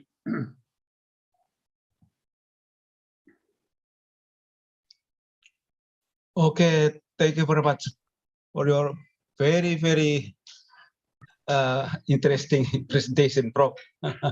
And actually, I think that it is true large development in this field. Okay, ladies and gentlemen, that is the presentation by Professor Ismail Turner. So let us appreciate by clapping to the professor. Okay, it is time now for the ladies participant to ask the question to the Professor Degim. Maybe I have a question. Okay. Thank you very much, Professor Degim. Very nice presentation. I would like to ask you, why carbon nanotube is hydrophobic, right? Why it can absorb water? Just one question. And then if we compare between normal carbon and carbon nanotube, how many times the absorption capacity between carbon nanotube and normal carbon? How many times about more, I have to say, how more effective? Yeah, more effective, yeah. Yes, but I mean, you are right. They are hydrophobic material, but they are in graphene structure, right? And with the graphene structure, you can find very strong pi-pi type of bonding activity. So they are hydrophobic, but they are also like a porous material. So we know that although they are hydrophobic, they can absorb any material, including water, because the water is so small comparing to the size of the carbon nanotube. And because of the shape difference or the magnitude of the bigness, so they can actually absorb. and this absorption is very strong. Even silica particles, they are hydrophobic, but they can absorb some material. Also, it is related to the partial charges, because water molecule is a dipolar, and there are some partial charges on it. And also carbon hydrogen bond acceptor ability and hydrogen bond donor abilities, carbon is good to absorb something, right? So it is definite, it can absorb water. And it is also present in the literature, and the water molecule inside of the carbon nanotube works like a nanowire, because it is in freezing state, it is frozen inside in a sense, and it works as super conductor, and it is conducting electricity much faster than the carbon inside of water inside. So it is definite, and if you compare the size, and if you compare the multivolts on the structure, there is a huge area to absorb something. This area is huge. So the binding or absorption capacity is very high. Very high, and it is also important because this absorption capacity, this absorption ability is good to prepare something together. You don't need to use highly toxic chemicals like ethylenamine and strong acid. So just put all together, so they can be together after a while. So it is interesting, yes, and it's also good thing to use. Okay, thank you. Yeah. And maybe especially for the absorption of the proteins, the size is around 1 nanometer, 2 nanometers, something like this. And if there is any protein around, protein absorbed from one side, and then it folds itself on it. And the size of the carbon quantum dose is good for the folding of insulin and other proteins. So that can fold proteins itself. And I really like to work with the circular dichroism to understand the tertiary structure of the protein when any quantum dots around. I am 100% sure that the tertiary structure is changing with the nanoparticle systems. One more, if we use the parenteral product, is it not possible the carbon nanotube aggregation in the blood? Aggregation. I mean, blood is something different because the pH and the thermodynamic activity, because in the blood there is a buffer, a strong buffer. So we have to work on it. But it is possible to absorb something more, but if there is already something absorbed, and if the environment changes, so it dissolves itself. So absorption and desorption can be used as a tool, and pH changes can be used as a tool.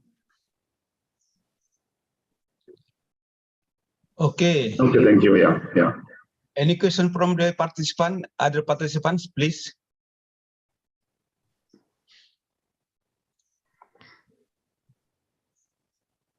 Okay, Prof. I just ask one question. If the drug material, drug molecule is soluble in water, is that necessary to make a carbon nanotube to deliver this drug molecule? Yes, it can deliver, but the absorption capacity is going to be less for the water soluble. I have some results. I have many results. If it is water soluble, absorption capacity is low. But if it is more hydrophobic, absorption capacity is high. But the interesting thing, another thing, you know, for the iontophoresis, we call some extra mechanism as a electroconductive flow. If your molecule, if your solvent, or if your quantum dot is penetrating itself without carrying anything else, it can also create a kind of solvent flow. And with these particles, with these solvents, with this current, you can have a better penetration, a better absorption, better blood profile, or better internalizations. So, for instance, propylene glycol, it penetrates very quickly from the cells membrane. Whenever you formulate something with the propylene glycol, you can have a better penetration. It is something like this. Although, let's think that your particle is not having any relation with the active substance, but they are present altogether in the formulation. And whenever quantum dots penetrates faster, it creates a kind of flow, and this flow drive molecules to penetrate more. So this is also advantage. Oh, okay. Okay. Interesting presentation, and as the title is the latest development. I think it is true latest development in this field. Okay, because the time is finished, so thank you very much for your interesting presentation, Prof. So maybe next time we can discuss again about this. And then definitely, I am looking forward to. Okay, thank you. And then okay, thank you. Thank you, Professor Degim. Thank you very much. Yeah. I give it back to the operator or admin of the conference. Thank you. Thank you very much for the comprehensive explanation from Professor Dr. Ismail Tunsir Degim, and also thank you very much for Professor Dr. Jansen Silalahi as a moderator. We really hope we can maybe make a good collaboration between Faculty of Pharmacy USU and Biruni University someday. Okay, we are going to the next session. Okay. Our speaker today is Professor Hakim Bangun, the chairman of this international webinar, and also this chairman of the Center Nanomedicine in Universitas Sumatera Utara. And the moderator will be Mr. Bayu. Yes. Okay. Okay, Mr. Bayu, time is yours. Okay, thank you very much. Assalamualaikum warahmatullahi wabarakatuh. And good afternoon for our speaker, committee, and all of the participants. Now we are going to the next session, still in the international seminar on nanomedicine. Thank you very much still join with us. And thank you very much for the committee for giving me the opportunity to be the moderator for this session. I am Bayu Eko Prasetyo. I am very pleased to be here as a moderator for this session. Ladies and gentlemen, we are pleased to inform you all. Our speaker for this session is Professor Dr. Hakim Bangun. Good afternoon, Prof. Good afternoon. It is an honor for us to have you as one of the speakers for this seminar. Thank you very much for your willingness to attend this session. Ladies and gentlemen, before we begin, I would like to introduce our speaker. Professor Dr. Hakim Bangun is one of professor in the Faculty of Pharmacy, Universitas Sumatera Utara. He graduated his bachelor degree and apothecary from Faculty of Pharmacy, Universitas Sumatera Utara, and he got his PhD from Tokushima University, Japan. Currently, Prof. Hakim is a head of Nanomedicine Center of Innovations, Universitas Sumatera Utara. His research interests are in nanotechnology, drug delivery systems, compatibility studies, and also in the pharmaceutical technology area. Prof. Hakim also has a lot of research and publications in this area.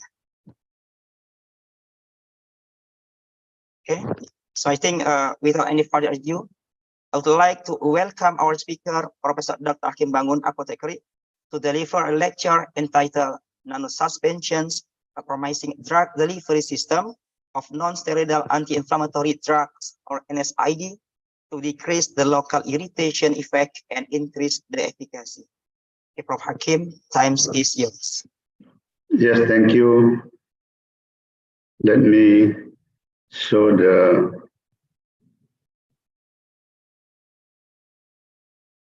my presentation. Okay.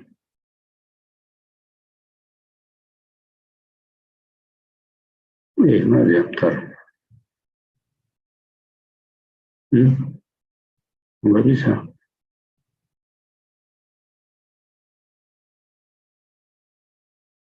Sebentar malu.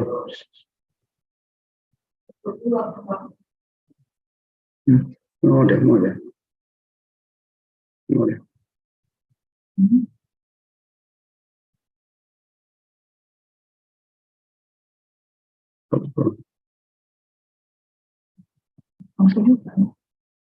Bisa lagi.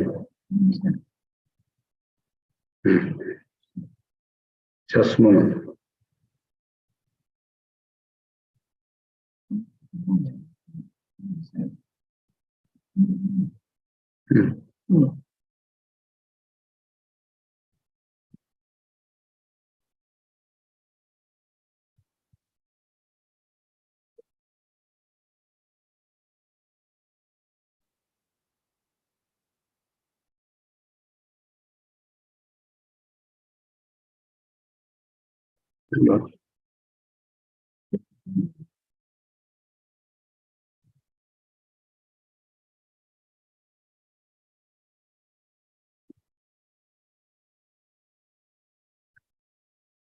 How about my slide now?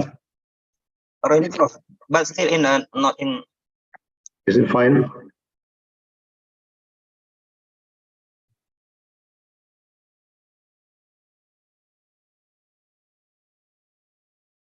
Okay, Prof.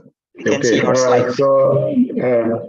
Ladies and gentlemen, my topic is about nanosuspension, a promising drug delivery system of NSAID to decrease the irritation effect and increase the efficacy.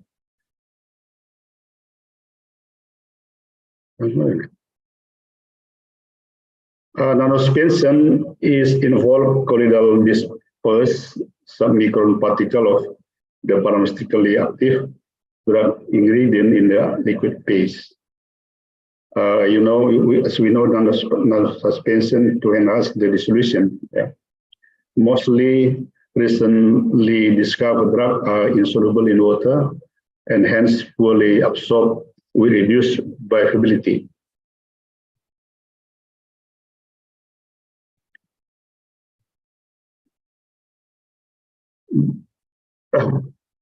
If we reduce the particle, and then the surface area become increased, and the result is increased the dissolution, yeah, as shown in this equation.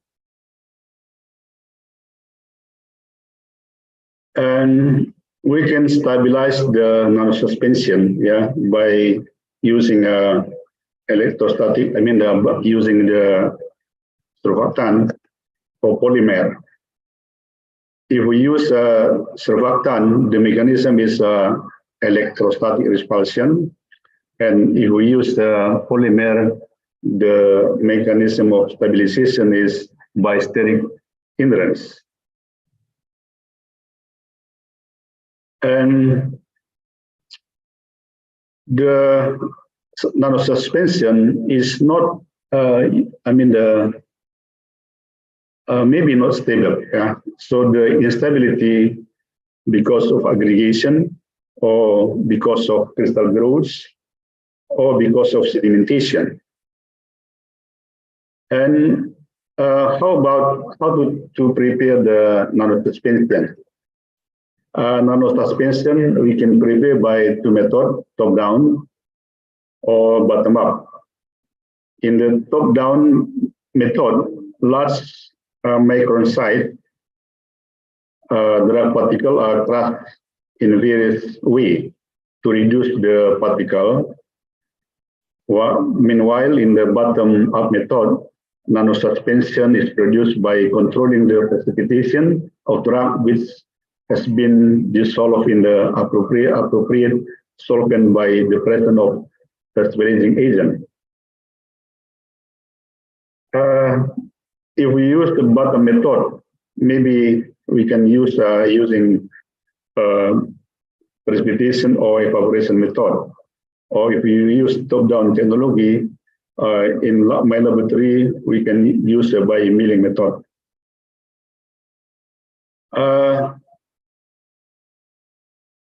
The problem, why NSAID cause local gastric irritation?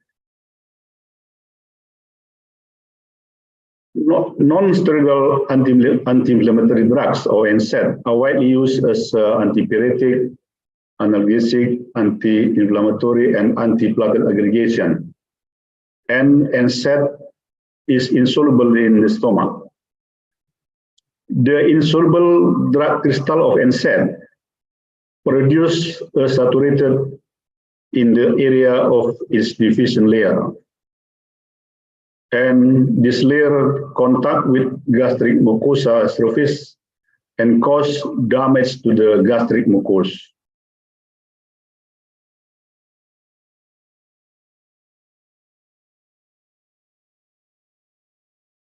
Ulcer complications are estimated to cause up to 16,500 deaths each year in the United States and 2,000 deaths each year in Britain. This is 2006.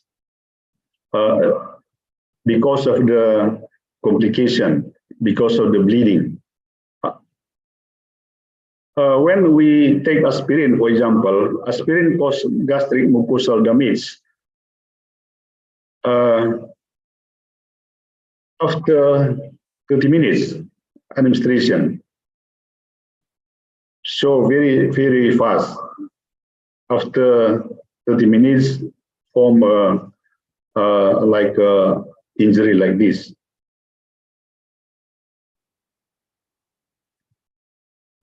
And in US mortality data for 7 selected disorders in 1997, as we can see here, the death because of NSAID toxicity is number 3 after leukemia, AIDS, and AIDS. So many people dead because of the NSAID. For example, here, if we take aspirin, and then after 12 hours, we open the stomach with the red, and we can see the injury of the stomach. This is because of the local irritation. So NSAID causes the topical damage to mucosal epithelium due to acidic nature of NSAID and disruption of the phospholipid layer of the mucosal epithelium. So in this experiment, this is a new experiment. Yeah, we use some method, for example, using X-ray, scanning electron microscopy, preparation of ibuprofen, and then analysis of particle size, and then we observe also using transmission electron microscopy and also differential scanning calorimetry.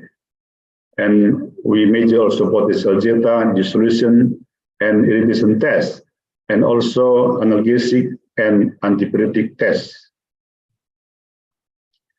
This is the picture of coarse ibuprofen, yeah, and the right one, this one is grinded ibuprofen, yeah, after grinding by high energy ball milling, and this is the scanning electron microscopy of the coarse ibuprofen. The right one is the scanning electron microscopy of the grinded ibuprofen. This is the X-ray diffraction of ibuprofen. Coarse ibuprofen and grinded ibuprofen. Ibuprofen show numerous characteristic shape and intense peaks, suggesting that the drug present as crystalline state. But after grinding, the intensity of the picture, I mean the X-ray diffraction was reduced. It means that the crystal turned to be amorph, but this picture shows still in the crystalline form.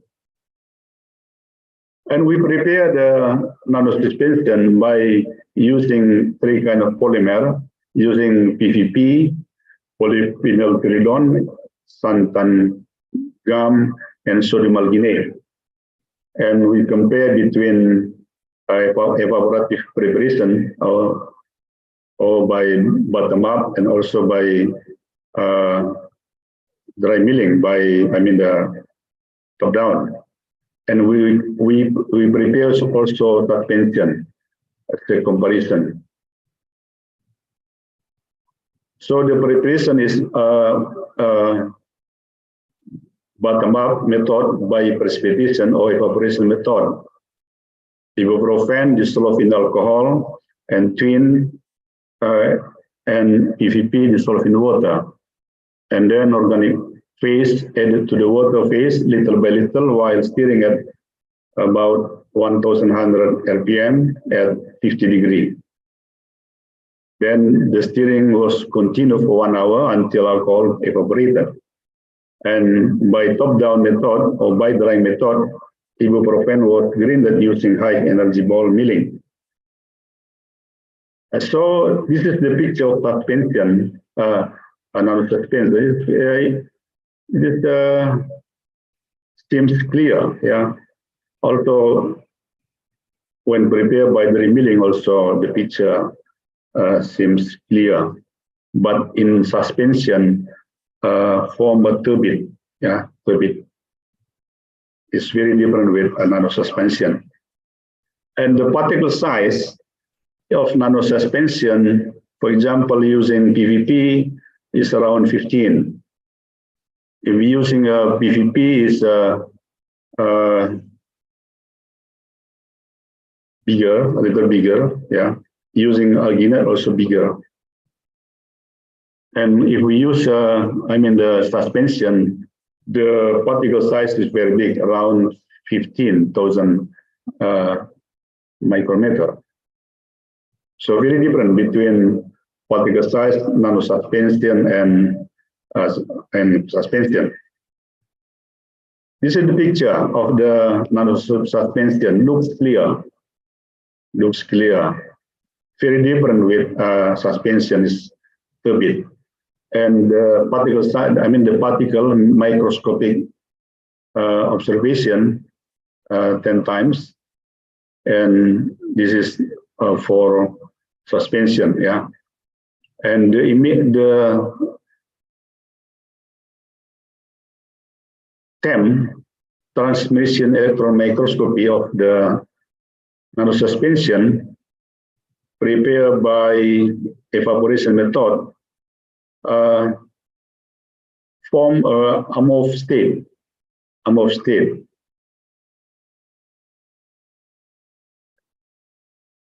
This is the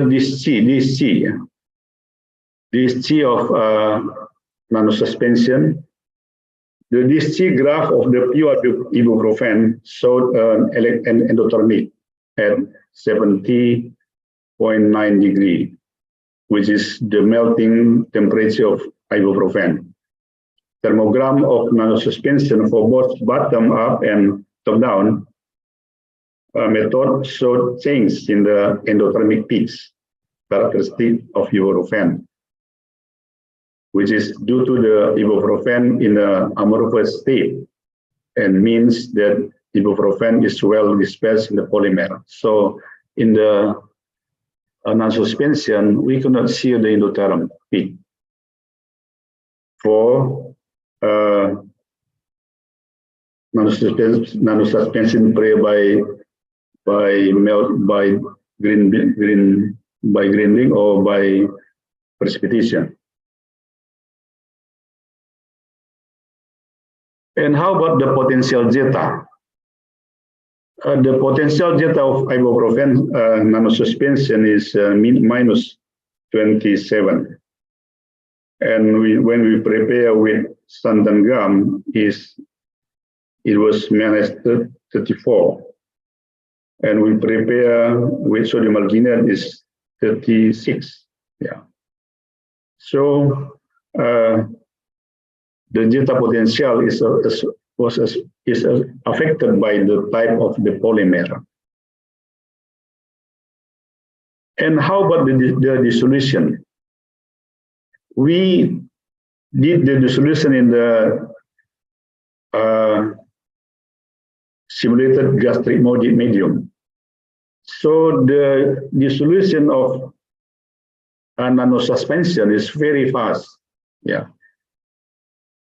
But suspension is very slow. So ibuprofen nanosuspension with PVP and particle size around 19, during 60 minutes, 44% dissolve. While in the ibuprofen suspension with PVP with particle size 15,000, during 60 minutes was only 10% dissolved. So the dissolution of ibuprofen was 7.7 times faster in the nanosuspension.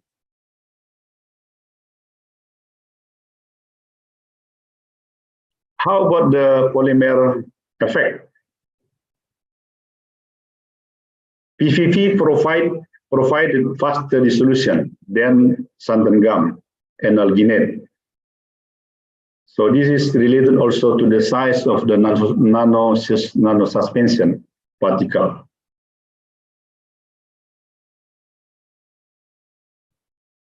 Ibuprofen nanosuspension prepared by dry milling show a faster dissolution. And how about the stability? The storage of ibuprofen suspension for 3 months at room temperature, there was a slight increase in particle size, but not statistically significant different. The storage of ibuprofen suspension for 3 months at room temperature, there was slight increase of particle size, but not significant different. And we did also the in vivo experiment for irritation test. We use rats. We divided 3 groups, negative control and then nanosuspension and suspension. And the rats were fasted for 18 hours. After that, the rats were given drug orally according to the treatment of this group. And we observed the number of irritation index, and histological score.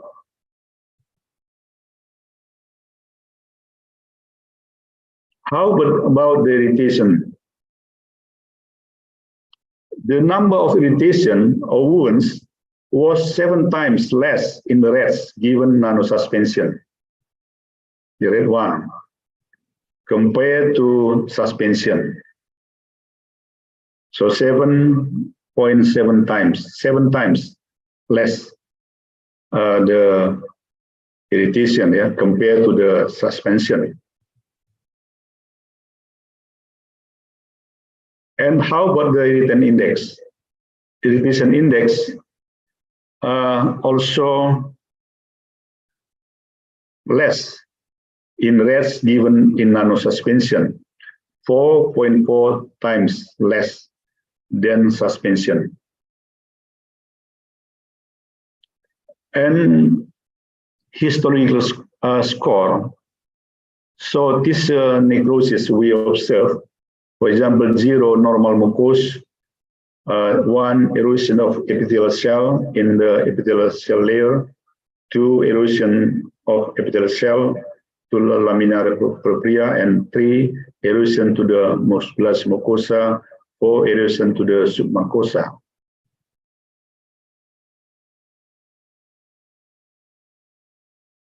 If if the average historical score is 1.3, it means erosion of epithelial and lamina propria. But in suspension, this is in suspension, but in nanosuspension, the score only 0.3. So it means that the erosion only in the epithelial cell, slightly erosion.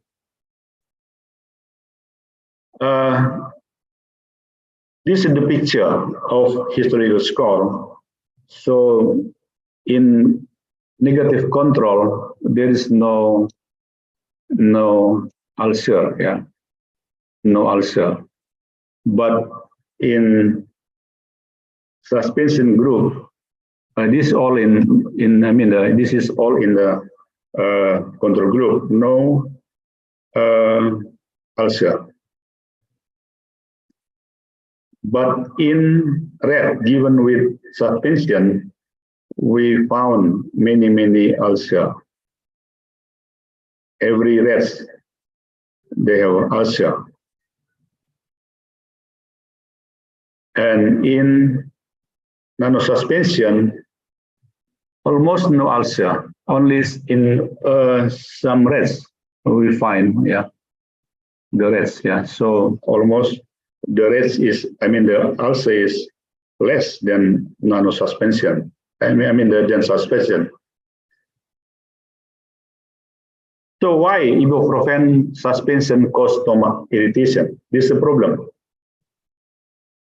If we compare with the dissolution is very fast, yeah, in the nanosuspension.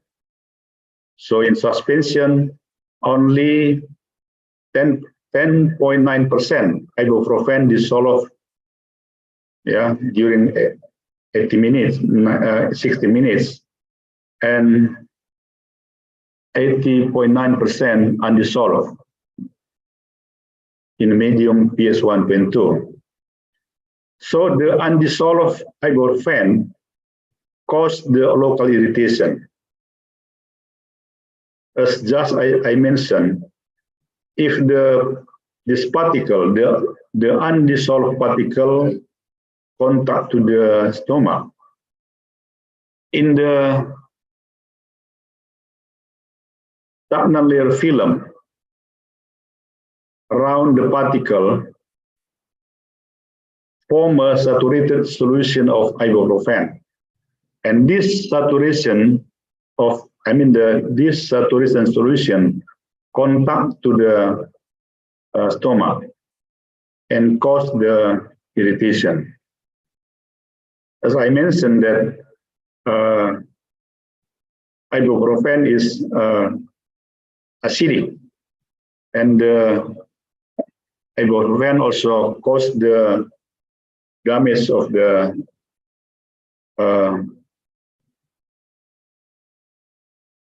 mucosa. So stagnant layer or saturated solution of undissolved ibuprofen cause the local stomach irritation, and NSAID cause topical damage to mucosal epithelium due to two reasons. Why? Because of acidic nature, and then disruption of phospholipid layer of mucosal epithelium.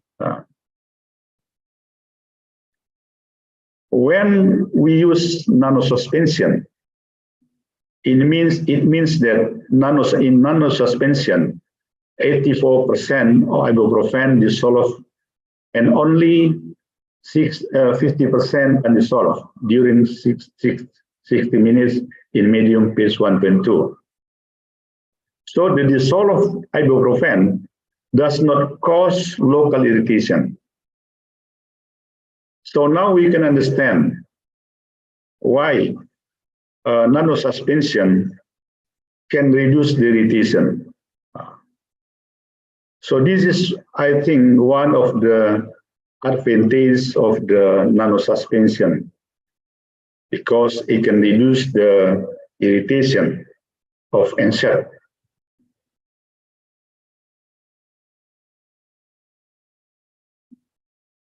Actually, our gastric mucosa has let me see.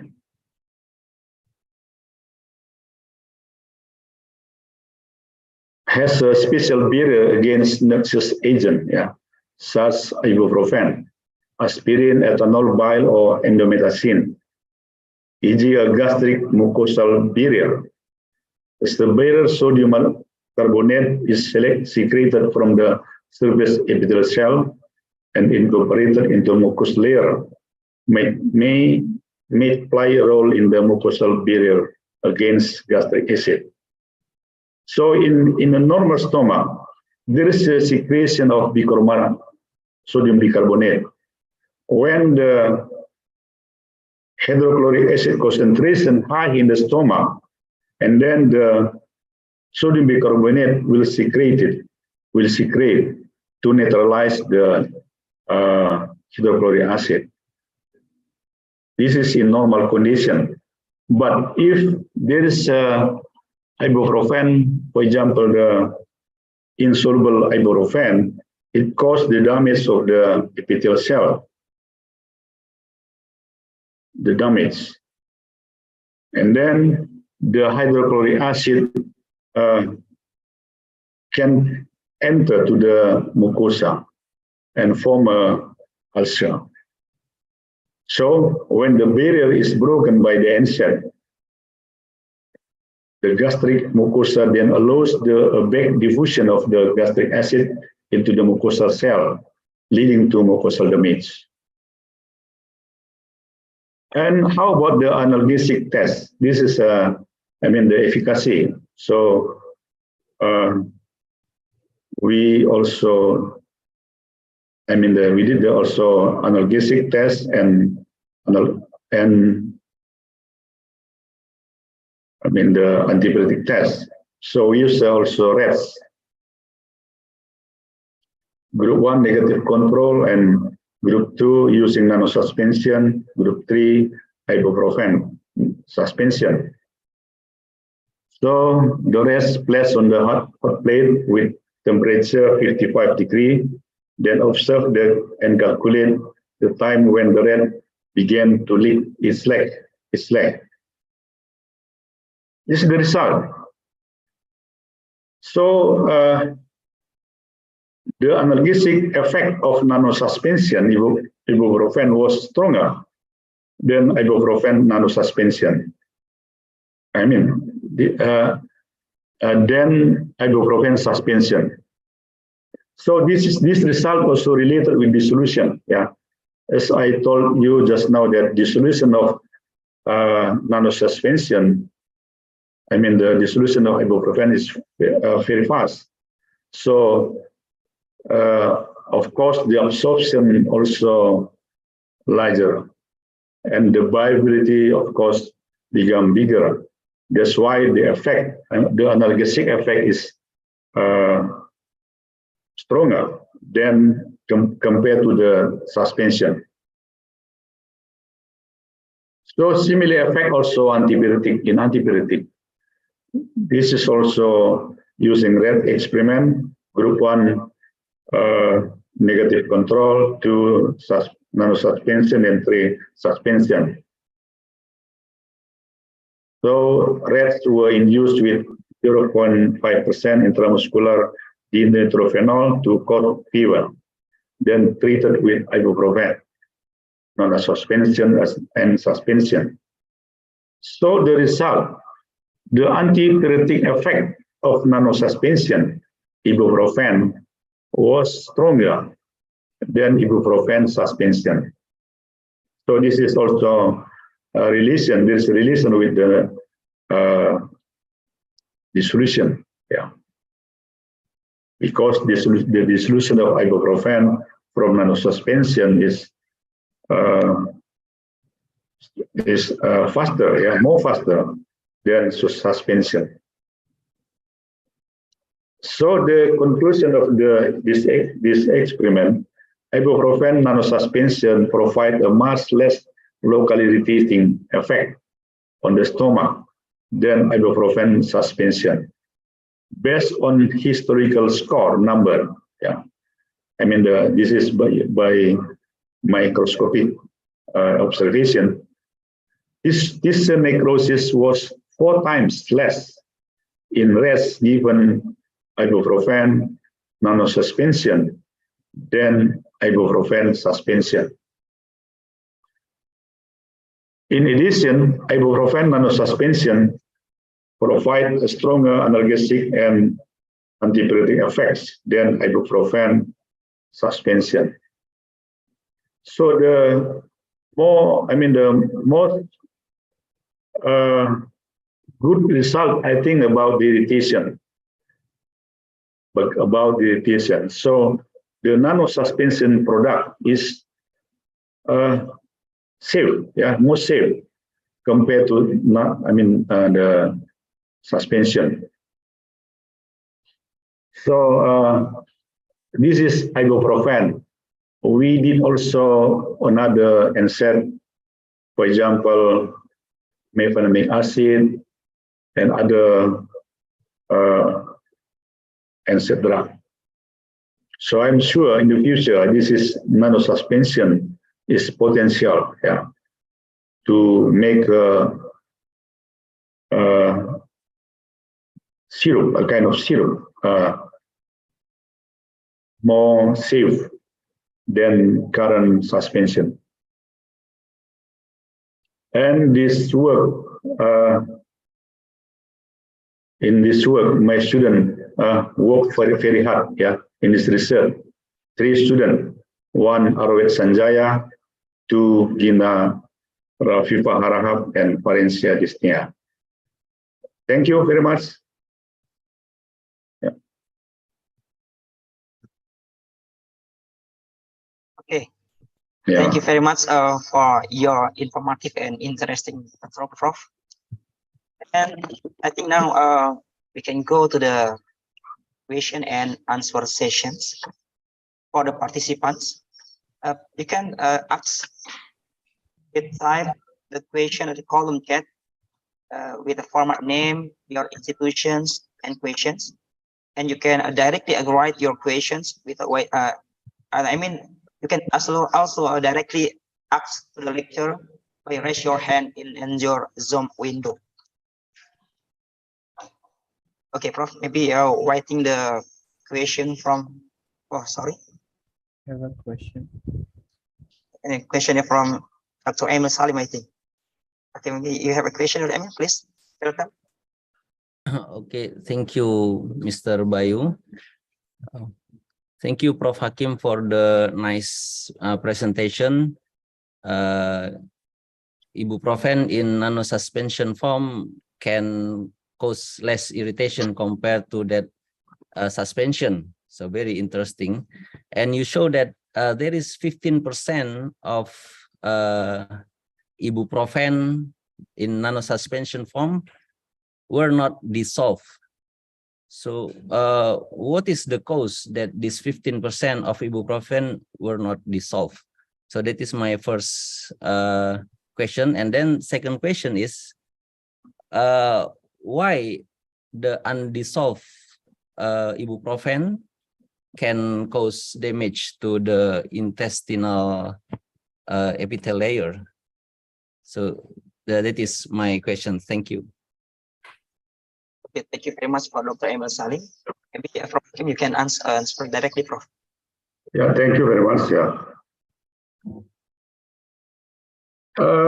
In nanosuspension also there's a slightly irritation, because in nanosuspension also there's still around 15% undissolved ibuprofen during 60 minutes in the stomach. So the undissolved ibuprofen cause irritation.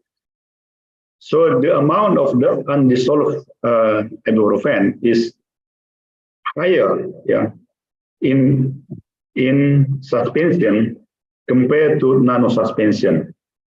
That's why the nanosuspension is more safe than suspension. So in the crystal, according to physical pharmacy, if there's a crystal,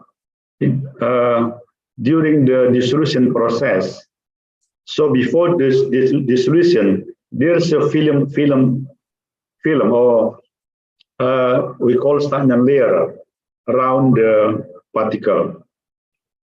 So the stagnant layer has a high concentration of drug in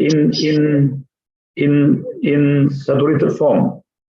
So this saturated solution contact to the stomach, and because acidic nature, acidic property, and cause the damage of the stomach, I mean the epithelial cell. So when we use nanosuspension, it means that around 85% dissolve. So the dissolved ibuprofen does not cause irritation to the stomach.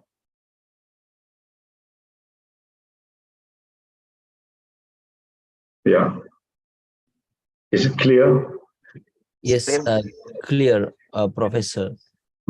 So, how to improve the dissolve? How to improve the dissolve of this 50%, Prof? Is there any way that we can make to improve the dissolution of this 15% of ibuprofen? Maybe we can improve by using a kind of surfactant, maybe. Yeah, by using a surfactant to make, more faster dissolution. Yeah. Yes. Okay. Thank you. Okay, thank you very much for Dr. Emil Salim for your patience, and for the Prof. Hakim for your answer. Is there any other question from the? Okay, yes. I think a question from Dr. Rani Abdul Shakir. Okay, please welcome Dr. Rani.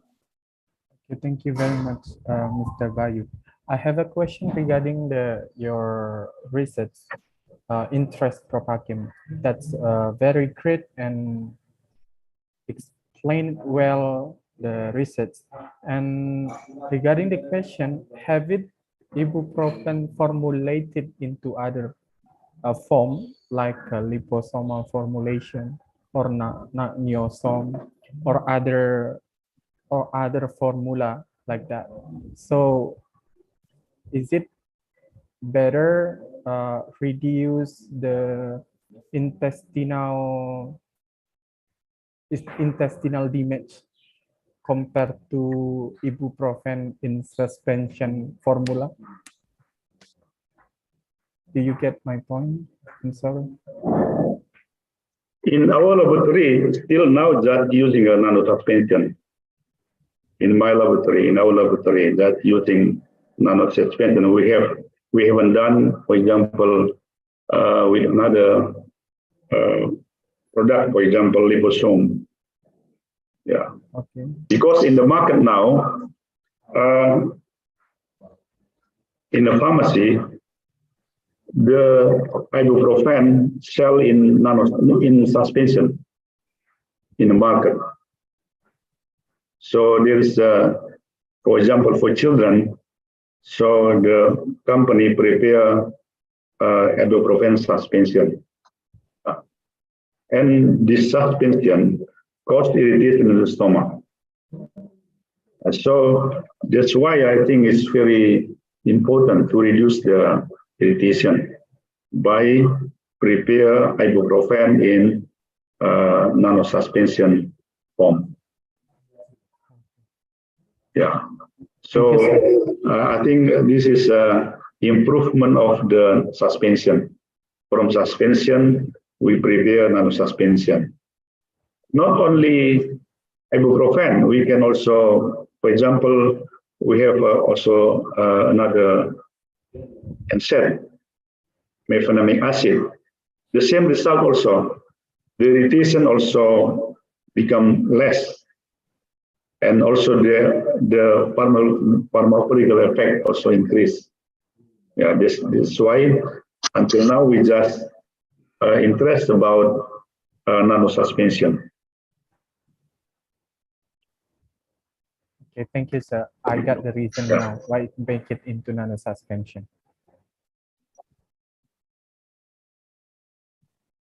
Okay. Thank you, Dr. Roni Abdi Saputra, for your questions. Okay, wait, Prof. I think there is a question in chat for you. We'll read for you, Prof. This is from Habsyahrina. She asks that for Hakim Bangun, I'm interested in a nanomedicine. How about criteria medicine that can make nanomedicine, Prof? Oh yeah, good question, I think. For example, this is from suspension to nano suspension. This is the one example of nanomedicine.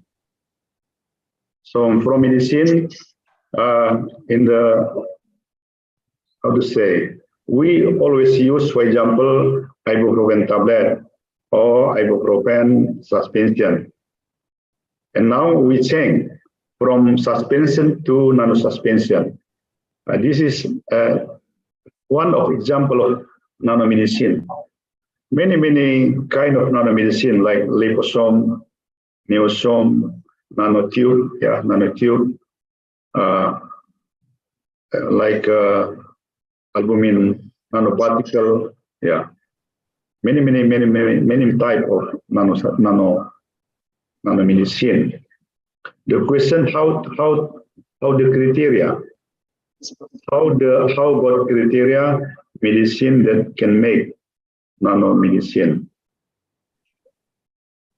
The purpose of making nanomedicine is to make drug more effective and more safe. Two reasons. For example, now chemotherapy drug, we change to targeted drug delivery. So become safe, yeah, more safe, and the efficacy also become increased. So this is the criteria. Yeah, if the drug, for example, not so safe and the efficacy not so high, and then we change to nanomedicine to become more safe and the efficacy also increase.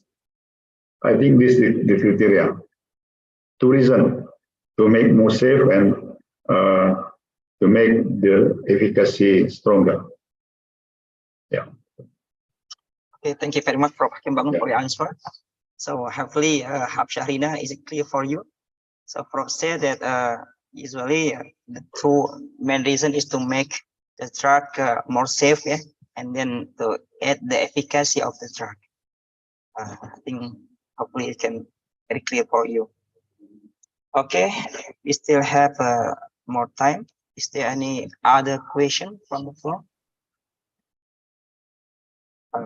We're waiting for the question, Prof. I have a little question, one question for you all, Prof. In your slide, you mentioned that I already see the data, especially in the ulcer study, analgetic study, and also one is in the antipyretic studies. But you only mentioned the difference of suspension and nanosuspensions. And in the slide before, you said that you already developed the drug using santan gum, PVP, and sodium alginate. And you already said before, for the dissolutions studies, the PVP is the best from all of the formula. But I want to ask you, Prof, is there any effect from the different polymer to the ulcer studies, analgetic test, and antipyretic? Because you only explained about the dissolution test. Thank you, Prof. Until now,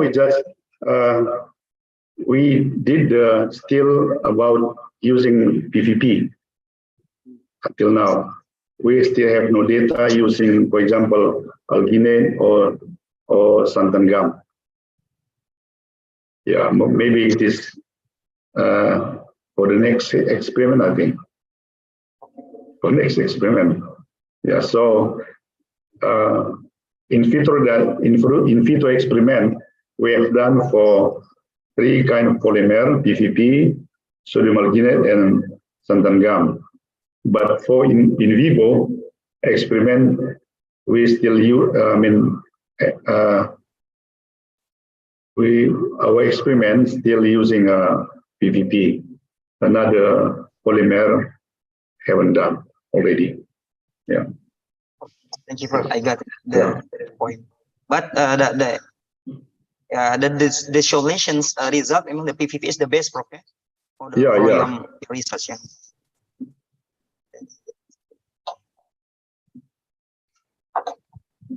Oh, so sorry. Still, I have the other question, Prof. I think from Johnson. Maybe last question. It is very simple question. Is that right that ethylene glycol, which make problem at the moment, can be used to dissolve the ibuprofen? Yeah, I think it's dissolved, but it is toxic. Yeah. Oh. Ethylene glycol or diethylene glycol is toxic. It is not used in the pharmacy. We use propylene glycol. So we never use ethylene glycol or diethylene glycol in the preparation of the pharmaceutical product.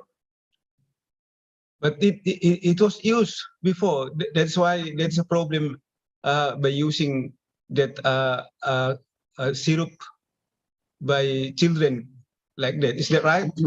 Yeah, right. But it's how to say, illegal. I think it's, because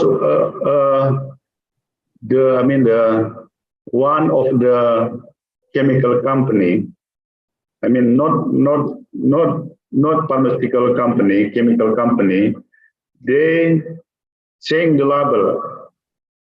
Originally, it was diethylene glycol, and then they changed the label, become propylene glycol there. Because at that time propylene glycol is very difficult to get, and then the company make to say illegal thing. And then the ethylene glycol bought by PBF, and then PBF sold to the pharmaceutical industry. So pharmaceutical industry use ethylene glycol as a solvent to make paracetamol syrup. So it's very dangerous because very toxic. Glycol never used in the pharmaceutical product. It is only, I mean, how to say, in the propylene glycol, maybe there is how to say 0.1%, but maximum only allowed only 0.1% ethylene glycol. So even can be used as a solvent, but we never use because it is toxic, very toxic. Yeah. It means it is allowed to use, but in the limited concentration, is it? Yeah, in a limited concentration, not more than 0.1%. How to say it? As a pollutant, maybe. Yeah. Okay, thank you. Pollutant only. Yeah. Thank you. Yes. Prof. Johnson, is it clear? Yeah. Thank you very much for your question, Prof. Johnson, and for your explanation, Prof. Hakim. Okay,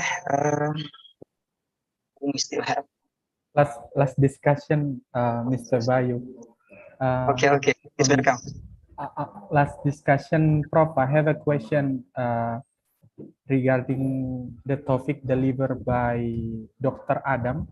So I got that pluronic polyoxamer, it's more stable rather than sodium alginate. And do you think, I just want to hear from you, do you think in just in case if you make a future research using polyoxamer as to replace the sodium alginate, is it better than is it better or pluronic rather than sodium alginate in case of your research?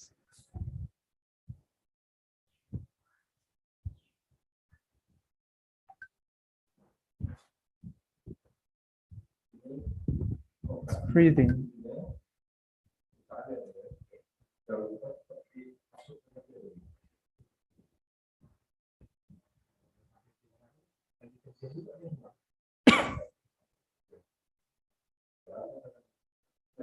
Okay. I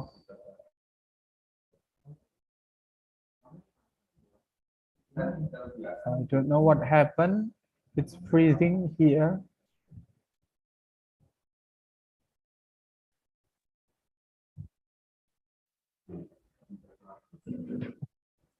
It suddenly stopped. Is it safe? Yes, there is something wrong here about the connection.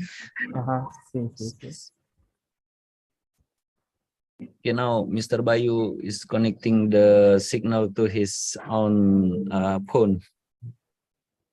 Okay, sorry for the technical problem. Okay, Dr. Ali, can you finish your question? Okay, the question is it will be the same result, pluronic, if it's replaced the sodium alginate in case in your research? Okay, thank you very much for Dr. Ronnie for your questions. Maybe you can give the opinion, Prof. Hakim. Please, Maybe we can try, but we don't know how is the result. But we always use, the suspending agents like PVP or santan gum nowadays. Yeah, but we don't know result if we use like pluronic acid. We don't know. Yeah, but until now, maybe PVP or santan gum is good for preparation of suspension. Yeah. Or nano suspension. Yeah. Okay.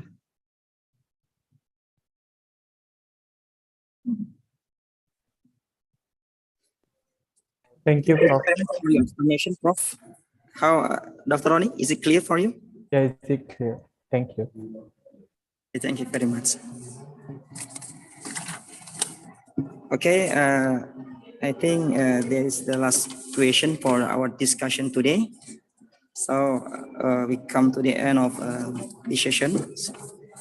Thank you very much for all the participants for your questions.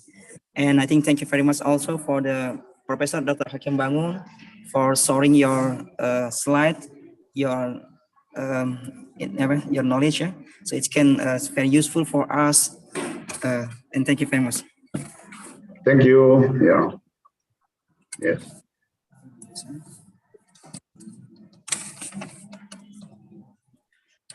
Okay, ladies and gentlemen, now we have to go to the next sessions.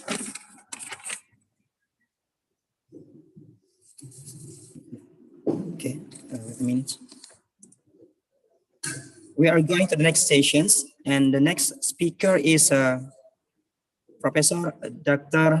Anayanti Arianto.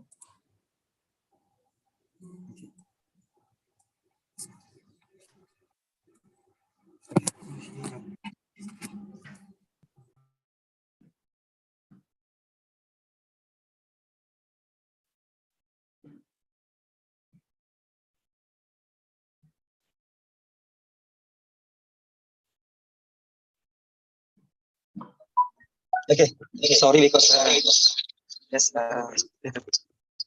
thanks for okay.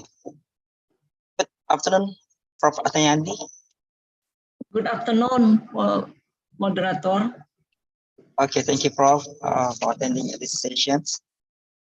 Before we begin these sessions, let me introduce the speaker for these sessions.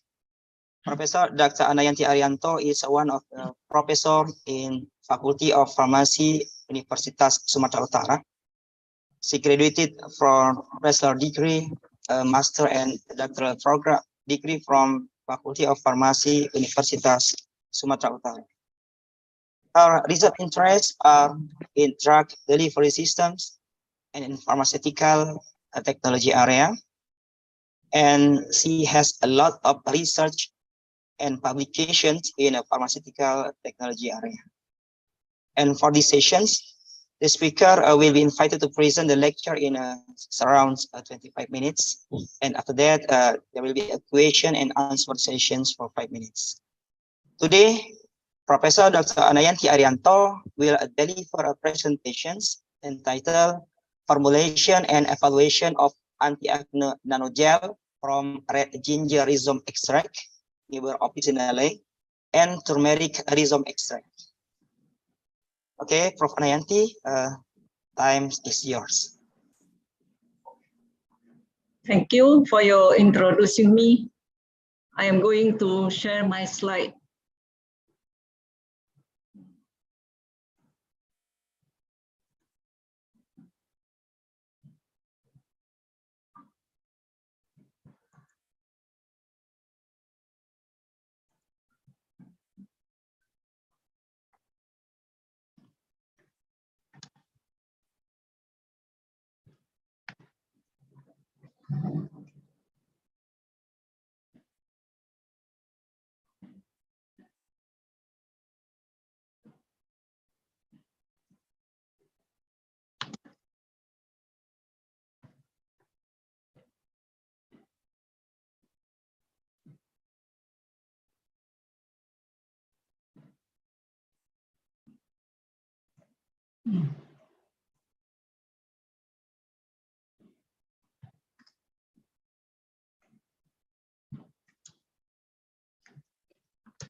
Sorry, I can see my slide.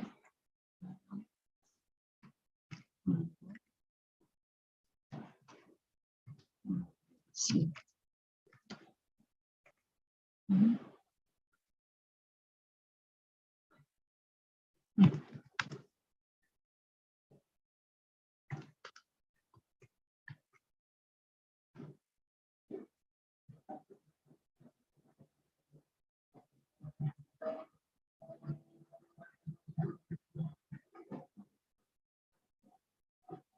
Is my slide is and missing? Yes, missing? still not slide, so model. Oh yes. Okay. Already. Yeah. So the title that I am going to talk is about formulation of anti-acne nanogel, red nanogel from red ginger rhizome extract, or Gingerbread officinale, Roscum parietas rubrum, and turmeric rhizome extract, Cucurma domestica Fal. This is our team. Yeah? So the background of this research is acne sometimes leaves a residue of scar tissue and psychological disorder, such as poor self-image, depression, and anxiety that have a negative impact on quality of life. Propionibacterium acnes and Staphylococcus epidermis are in a habitat of normal skin, frequently isolated from acne-induced lesion, and these microorganisms are thought to be responsible for inflammatory acne. Topical therapy for acne uses medicinal ingredients such as retinoids, benzoyl peroxides, azelaic acid, salicylic acid, and antibiotics such as erythromycin. But however, these drugs have a side effects, such as local irritation, allergies, and redness of the skin, and the resistance because the use of antibiotic for a long time. Therefore, it is necessary to conduct research to obtain preparation containing natural ingredients that are safer and more efficacious for treating acne. Red ginger and turmeric belongs to the Gingiveraceae family, which is very popular and used as a traditional plant medicine. Ethanol extract of red ginger rhizome and turmeric rhizome contains flavonoids, tannins, saponins, triterpenoids, and phenolic compounds, and essential oil. This is as bacterial and anti-inflammation activity. Nanogel drug delivery system is more effective, very stable, biocompatible, and biodegradable. Nanogel has a small particle size, so the preparation is more stable, and permeation capacity of active ingredient is better on the skin, thereby increasing the effectiveness of the preparation. So the objective of study are to evaluate the antibacterial activity of red ginger extract against bacteria Propionibacterium acnes and Staphylococcus epidermidis, and to formulate nanogel preparation of turmeric rhizome extract and red ginger rhizome extract that meets the characteristic and physical stability requirement through stability evaluation, and to compare the diameter of inhibition of extract red ginger rhizome nanogel against Propionibacterium acnes bacteria and Staphylococcus epidermis with gel preparation. This is the method, yeah. So the first we done the Simplicia processing and preparation of extract, and then screening and characterization of Simplicia and extract, and evaluate the antibacterial activity of red ginger rhizome extract, formulation of nanogel, evaluation of nanogel preparation, and antibacterial activity test of nanogel. Because I was given only 30 minutes in this presentation, so I start talking from step 3, antibacterial activity test of red ginger rhizome. So this is the procedure, yeah, antibacterial activity test. Yeah, we use the paper disc method. Yeah, paper disc method. A total of 0.1 milliliter of bacteria inoculum was put into a paper disc and added 50 milliliter of NA medium and homogenize and allow to solidify, and then drip on each paper dish with various extract concentration. And sorry, this is my computer. Aduh.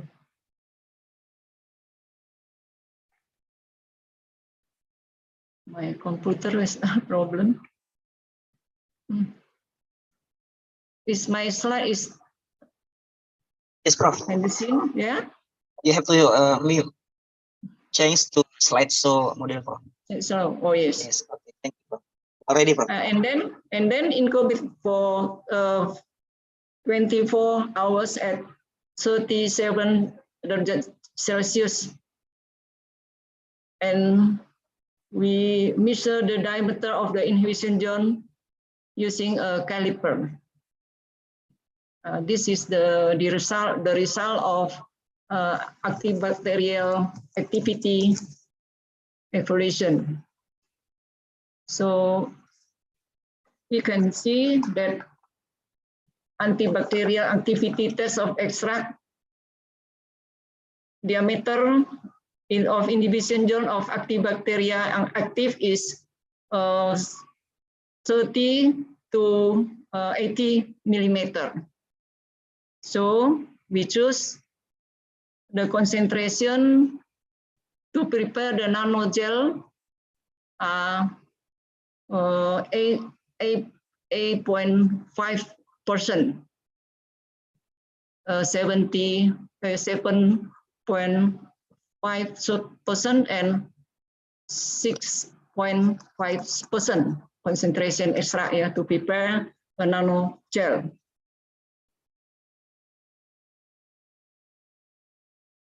This is the turmeric, turmeric rhizome. The concentration extract the inhibition zone of active bacterial about 7% and 60.5% and 60%. This is the concentration we use to prepare the nanogel. This is the composition of red ginger rhizome composition. We use a carbopol as a gelling agent, and twin 80 is a surfactant, and propylene glycol and ethanol as a co-surfactant, methylparaben and propylparaben as a preservative, and 3-ethanolamine to produce a good gel. We add ethanol to produce a gel, a good gel.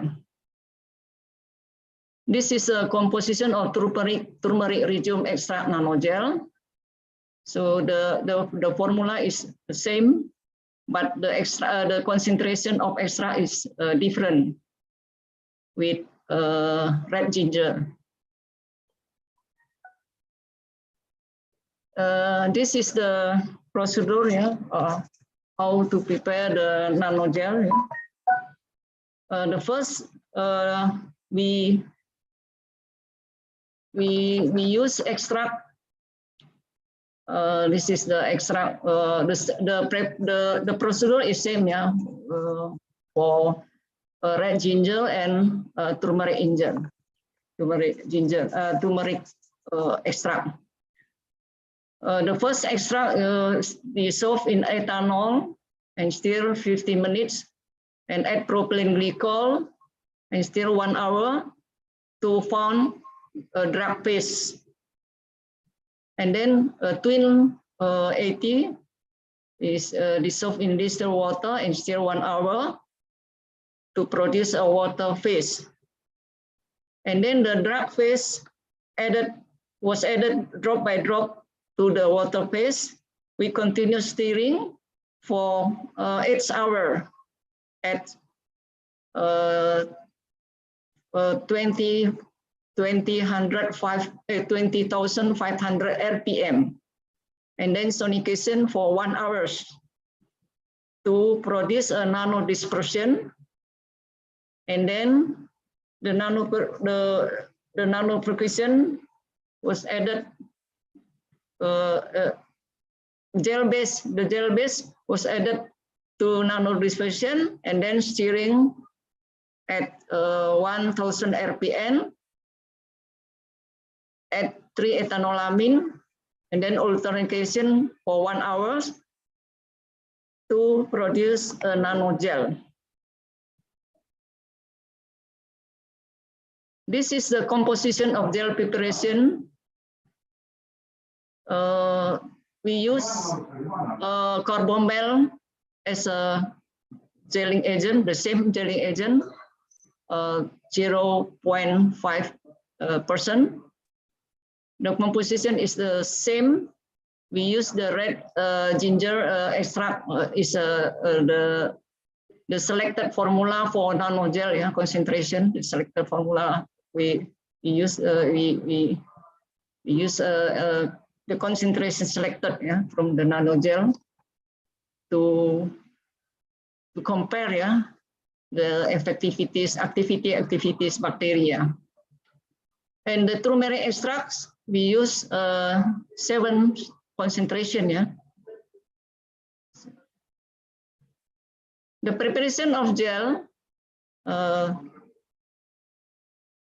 we can see this here. The gel, the extract also dissolve ethanols and add the propylene glycol to produce a drug paste, and then the carbomel add distilled water and allow to 24 hours and constant grinding in a mortar, and then add the methyl the preservative solution in water and add 3-ethanolamine to find a gel base, and then the drug base add to the gel base to find a gel of red ginger or turmeric gel containing red ginger extract, or the gel containing the turmeric extract. And then the evaluation of nanogel preparation includes the examination of homogeneity and viscosity, spreadability, and pH, physical stability, particle size, physical stability during 12 weeks of storage at different temperature and cycling tests. And then we evaluation the antibacterial activity and time analysis for morphology and zeta potential for evaluation of the stability.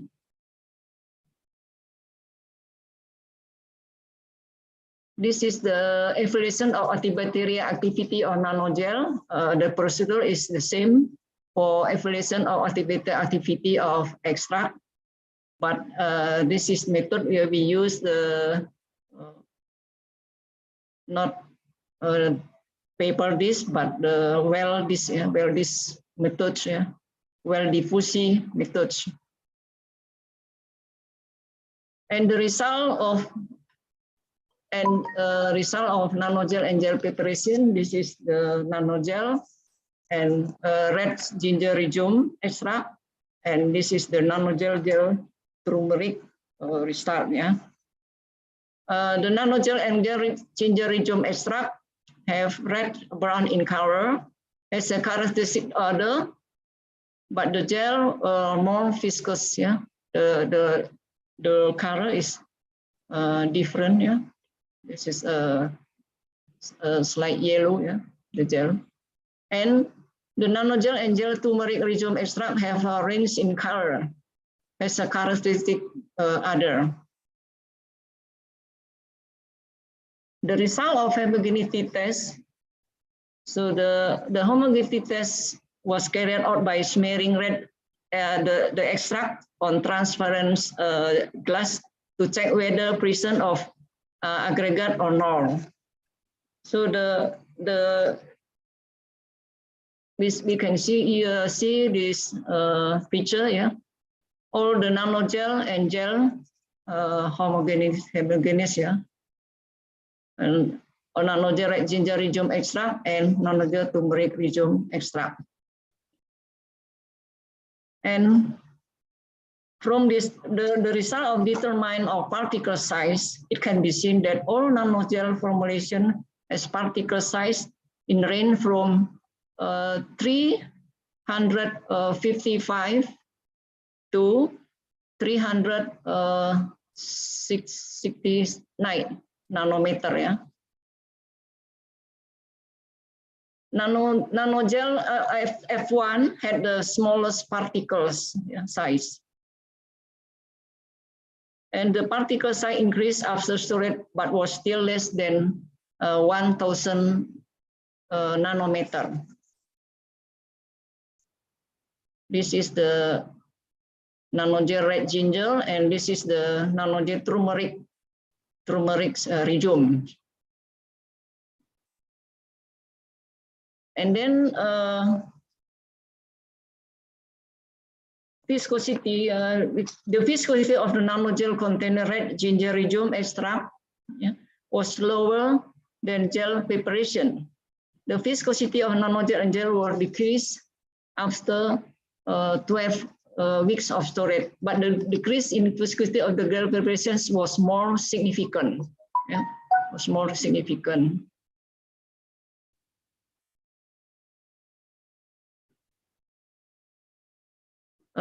This is the effect on storage time on viscosity of nanogel and gel turmeric rhizome extract.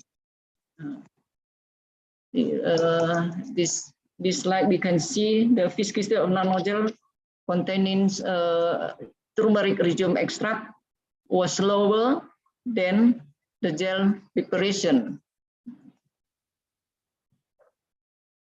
The viscosity of nanogel and gel were decreased after 12 weeks of storage, but the decrease of the gel preparation more significant, yeah, so significant.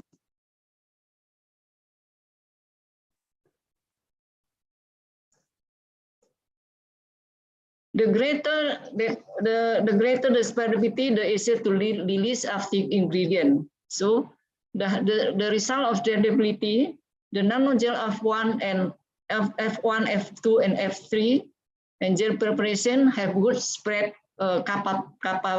capabilities and still meet the requirement with a range of 5 to 7 centimeter.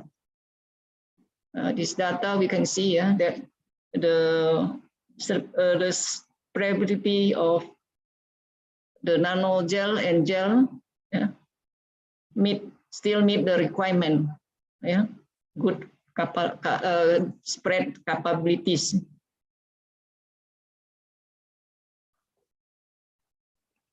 The nanogel and gel preparation show slight decrease in pH, yeah, but the resulting pH value meet the skin pH range about 4.5 to 6.5, yeah. So there is no tendency for irritation when applied to the skin. This is the pH of nanogel and gel of red ginger rhizome, and this is the pH, yeah, effect of storage time on pH of nanogel and gel turmeric rhizome extract. So still meet the skin pH range, yeah. Although the pH decrease, yeah, after storage, yeah. The result of stability evaluation show the nanogel preparation was stable, yeah. Did not show any change in other color and other and consistency. There is no without a significant faster separation, yeah, separation after 12 weeks of storage at room temperature, room temperature, and a low temperature. This is a low temperature, and then high temperature, So did not show any change, in color, odor, and consistency. But the gel, the gel preparation,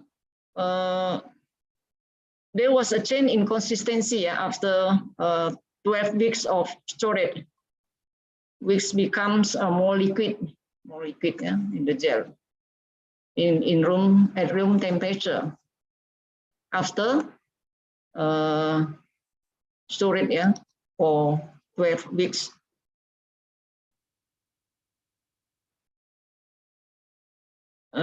This is the cycling test, the result of cycling test, there is no change, there's no without significant phase separation, so we can say that the nanogel and gel was stable, stable through the cycling test,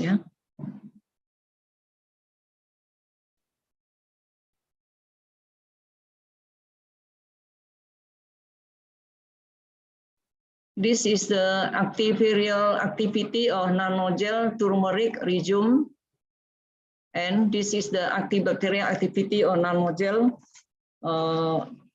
red ginger regium. So the result of the activity we can see that the result of statistical analysis of all non-allergen formulation. So there was no significant difference.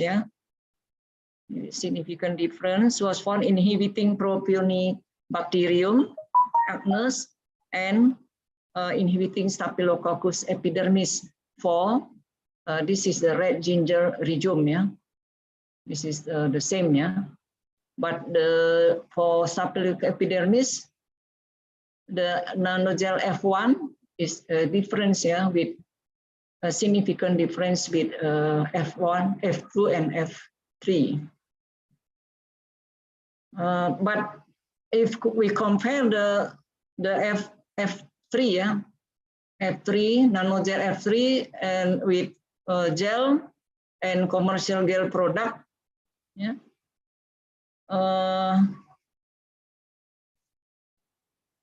there is a significant difference inhibiting Propionibacterium agnus and Staphylococcus epidermis, from between F3 and gel and commercial product. It's a significant difference.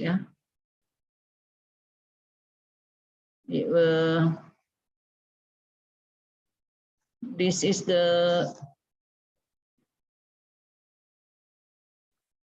TEM, the analysis TEM. The photomicrograph reveals successful formation of nanovesicular particle with spherical shape, with smooth surface.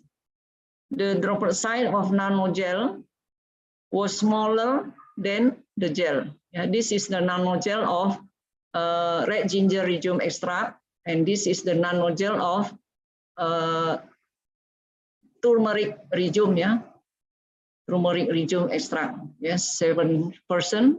This is the selected formula for turmeric regium extract nanogel, and in this is the nanogel. And all the nano formulation had negative charge on the surface. The zeta potential value which exceed 30 millivolt, regardless of the positive or negative prefix, are considered a stable formulation. Stable formulation. So we can say that all the formulation of nanogel, stable. This is for nanogel and gel turmeric regium extract, regium extract, nanogel extract. The conclusion of this research for the nanogel preparation of red ginger rhizome extract and turmeric rhizome extract are stable during storage for 12 weeks at various temperature and have more effective antibacterial activity against Propionibacterium agnus and Staphylococcus epidermidis than the gel preparation. Antibacterial activity of nanogel 8.5% red ginger rhizome extract or F3, and nanogel 7.0% turmeric rhizome extract F3 is an active antibacterial, and the commercial gel product more active. But however, the use of natural anti-acne preparation is safer than commercial gel product that contain chemical material like antibiotics. So we compare the commercial gel product. We use the clindamycin phosphate gel 1%. Yeah? So it is antibiotics.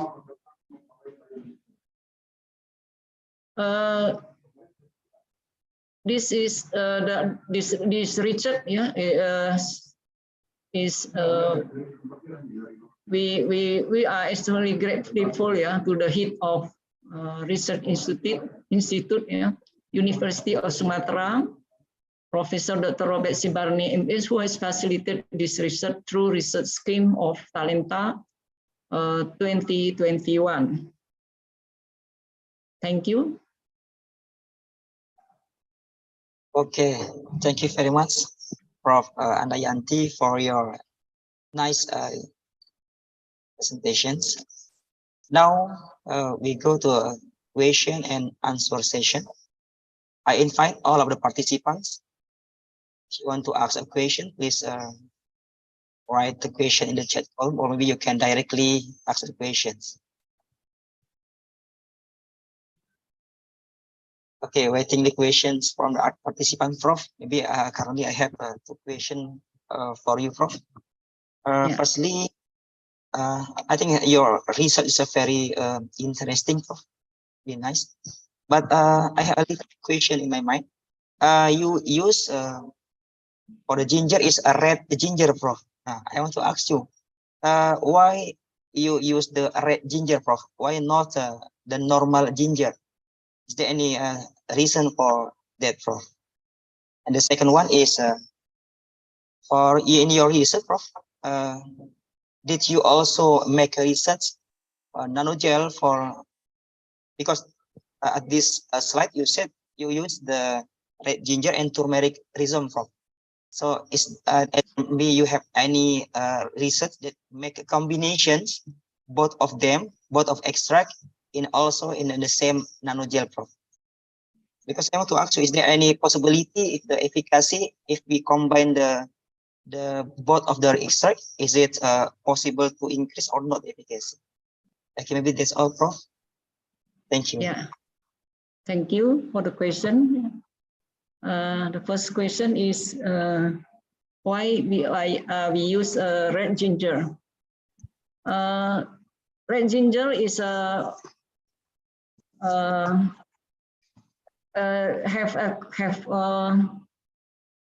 different with the other ginger, yeah. The red ginger, yeah, have essential oil, yeah, contain essential oil, sagol, yeah, sagol. So it is a very useful, yeah, for anti-inflammation and antibacterial activity. Yeah, so this is so we choose the red ginger, yeah. And the red ginger very popular and used a traditional plant, yeah, to treat cause diarrhea and bacterial infection. Yeah, so it's the traditional medicine, yeah, medicine. Maybe is the answer. Yeah. And yeah, the second question is this. What is the second question? Yes, Professor. I just asked to Prof, maybe because in here you present the effect of nanogel from two different extract, Prof. But I think single. Jadi ask you, maybe you have the other research combination both of the extract, Prof. Yeah.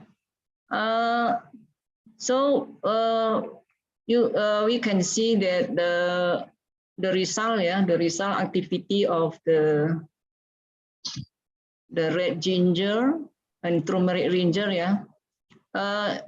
is an active antibacterial, active antibacterial. So I don't know if we combine, maybe becomes decrease, the antibacterial. But the nanogel have an active antibacterial. So if we don't combine, is an active bacteria, so maybe we need no need combination. I think, and then this research, we have done the activity anti-acne for the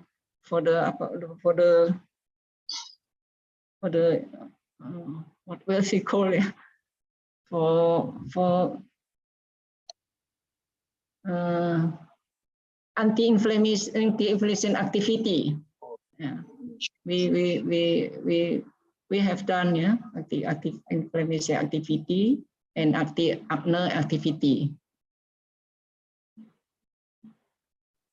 Maybe this is the answer. Okay, thank you very much, Prof. I think it's very clear.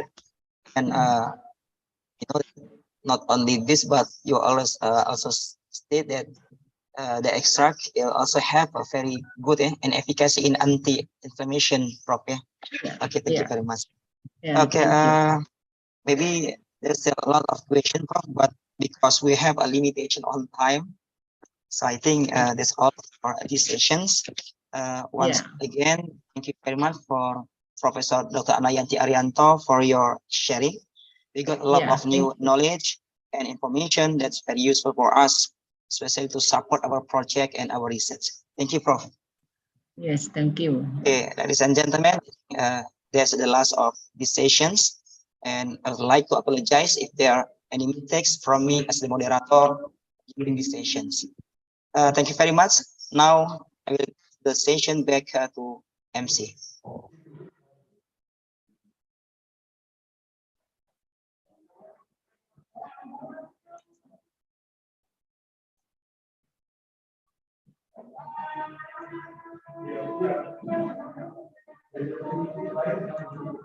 Thank you very much, Mr. Bayu, and also thank you very much for Professor Anayanti. It was a great explanation regarding your topic about nanogel. And we are going to the next presenter, Mrs. Yetri Simamata. Okay. Mrs. Yetri Simamata is one of the doctoral students in Faculty of Pharmacy, Universitas Sumatera Utara, and she will bring the topic about the part of her research, formulation and physical stability evaluation of green round eggplant, Solanum xanthocarpum schrader, and Wendland nanoliposome ethyl acetate extract. Okay, for Ms. Yetri, do you hear my voice? Yes, I can hear you, Dr. Roni Abdi Saputra. Okay, now let's begin. Time is yours.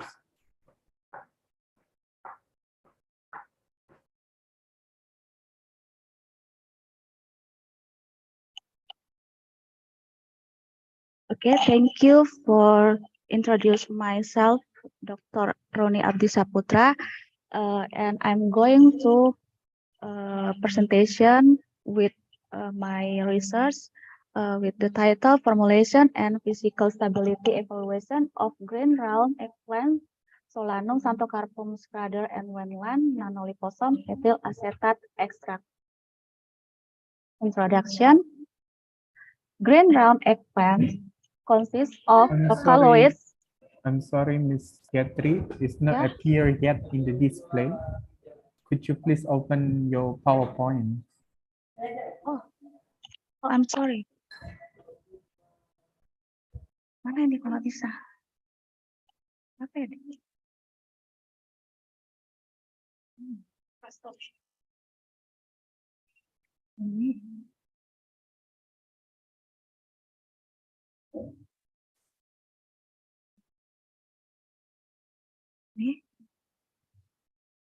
Now I can see it. Let's continue. Sorry. Okay. I want to presentation my research with the title Formulation and Physical Stability Evaluation of Green Round Eggplants Solanum Santocarpum Scrader and Wenland Nanoliposome Ethyl Acetate Extract.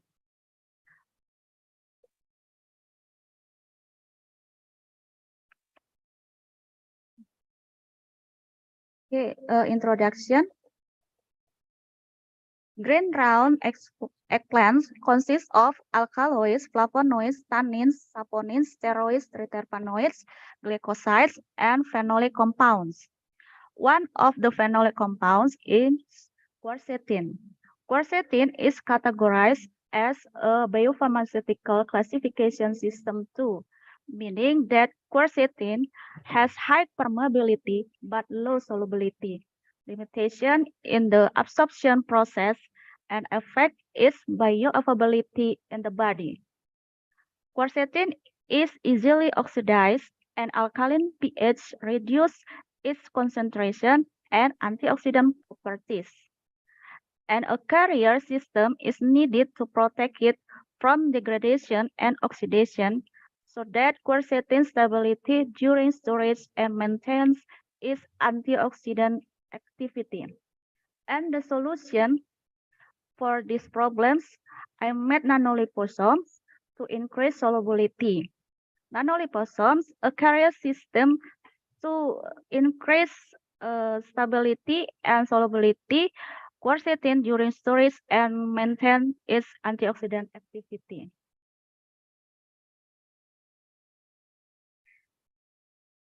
Okay, research methods. The procedure of this research, one, preparation of nanoliposome, and then evaluation of nanoliposome, and data analysis.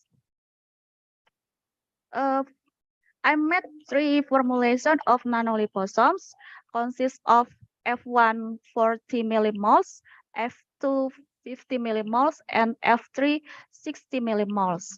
And ingredients of all of formulation consists of round green eggplant fruit ethyl acetate extracts as a sample contains 100 milligrams. And then chloroform, methanol, lipoid S75, lipoid DMPG natrium, cholesterol, span, and phosphate buffer saline. The amount of the composition lipoid S75, lipoid DMPG natrium, cholesterol, and span based on the molecular weight, its composition. And the preparation of nanoliposome by thin layer hydration method. I made mixture A and mixture B.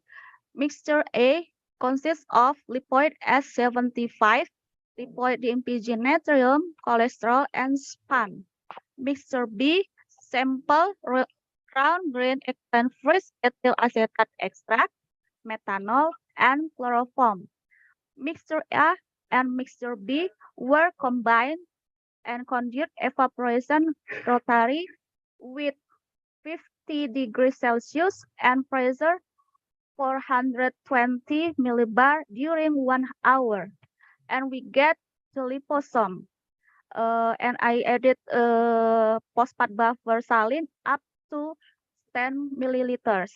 And then I made ultrasonication to reduce the particle size with 10 minutes, 20 minutes, and 30 minutes, and we get the nanoliposome. And then the evaluation of nanoliposome consists of particle size, polydispersity index, zeta potential, TEM, transmission electron microscope, pH, and stability. Results and discussion. The result of pH. Based on the table, we can see all formula comply with the Indonesian national standard with the desired pH standard of 4.5 until 6.5. The sonication time does not affect changes in pH because the sonication process that has been carried out does not reduce or increase the pH value. And the two-way ANOVA analysis for each formula 1, 2, and 3, if we compare formula 1, 2, and 3, there is a significant difference in the pH value of each formula. But if we compare with the sonication time 10 minutes, 20 minutes, and 30 minutes, there is no difference in the pH value at each sonication time. The result of the particle size. Based on the table, we can see the smallest particle size is in formula 2 with the 30 minutes sonication time. The longer the sonication time, the smaller the particle size produced. Longer sonication duration can affect particle size because it can destroy the membrane and cause nanoliposomes to become smaller. A two-way ANOVA analysis for each formula, formula 1, 2, and 3, there is a significant difference in the value of particle size in each formula. Also, the sonication time with the 10 minutes, 20 minutes, and 30 minutes, there is a difference in the value of particle size at each sonication time. The result of polydispersity index. Based on the table, we can see the formula 1 with 20 and 30 minutes sonication time, and the all of formula 2, which has a polydispersity index value of less than or equal 0.3, so that the resulting formula has a uniform particle size distribution that tends to be physically stable, so it does not cause particles to aggregate with each other. But formula 1 at 10 minutes of sonication time and formula 3 at 10 minutes and 20 minutes of sonication had a polydispersity index value of greater than 0.3, so the particle size was not uniform. Two-way ANOVA analysis. If we compare its formula, there is a significant difference in the value of polydispersity index in its formula. And if we compare with the sonication time, there is a difference also in the value of the polydispersity index at its sonication time. And the result, zeta potential. Based on the table, zeta potential value is generally used to determine particle charge and the stability of nanoparticles. Zeta potential measurements can provide information about the stability of colloid dispersion system during storage, namely the possibility of aggregates forming on charged particles. Two-way ANOVA analysis, if we compare its formula, there is a significant difference in zeta potential value in its formula. Also, the sonication time, there is a difference too in zeta potential value at its sonication time. The result of TEM transmission electron microscope.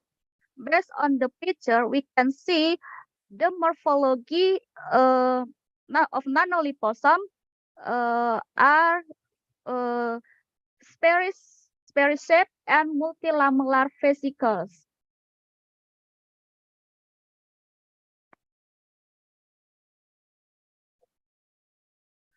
And then observation result of nanoliposome organoleptic ethyl acetate extract of brown green eggplants at room temperature storage and at low temperature storage at 12 weeks. Based on the table at room temperature storage, we can see there is a change in consistency at room temperature from a thick surface to form two layers. And all of F1, F2, and F3, there is no difference with smell and color. But the observation at low temperature storage, there is not a change in consistency at low temperature.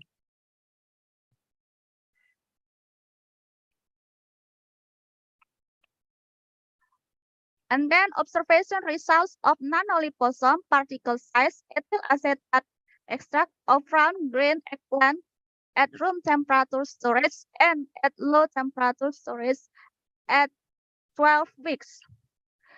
If we can see the based on the table, for at 12 weeks, the smallest particle size is in formula 2 with 388.98, and the biggest particle size is in F1 1432.7. But the observation results of nanoliposome particle size ethyl acetate extract of brown green eggplant at low temperature storage, based on table, the nanoliposome preparation had no change in particle size. This factor is caused by an increase in temperature in the storage of nanoliposome preparation, resulting in physical process such as aggregation or flocculation, which affect particle size.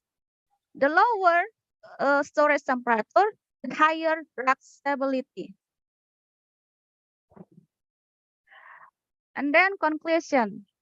The first conclusion, nanoliposome produced from ethyl acetate extract of green round eggplants, Solanum xanthocarpum schrader and Wendland, increased in particle size after 12 weeks of storage and were unstable at room temperature, but stable at low temperatures. And the second conclusion, the best nanoliposome formula was formula 2, 50 millimoles with the sonication time of 30 minutes. Thank you. Okay, thank you very much, Ms. Yatri, for your great presentation. Now we are going to the next question and answer. For those who has a question, please rise up or chat in the chat box. Okay, we have one question here from Mr. Bayu. Okay, what is the differences? You are going to ask directly, Mr. Bayu, or I should read it?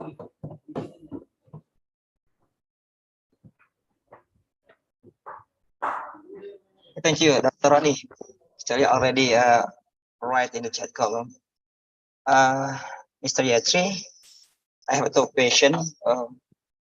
Thank you very much for your presentations. Very nice. But maybe it's very strange for me, about liposome. I never do research about liposome. So I want to ask you, firstly, is it a difference, liposome and nanoliposome? Because in my mind, I think liposome is same with all of the liposome is nano size. I don't know about that actually. I want to ask you. And the second one is, in your research, you did your research by using the ethyl acetate extract. So I want to ask you, why you're not using the other solvent for your extraction process? Is there any reason for that? Thank you, Mr. Yatri. Okay, thank you for the question, Mr. Bayu. And I want to answer your question. The first question, the difference between liposomes and nanoliposomes based on particle size. Nanoliposomes have nanometer particle size, but liposomes are not necessarily nanometer, even micrometer particle size. And then I made ultrasonication to my research to reduce particle size to get nanometer particle size.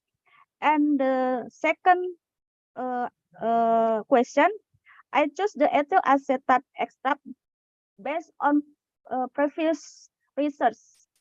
I had tested the multi-level extraction of green round extraction extract as an anti-diabetic effect, and the most potential anti-diabetes was ethyl acetate extract.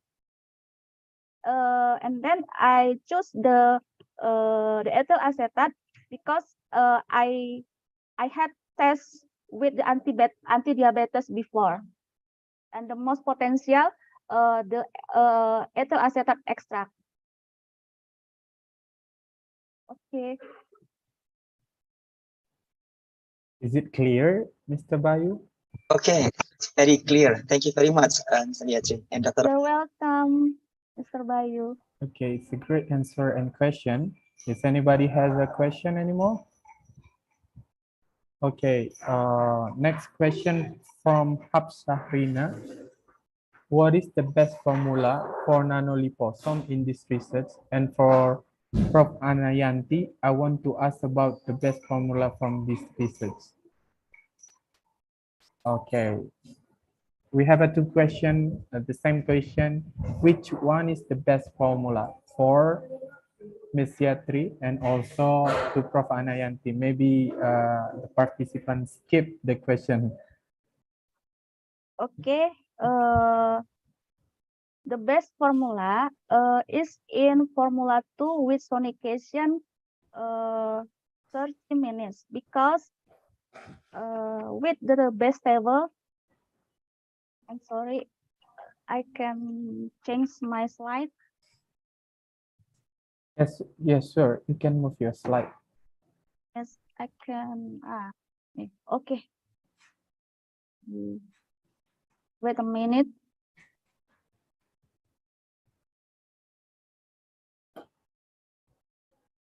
Okay.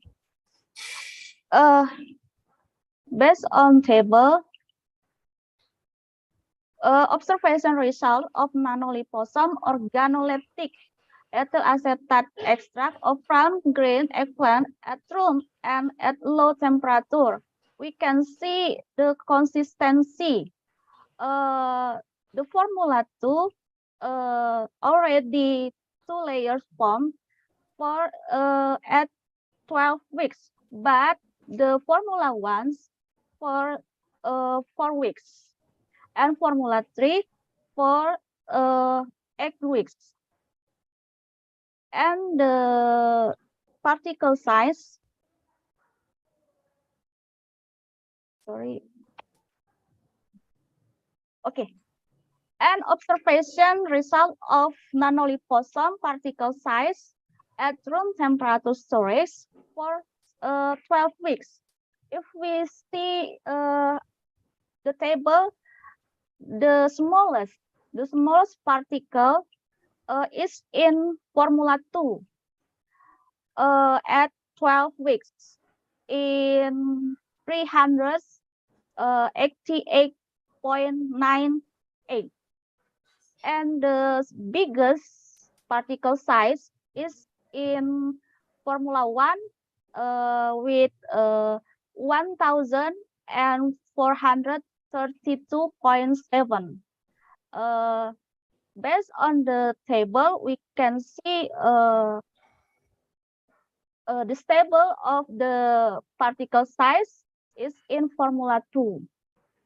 And then at low temperature storage, also the stable is in F2 with the particle size 153.67. And the biggest particle size at 12 weeks is in Formula 1 with 264.67. Is it clear? Okay. Thank you very much. And Prof. Maybe Anayan. I can add the answer. Yeah. So you maybe still continue the research. Yeah, this research. Yeah, to determine the efficiency, or what's called the efficiency and encapsulation. Yeah, in efficiency. Yes. So maybe we can choose, yeah, about how weak is the best formula. Yeah. Yes.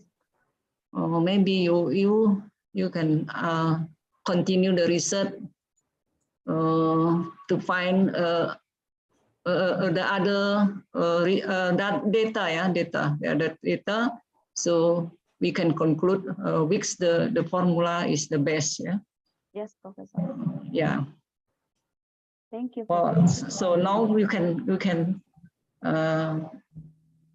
give the conclusion. Yeah, which is the best formula. Yes. Yeah. Thank you. Okay, thank you very much, Prof. Anayanti.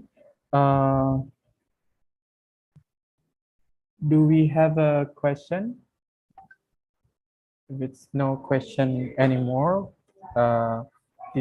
thank you very much for Ms. Yatri Simarmata, and also thank you very much for Prof. Anayanti.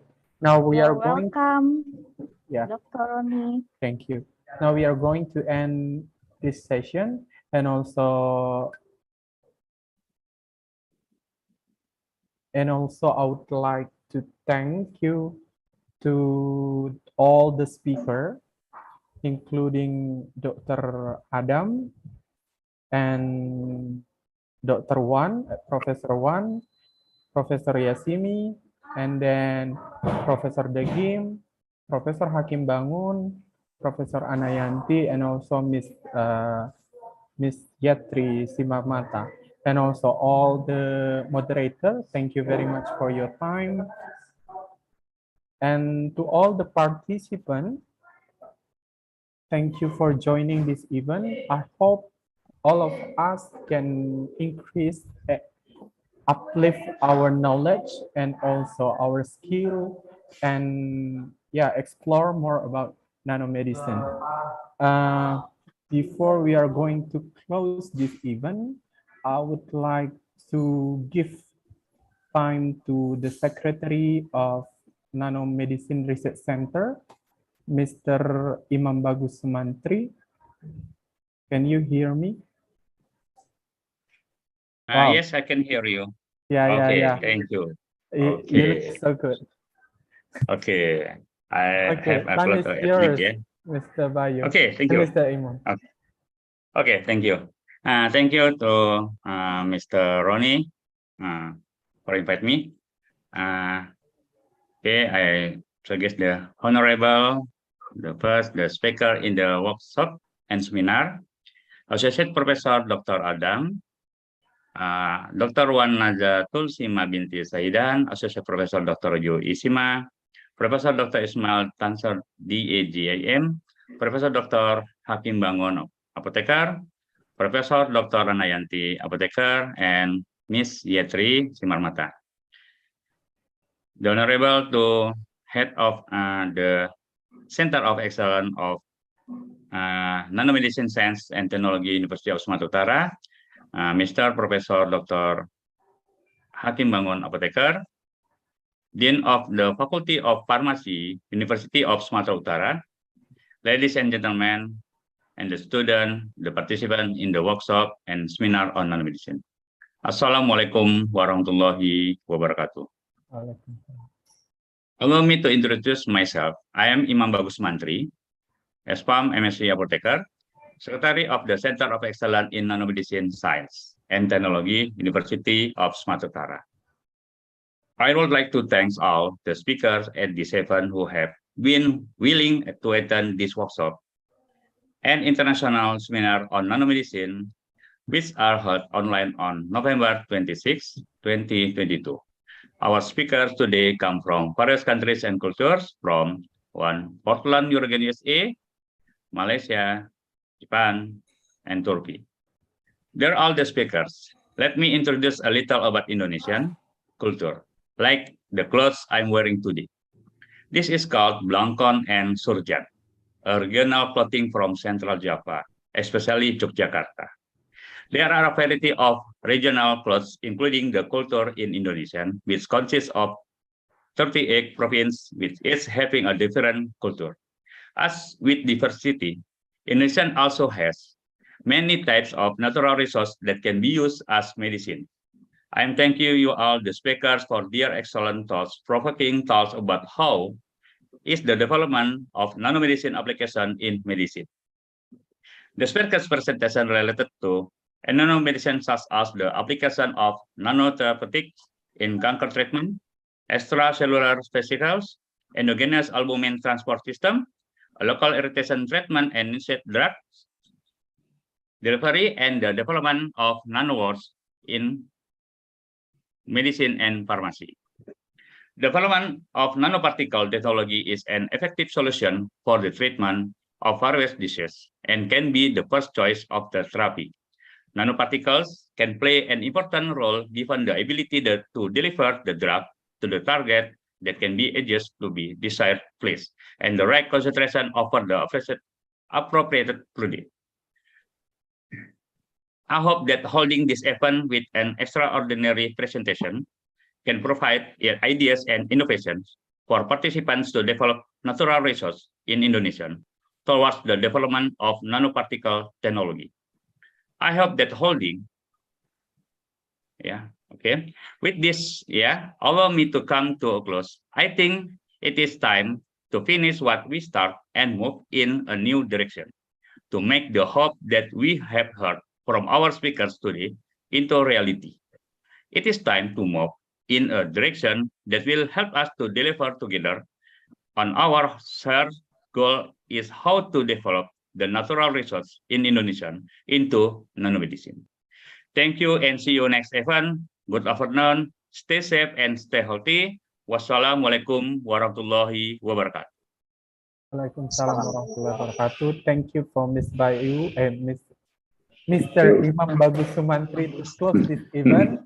It's a wonderful. And for the last time, can we take a picture together? So please kindly show up your face and give your best smile, and we take it from here. 1, 2, 3. Open your camera, please. Okay, 1, 2, 3. Okay, 1, 2, 3.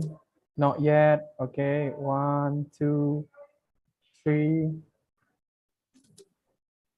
Okay, last 1, 2, 3. Okay, Thank you very much for all the committee and the speaker and also the participant joining this event. And highly applause for Mr. Professor Hakim Bangun as the chairman of this event. Okay, I'm going to close with basmalah. Bismillahirrahmanirrahim. Assalamualaikum warahmatullahi wabarakatuh. And Okay, thank you, Prof. Thank you. Bye-bye. Thank you so much, Prof. Thank you for all committee. Thank you, Prof. Hakim. Thank you for Thank you, Prof. committee. Anayati, Getri. Thank you all. Yeah, you're welcome. Thank you, Pak Bagus. For the Mr. Bagus. success event. Yes, Prof. Yeah. To all the seminar participants, please kindly fill the link posters in order to obtain the certificate. Yeah, there is examination, right? Examination post-test. Yeah. Now it's post-test. Yeah. Makasih ya Prof semuanya. Prof. Yeah. Ya, kasih. Izin live ya Prof. Now is post. Prof, terima kasih Prof. Izin post test sekarang kan? Ya, kasih. Post test jangan tutup ya. Ya, post test tutup. Oh, iya masih terus dibuka ini, Prof. Ya, post test gimana? Nggak dibuka enggak? YouTube-nya di off kan? Nggak dibuka lagi, tutup post test.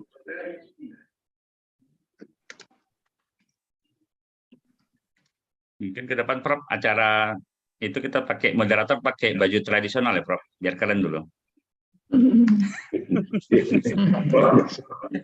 Baju Melayu, baju karo ya Prof. Bukan, kalau orang Jawa mesti pakai baju daerah lain gitu, baru namanya demokrasi. Tommy. Ya Prof, siap Prof. Dari Jawa biar pakai pengenalan juga Prof. Daerah sama lain. narasumber Prof. Ya, biar pengenalan sama narasumber Prof ke depannya Prof. Bahwa bajunya keren gitu kan. Kok sekarang baru dibilang kenapa? Kenapa sekarang baru dibilang ya? Apa namanya Bang? Biorender. Ya biorender. Ini kan ini dia dari dia. Ini post testnya udah mulai udah. Gambar aku kan mirip juga sih macam ini kan. Ya. Sekali tinggal ini kan. Ini ku ambil memang dari dia. Post testnya udah mulai.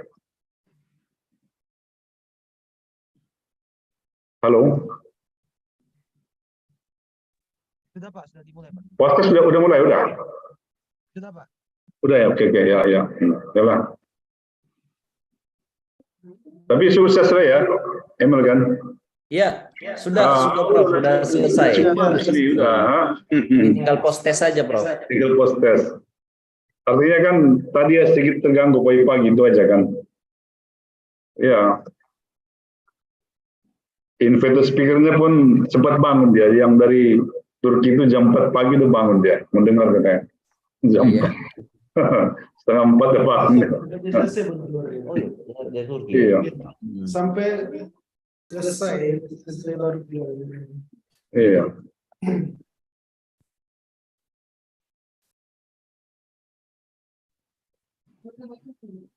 Ini pun peserta pun masih banyak ya. Iya Prof. Iya.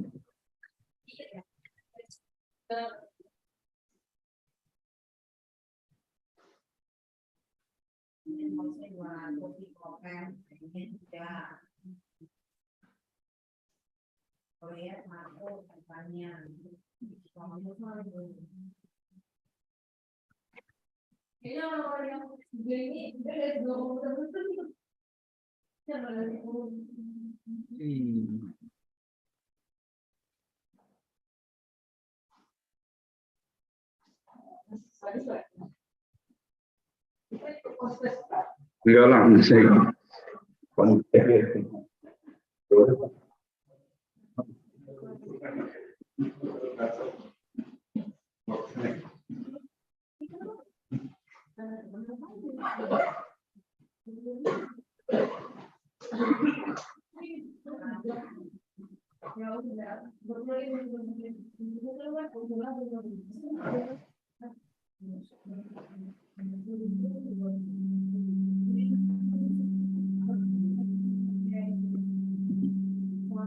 Juga di dalam bisa bernapas. Habisnya ada lagi yang lain. Lagi satu lagi yang kemarin tuh mati. Kerja saya berarti di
Saya sebenarnya sih habis tadi, nggak tahu.